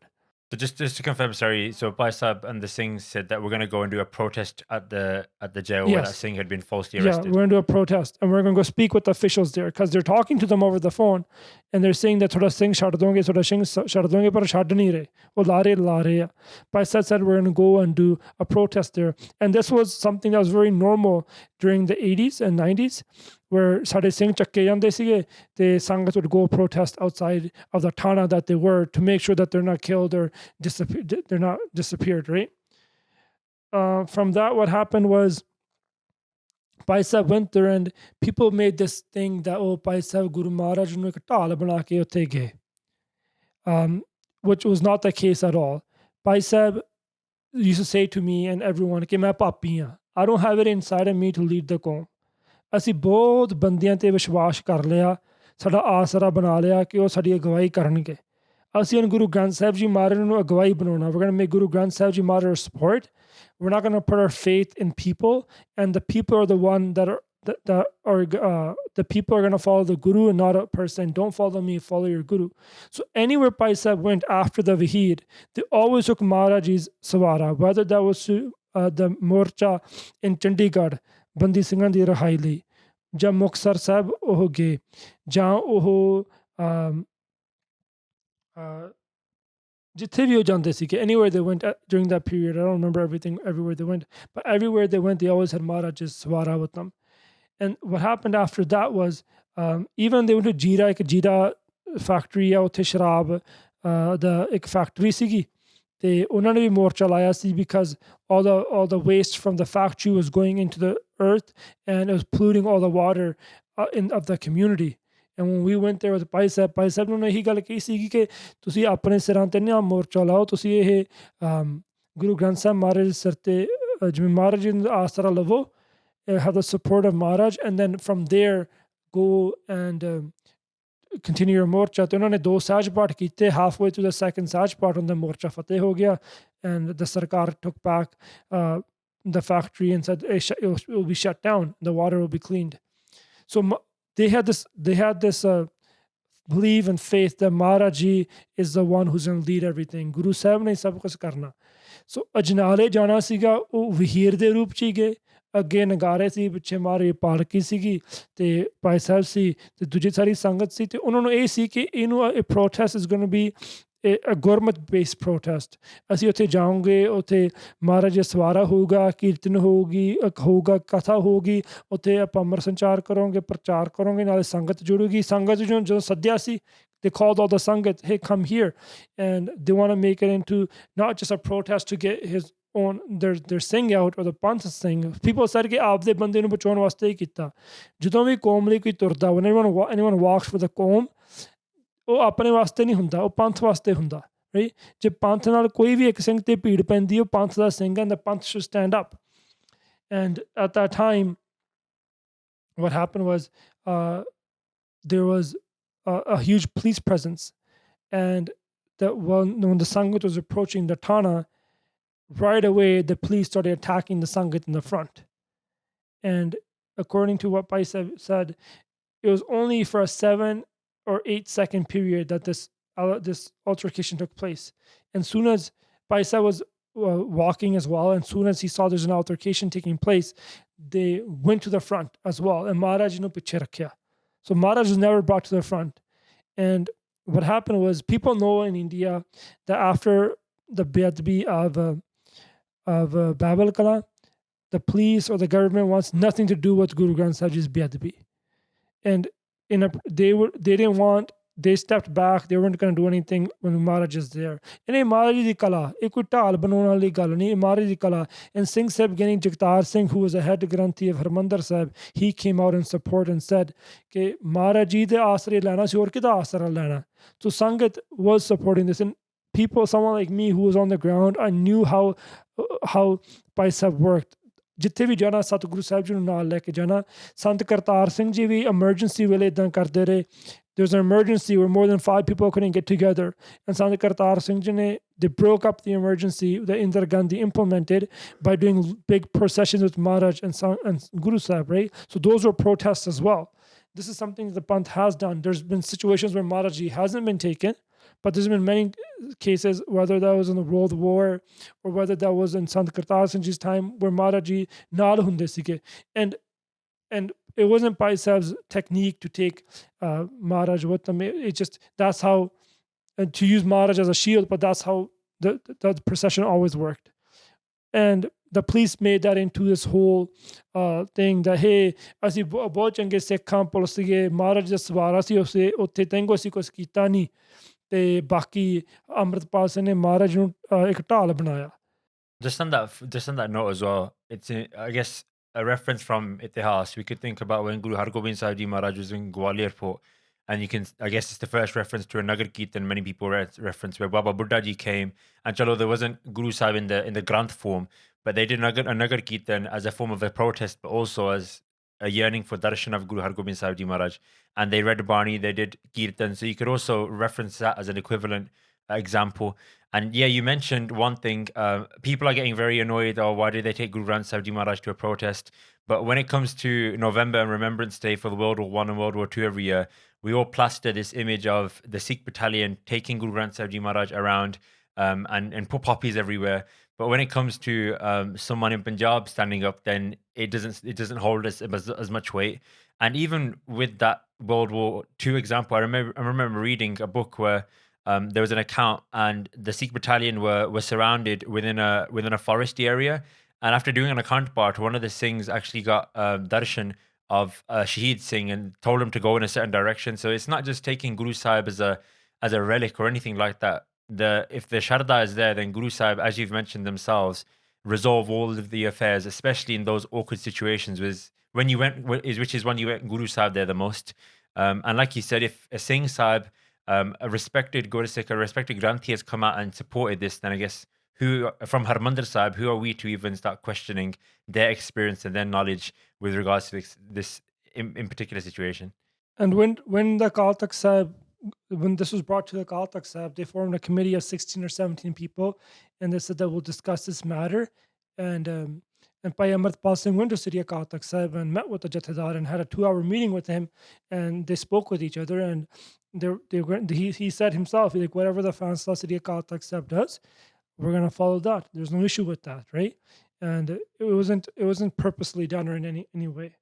And then what happened at the Ajnala there, they Bhai Sahib presented the proofs that he had, and the police said that based on Bhai Sahib's proofs that they presented, we're releasing Lovepreet Singh because his proofs are just, right? The same proofs that he was sending to them through messages or through other people, through other sources, when he went there themselves with Sangat, and they very quickly they bow down to his demands, saying, "Hey, my Singh is completely innocent. Why are you going after him?" Right. So since then, there's been a huge. That's what's led up to the current situation right now. Yeah. The rest that have been put on Bhai Sahib, the attack that was done to Bhai Sahib, the way they were chased down by 100 police cars in Jalandhar area, in the Sialkot area, I believe it was, is all leading up to this. They were trying to arrest Bhai Sahib, saying that based on what happened at Ajnala and some 2 hate speeches that they've quoted that I don't even know which they were, we're putting an arrest on Bhai Amritpal Singh. Not a single bullet was fired. Not a single act of terrorism was done. No one lost any life. Nothing happened.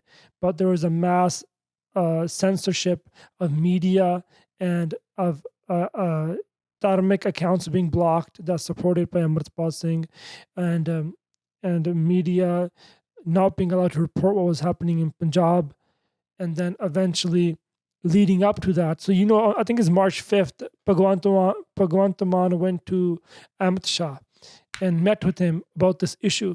And he asked for paramilitary forces and resources to come out and do this action. And they came in the thousands, almost nearly 20,000 police officers came out to arrest one person, which makes no sense, right? And the way they did it on the day of Sidhu Moosewale's Barsi, and in the way they did it, they're trying to kill two birds with one stone kind of thing. Udhar bhi band kara dige, idhar Amritpal nu bhi phad lige, and that was their tactic.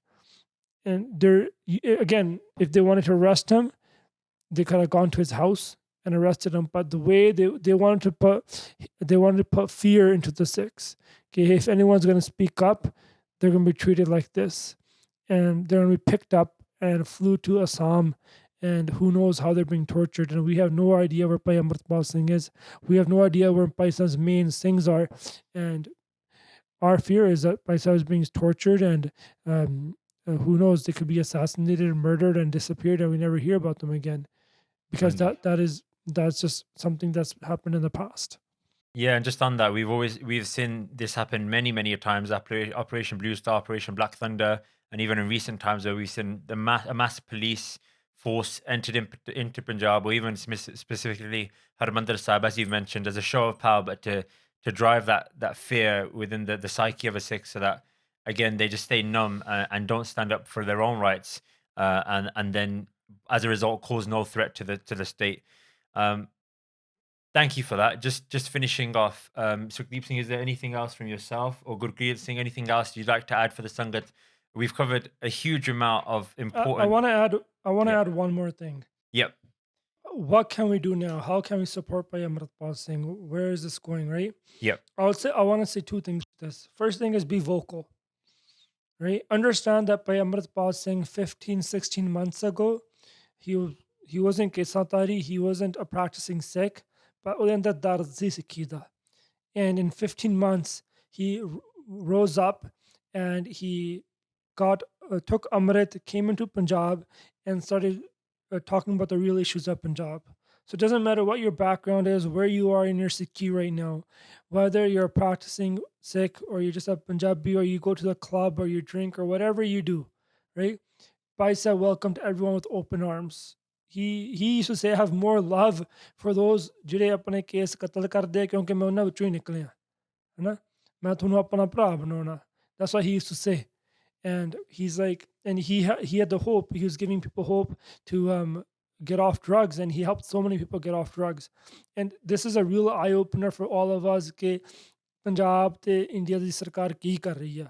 I have so much love for Punjab, but I don't know after these events.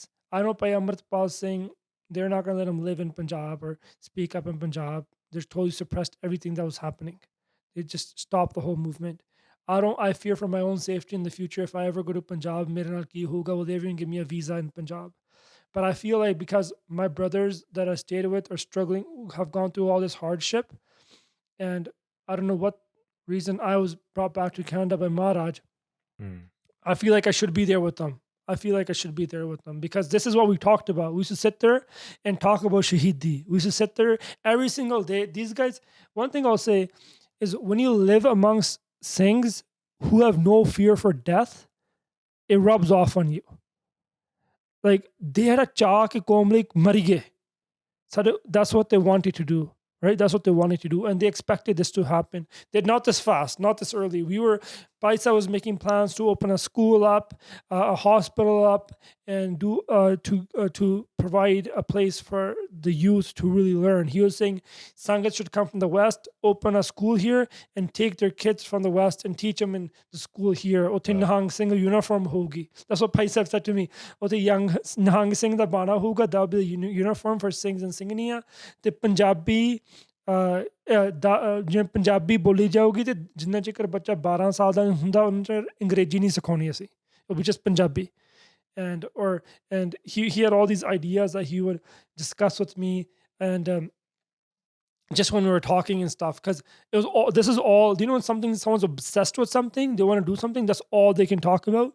This is what we were talking about all the time. So Bhai Sahib had these big dreams for Qawm and what he wanted to do.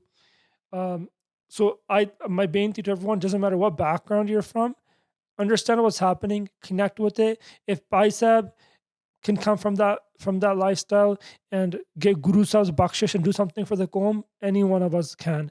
Wherever your background is, whatever your education is, whatever your lifestyle is, understand there's always a room in Guru Maharaj's house for you. There's always a place for Maharaj welcomes you to their darbar. Secondly, when I spoke with Bhai Sahib last, he said, we're going to do a big Amar Sanchar in Damdama Sahib on Vaisakhi.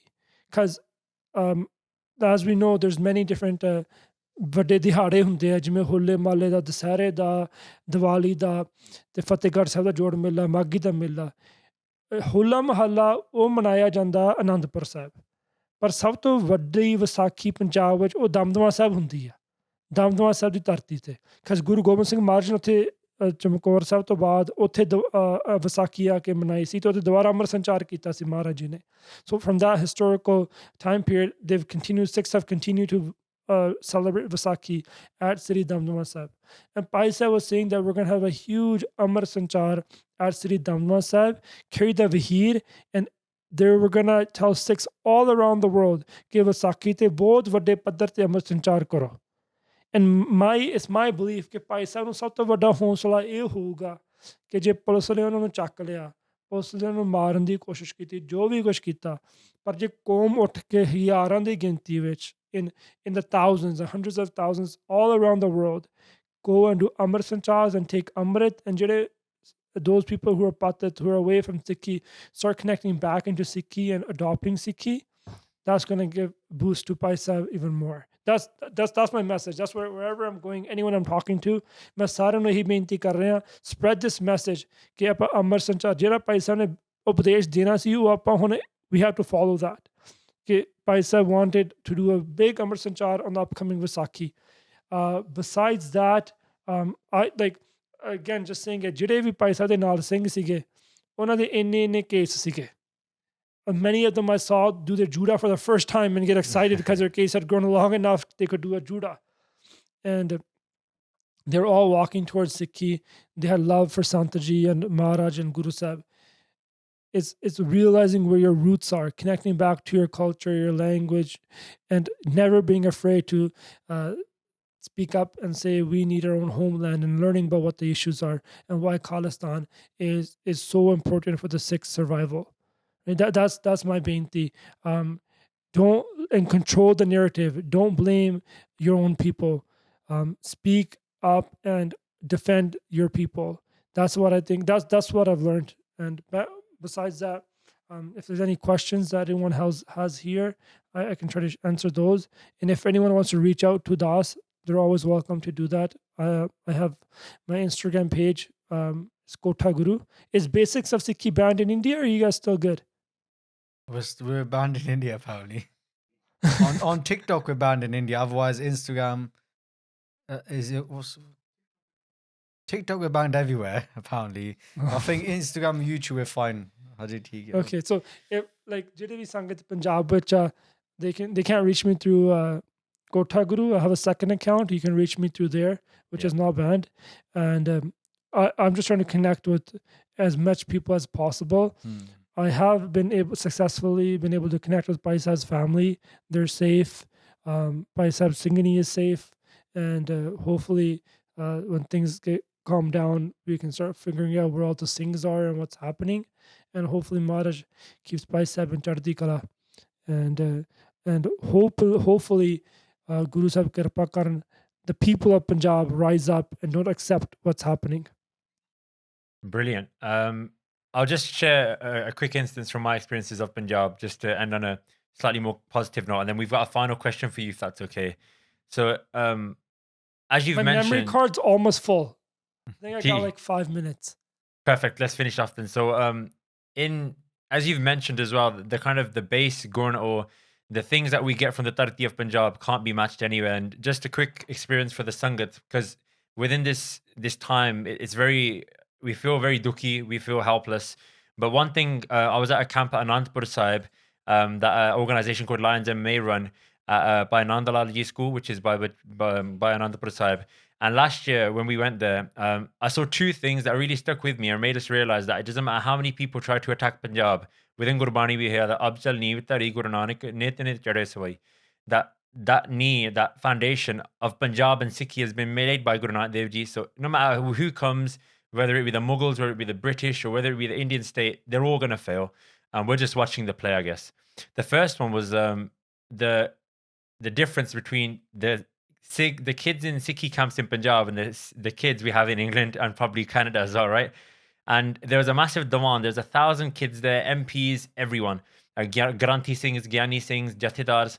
And there was a massive queue to do Kirtan and Kavishri. And half the kids came up and they had nothing prepared. They'd never sat on a Vajja before, but they just wanted to have a go. So that was the charity, that was the anak they had, that I just want to have a go and I'm ready to try this. And the second one was we had a Barney Grant competition where the head Granthi from Anandpur Sahib came.